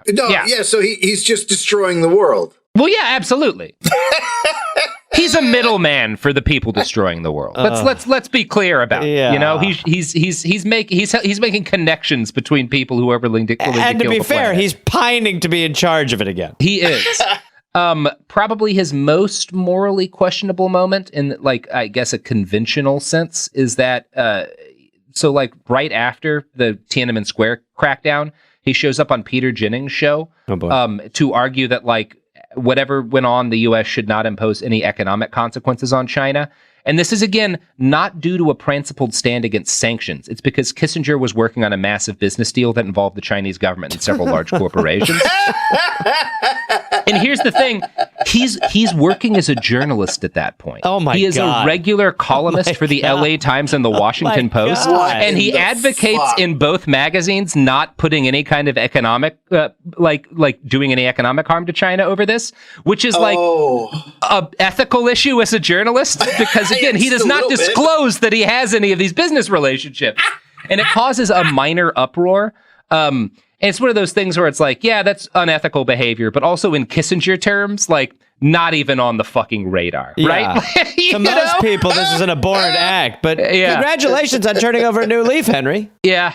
Wow, Henry, you've really improved. You really are less shit. You waited until after the thing to do something bad. Yeah. So in his post-power years, he became even more of an international celebrity. He's actually surprised when he starts doing this job. He's racking up huge amounts of money as like a public speaker, and he and his like accountant expect the value of him as a speaker. Like, well, it's going to decline over time. People will learn that you're horrible. It just gets bigger. He just becomes more and more valuable as a public speaker. Now, for some insight into his life in what we might call retirement, I found a New York Magazine article from 2006. Quote, he bonds with Oprah Winfrey over their shared love of dogs. She recommended an artist to paint a portrait of Kissinger's lab. And with Alex Rodriguez over their shared love of the Yankees, he and A-Rod had lunch at the Four Seasons last year. He and his wife of 32 years, Nancy McGinnis, spend every Christmas with close friends Oscar and Annette de la Renta in the Dominican Republic. Asked about the nature of that friendship, given the unlikely connection between a former statesman and a fashion mogul, Kissinger says, "They are dear friends of mine. They have no utility." I'm going to try to kill them.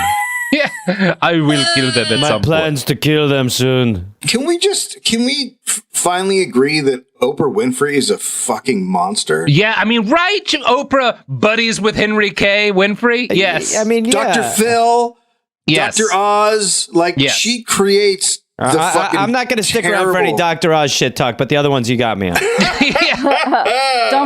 Don't forget John of God. Yeah, right under your Suharto tattoo, Gareth, is just Dr. Oz high-fiving Henry Kissinger. Now, to be honest, this is before he got his show, so I liked him early.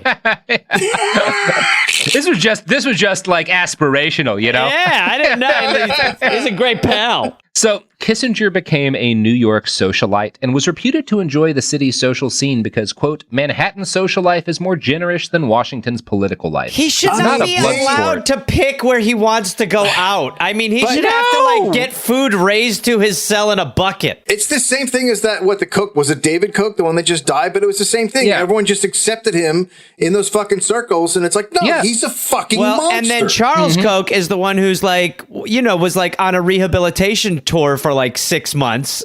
And major news outlets are reporting like, look, he recognizes they fucked up a little. It's like he feels bad. Yeah, he feels bad. I don't give a fuck. Yeah. Degenitalize him. So Kissinger was regularly, and I think probably still is, regularly seen on the arm of Barbara Walters, who calls him a loyal friend. And in fact, she was hanging out with Henry and his wife one night at a dinner party when Kissinger endured one of his few public shamings. It came courtesy as the only real hero of these episodes, ABC News anchor Peter Jennings, who sees Kissinger at a restaurant and is fucking enraged and screams out, "How does it feel to be a war criminal, Henry?" Nice. Oh, yes! Peter Jennings, baby! Of course, and of course, Peter Jennings is gone, so no longer do we get dies. that. Yeah. Kissinger probably invaded his lungs. Yeah. That should happen every restaurant he goes into. And to all these fucking anywhere. people. Yeah, Jennings is basically the only person at Kissinger's social level who calls him out. And he is a nightly news anchor on a major network. Imagine if you had that sort of vitriol pointed at some of these people that we have in present day, who are, again, not only allowed to walk around, but are still in spheres of power. But Dick, like we were saying about Dick Cheney, George W. Bush should not be in public. He should not be releasing thoughts on Russian invasion. No, he certainly shouldn't be fucking painting. Shocking. Yeah, he shouldn't be fucking getting mint. He shouldn't have fingers. No. His daughter should not be on the fucking Today Show. I don't know. I like strawberry in my margarita. So I want to continue the story because we're not done with the story of Peter Jennings calling Kissinger out at a restaurant. And to finish that tale, I'm going to quote from the New York Magazine again. The subject of Kissinger's past sins was very much in the air at the time. Judges in both France and Spain were seeking Kissinger for questioning as the long simmering debate over his connection to Chilean General Augusto Pinochet's brutal killing of dissidents in the 70s returned with a vengeance, not least in Christopher Hitchens' ringing indictment, The Trial of Henry Kissinger. These developments clearly rattled Kissinger, who had preemptively written a lengthy article for Foreign Affairs, decrying the dangerous legal precedent of using universal jurisdiction to try state actors for past actions, the same precedent under which German courts hope to try Donald Rumsfeld. The question by Peter Jennings, how does it feel to be a war criminal, stunned the dinner guests, who included Time Inc. editor Henry Grunwald, who also died last year. And former ABC chairman Thomas Murphy. Grunwald told Jennings the comment was unsuitable. Yeah, that's really an unsuitable thing to say. Was it as unsuitable as fucking bombing Cambodia? Jesus fucking Christ. This is the thing. Manners. They care about manners. They don't care about all the fucking bodies. And to his credit, when Grunwald is like, Peter, that's really unsuitable. Peter's like, I don't give a shit. He's a fucking war criminal. He doesn't say that exactly, but he says the emotional equivalent of that. It's such a bummer. Barbara Walters later said of the moment, I tried to change the subject, but it was a very uncomfortable moment. Let's talk about Kissinger's Cambodia. wife, reacted very strongly and hurt. Kissinger said nothing. Man, it really is you see this a lot when protesters will go into events and they will, they'll have a message, they'll have signs, they'll have something orchestrated set up.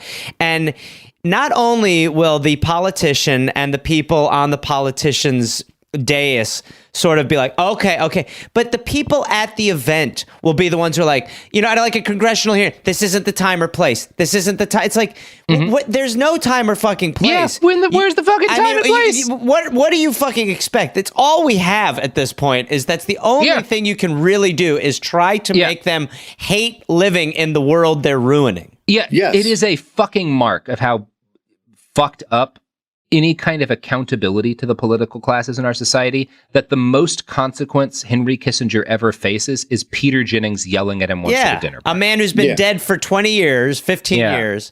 I mean, when Sarah Huckabee Sanders was out to dinner and some people yelled at her, I mean, you saw both sides condemning it. Some fucking dudes yell at fucking Tucker Carlson from his lawn and it gets called terrorism. There are Republicans and Democrats who always condemn that sort of stuff. And it's not because people believe in public decorum. It's because they don't want it to show up on their fucking doorsteps. Right. They don't want that shit to come back on them. Yes. And I'm sure if someone's going to point out Peter Jennings did something fucked up, he must have. He was in media for a very long time. Oh, right. He did 9/11. That was Peter Jennings. He flew those planes right into those towers. I'd forgotten about that, Garrett. Yeah. That's how he died. That's how he died. Yeah. But at fucking least, he was there and didn't mince words. Just like, you're a war criminal. Not like, how does it feel to be here where American boys are dying? But like, no, you did war crimes, Henry Kissinger. Fuck you. Someone has to say it. In his many decades worth of declining years, Henry has focused his remaining powers in an attempt to secure his legacy. In 2003, he opened up his White House archives to a British historian named Niall Ferguson, whose book, also just titled Kissinger, I've cited a few times in these episodes. Ferguson claimed his biography would, quote, provide a warts and all look at the man. But quotes he made about the relationship put the lie to that. And this is Ferguson writing about how jazzed he is to be hanging out with Henry. I'm in Henry Kissinger's swimming pool talking about his meetings with Mao Zedong, thinking I must be dreaming. Shit in that pool. I know. Fucking hell, Niall. Everyone. Now, obviously, I have quoted from this biography because of the details, the information Kissinger provides about his early life. It is not without value. It's probably the most detailed look at his childhood we have. It also only goes up to 1968, which neatly avoids the most controversial moments of Kissinger's life, right? That's not great. Even when journalists... And now we end the story. Yeah. That was the end of Henry Kissinger. Blah, blah, blah. Even when journalists and historians that Henry hasn't authorized specifically interview him, they are likely to find themselves enraptured or at least tripped up by his clever wordplay. Bob Woodward, who first interviewed Kissinger in 1974, wrote, he wants to control not just what he says, but people's perceptions of what he says. And it's kind of like one long book review where he is arguing with the reviewer of his book or his life or his policy. Seymour Hersh was more blunt in 1983 when he wrote, he lies like most people breathe. Wow. Now, the most comprehensive biography of Henry Kissinger, and the one if you're looking for just a book on Kissinger's influence in the U.S. and how toxic it was, I recommend Kissinger's Shadow by Grandin. If you want an actual biography of Kissinger's whole life and time and power, I recommend Walter Isaacson's 1992 book Kissinger. I actually think Isaacson is too fair to Henry Kissinger, but even so, even though he clearly does not wholly condemn the man, I find the book utterly damning, right?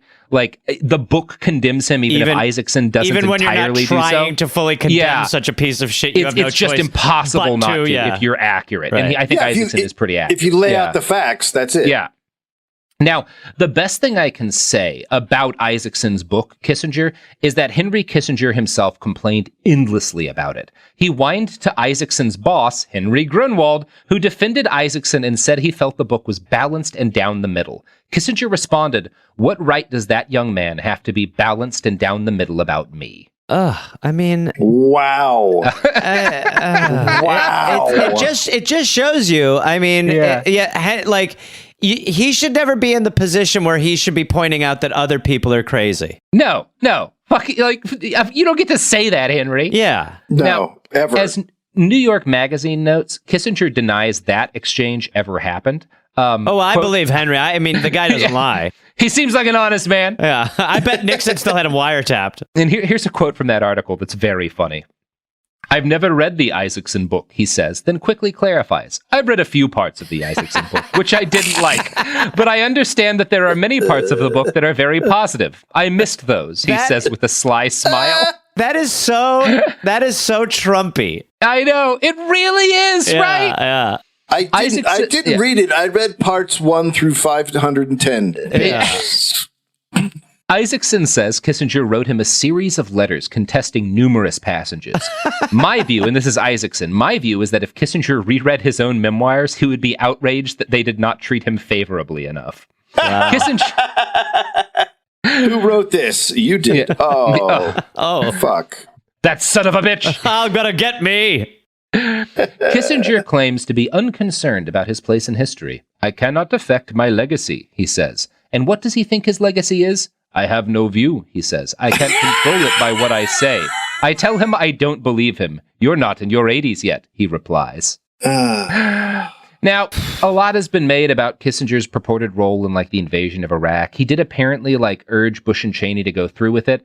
I think crediting him specifically with having an impact on that is not realistic because this is Bush and Cheney. By the time they talked to Kissinger about this, they had made up their fucking minds. It's probably... He didn't push them into invading Iraq. It's like similar when like the Queens of the Stone Age have Dave Grohl on drums. Yeah. You're Yeah, like, exactly. He's a player for sure, but he's not writing all the songs. I mean, Josh Homme's got this. Kissinger's definitely the Dave Grohl of the Bush administration. Yeah, right. Great drummer. And I think that rather than like actually being a meaningful role in arranging consent for the invasion of Iraq, I think Kissinger was doing here what he always did. He was sucking up to powerful people to tell them by telling them what they wanted to hear. And the best example of this comes from 2008, when during a presidential debate, both John McCain and Barack Obama cited Kissinger as supporting their positions towards Iran. Both men held opposite views of what the U.S. should do in regards to that country. So you might expect, and I don't think either of them is lying. I think they're both, because I think Kissinger just would be like, yeah, of course, that's the right call. That's absolutely. Great. So what would the start date be, just so I can put it in my calendar? Good call, guys. That's great. You're both right. Yeah, we should invade them and leave them alone. Yeah.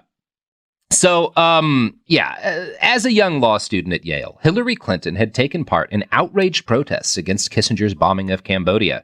As Secretary of State, she praised the astute observations he shared with her and wrote in a review of one of his books, Kissinger is a friend. And again, the astute observations are Kissinger saying whatever she wanted to do was the right thing to do, right? Like that's why these people like him and think he's astute. He's not. I think he does today get kind of like looked at as this secret power pulling the strings. I think instead he's just like the ultimate kiss ass. He's just like, oh, you're in power now. Yeah, whatever you want to do is the good thing to do. Absolutely, right? You know, 100%. I would tell people, like, if you're young and you don't understand what it means to see Hillary Clinton standing there with Kissinger. Mm-hmm. It's no different than in 10 years if all of a sudden your Democrat candidate is standing next to Cheney. Yeah. You're like, what the fuck is going on? And I guarantee you that lost her. A bunch of people didn't vote for her because they saw her standing next to Kissinger. Yeah. I guarantee it. I guarantee it. And I think, though, when you're trying to talk about like his actual influence and like the fucked up things that have been happening in the last couple of decades, it's less in whatever advice he was giving politician A or B, and it's more in the way he shaped the way the U.S. government functions in terms of foreign policy. He centralized power and set the precedent of allowing the executive branch to execute military actions without consent of anyone outside the White House. And obviously, there were like things that were done to restrict the power of the executive branch from doing that, but then those things were all undone after the it's this kind of tug of war thing. But Kissinger, even though he did not set obviously the policy after 9/11 that expanded the executive government's ability to do military shit abroad, he did set the precedent of like how you would actually centralize power in that way within the executive. And he set a lot of ideological and philosophical trends that are still shaping the way the U.S. government functions in regards to foreign policy today. Sure. Yeah. And if you're looking for perhaps the most direct and succinct explanation for how Kissinger influenced the world of modern American politics, you can find it in this quote he himself wrote in 1963. There are two kinds of realists, those who manipulate facts and those who create them. The West requires nothing so much as men able to create their own reality. Wow. What a fucking... Wow. To not be able to define realists in your two-tier definition of realism is absolutely delusional. Yeah, for neither of your definitions of realists to involve people who care about material reality. I heard you say in the first one, I was like, oh, and the second one's going to be realists. It's like, no. Neither one is realists. Nope. So that's Henry Kissinger. It's so unbelievable. And to what his legacy, like you're sort of saying, is not just directly connected to the things he's connected to.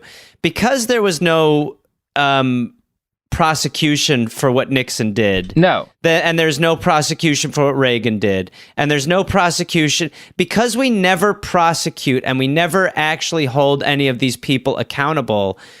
You know, you do see the seeds of that flourish now. Like, you can invade. I mean, we're at the point where most people don't even know we've invaded countries we've invaded. Like, at least with Vietnam, people had access to seeing it and being disgusted by it. And then under Bush, it was like, well, we're not going to show the coffins returning. And you see, I mean, it's not just Republicans. You see it under Democratic presidents too. It just is kind of more egregious at times under Republican presidents. But, you know, it's every president gets more powerful, does more, and it does kind of boil down to they're going to be evil. Journalists and media need to recognize what their fucking jobs are. If you're in some of these jobs, like it should not be a popularity contest for access only. You should be beholden to doing good and making these people held accountable, because it's so relevant in what you're talking about with Kissinger that they just let the access to him, because he became a popular figure, completely blind them as to what was actually going on. Well, it's actually worse than not punishing them. Remember when Obama was elected, everyone was like, these guys have to be tried for war crimes. Yeah. And he said, we got to move on. And, you know, we're talking about torture and war crimes and everything else. So, but it went further than that, because they gave Bush like the Medal of Freedom. I mean, there's a picture of fucking Biden hanging on his chest, and they also honored this guy named Henry Kissinger. The Obama administration they sure did honored him. So it's beyond not doing anything. Yeah. It's not even just him. I mean, it's systemic. It's just And you know what? If you are one of these people, if you are a fucking anchor at CNN, like if you're Jim Acosta, think of how fucking popular you would be if you did just start using your access to just be like Peter Jennings. Like, be like Jennings here. We are craving this fucking figure. But they would be immediately fired. I mean, they would never get to talk to these guys again. They would be. But you would also, I mean, having even a moment of that would carry your career. Like, if we had that Peter Jennings shit now, it would go so viral and people would talk about that person endlessly that, I mean, it's like when, you know, when billionaires started competing over being philanthropists, you know, at some point, you're so far in the other direction that you're not that far off from just doing the thing that you're supposed to do is going to be such a radical move. It's very frustrating. Like right now, you have all of these big media figures like moving their shows to Ukraine to be able to film shelling in the distance. And like, obviously, to be a journalist covering combat up close, covering war crimes up close, requires a lot of physical courage. Those like Sky News reporters who got fucking shot and shit, the Daily Beast reporters who got fucking shot. But like being like Lester Holt, like having your show filmed with like shelling in the distance, they have massive security teams. They have massive resources invested into making sure they are in as little danger as they can possibly be. And more than anything, they are out there and doing it for the fucking clout, because that is easy to like pills like I'm brave. What's actually brave is Peter Jennings yelling at Henry Kissinger at a fucking dinner party full of powerful people and making sure that for just a second, he has a moment of accountability. And if one of them was willing to do fucking that to any of these ghouls, I would have a lot more respect than I would of them filming shelling in Kyiv from 1.5 miles away. Yeah, look, there was Wolf Blitzer, who during the first Gulf War put on a helmet and was in Saudi Arabia where Scud missiles were flying, and saying how in danger he was. At the same time, there were journalists, American journalists, in the fucking Baghdad hotel being shot at and rocketed by American troops. And those guys didn't work anymore. And Wolf Blitzer got his own TV show on CNN. Or Brian Williams when he was like the way that he embellished his story about like getting off of a helicopter and taking RPG fire. I mean, I don't know. We could use another Jennings or two, at least in this regard. Yeah, I mean, it's hard because it's like, what would you? I mean, what would like you're like we want a politician for the people, and it's that's what you wish for. But you're like the step first is to just have these people vilified for the things they should be vilified for. Yeah, it would be nice if there was a journalist. That's the end of the thought. Well, honestly, like this was, I mean, just fucking incredible and just such a ridiculous He's the worst dig. American. He's a pretty bad one, right? I don't think there's a worse American. I think he is the worst. Is he? I know that there was talk of like into the countries of like trying him outside of not having him there. Trial. But can he travel anywhere he wants, or is he restricted? He can't. I'm not aware of. I mean, there may be like one place that he also go, now like he's become like this watery figure. So he's kind of like the T-1000, where if you just get close to him, he turns into silver goo and just can go through a drain or something. Yeah, you can't put a handcuff around a pile of watery goo. I mean, he is a big part. Like he argues vociferously for why like Rumsfeld shouldn't be able to be charged in, I think, Germany. It is, and he's doing it like selfishly. Again, then it would put Kissinger in danger, right? Like he's not doing it out of loyalty to Rummy, who he probably hates at this point. Although I don't know that Kissinger can take things personally, actually. So maybe, like, I don't know. Like he's like the Bill Walsh coaching tree of war criminals. Yeah.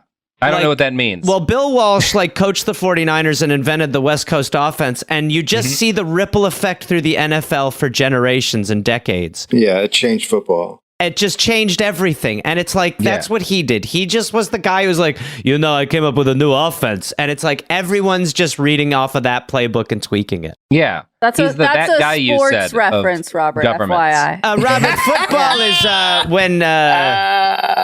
Okay, Robert, that's the title of this episode. I liked that guy Gareth said of football, but of politics. I liked the two that preceded your I don't know who that guy is. Yeah, no, I have no idea. Yeah. Hey, who is that?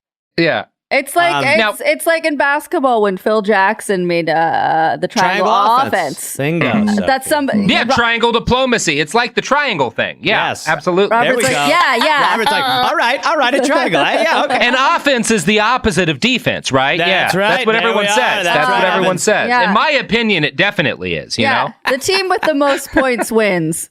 Yeah. Well, for sure. That's going to be critical. Yeah, absolutely. And, when the overtime gets a first down, that's causing a problem. Don't even finish it. You've nailed it already. No, you stuck absolutely. The landing. 3-pointer. Absolutely. That's right. 100%. A 3-point touchdown for Robert. Let's go, Globetrotters.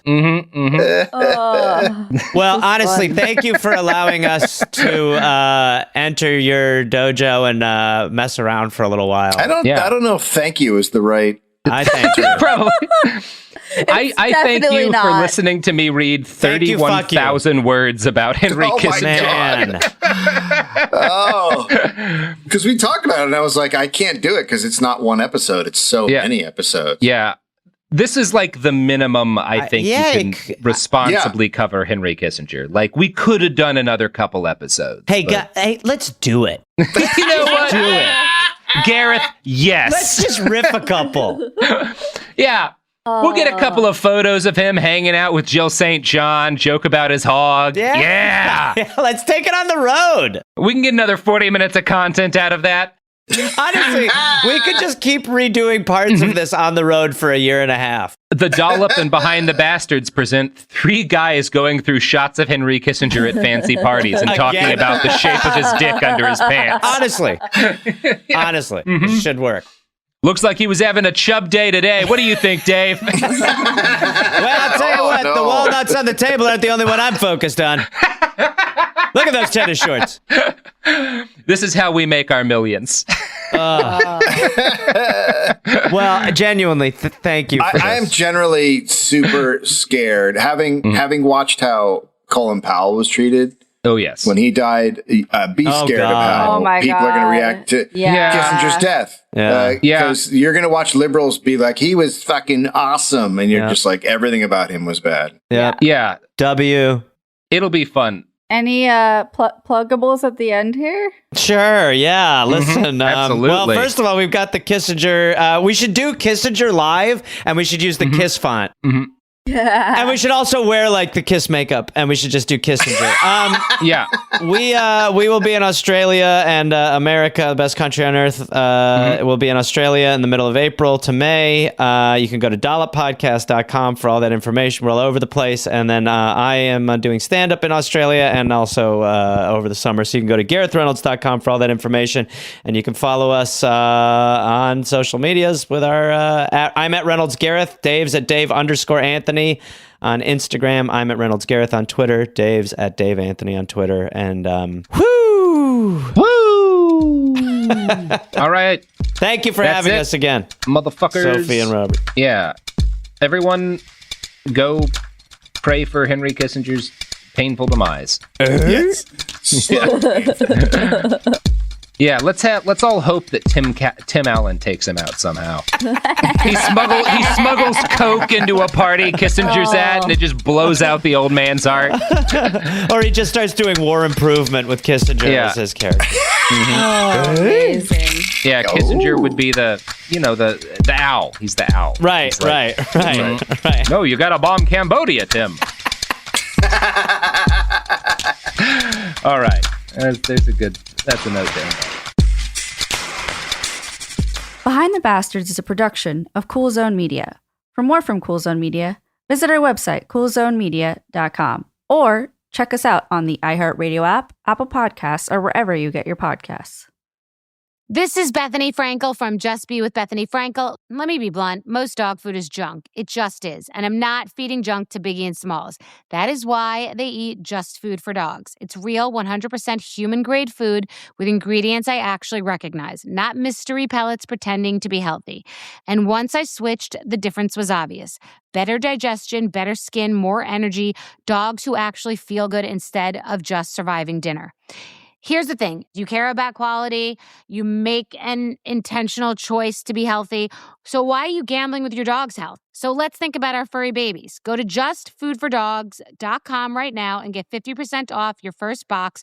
No code, just try it. Because once you see the difference, you're not going back. Time for a sofa upgrade? Introducing Anabay Sofas, where designer style meets budget-friendly prices. Anabay brings you the ultimate in furniture innovation with a modular design that allows you to rearrange your space effortlessly. Perfect for both small and large spaces, Anabay is the only machine-washable sofa inside and out. Say goodbye to stains and messes with liquid and stain-resistant fabrics that make cleaning easy. Liquid simply slide right off. Designed for custom comfort, our high-resilience foam lets you choose between a sink-in feel or a supportive memory foam blend. Plus, our pet-friendly, stain-resistant fabrics ensure your sofa stays beautiful for years. Don't compromise quality for price. Visit washablesofas.com to upgrade your living space today. Sofas start at just $699 with no-risk returns and a 30-day money-back guarantee. Get up to 60% off, plus free shipping and free returns. Shop now at washablesofas.com.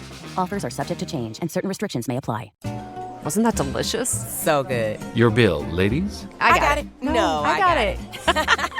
Seriously, I insist. I insisted first. Oh, don't be silly. You don't be silly. People with the Wells Fargo Active Cash credit card prefer to pay because they earn unlimited 2% cash rewards on purchases. Okay, rock, paper, scissors for it. Rock, paper, scissors, shoot. No! The Wells Fargo Active Cash credit card. Visit wellsfargo.com/activecash. Terms apply. This is an iHeart podcast. Guaranteed human.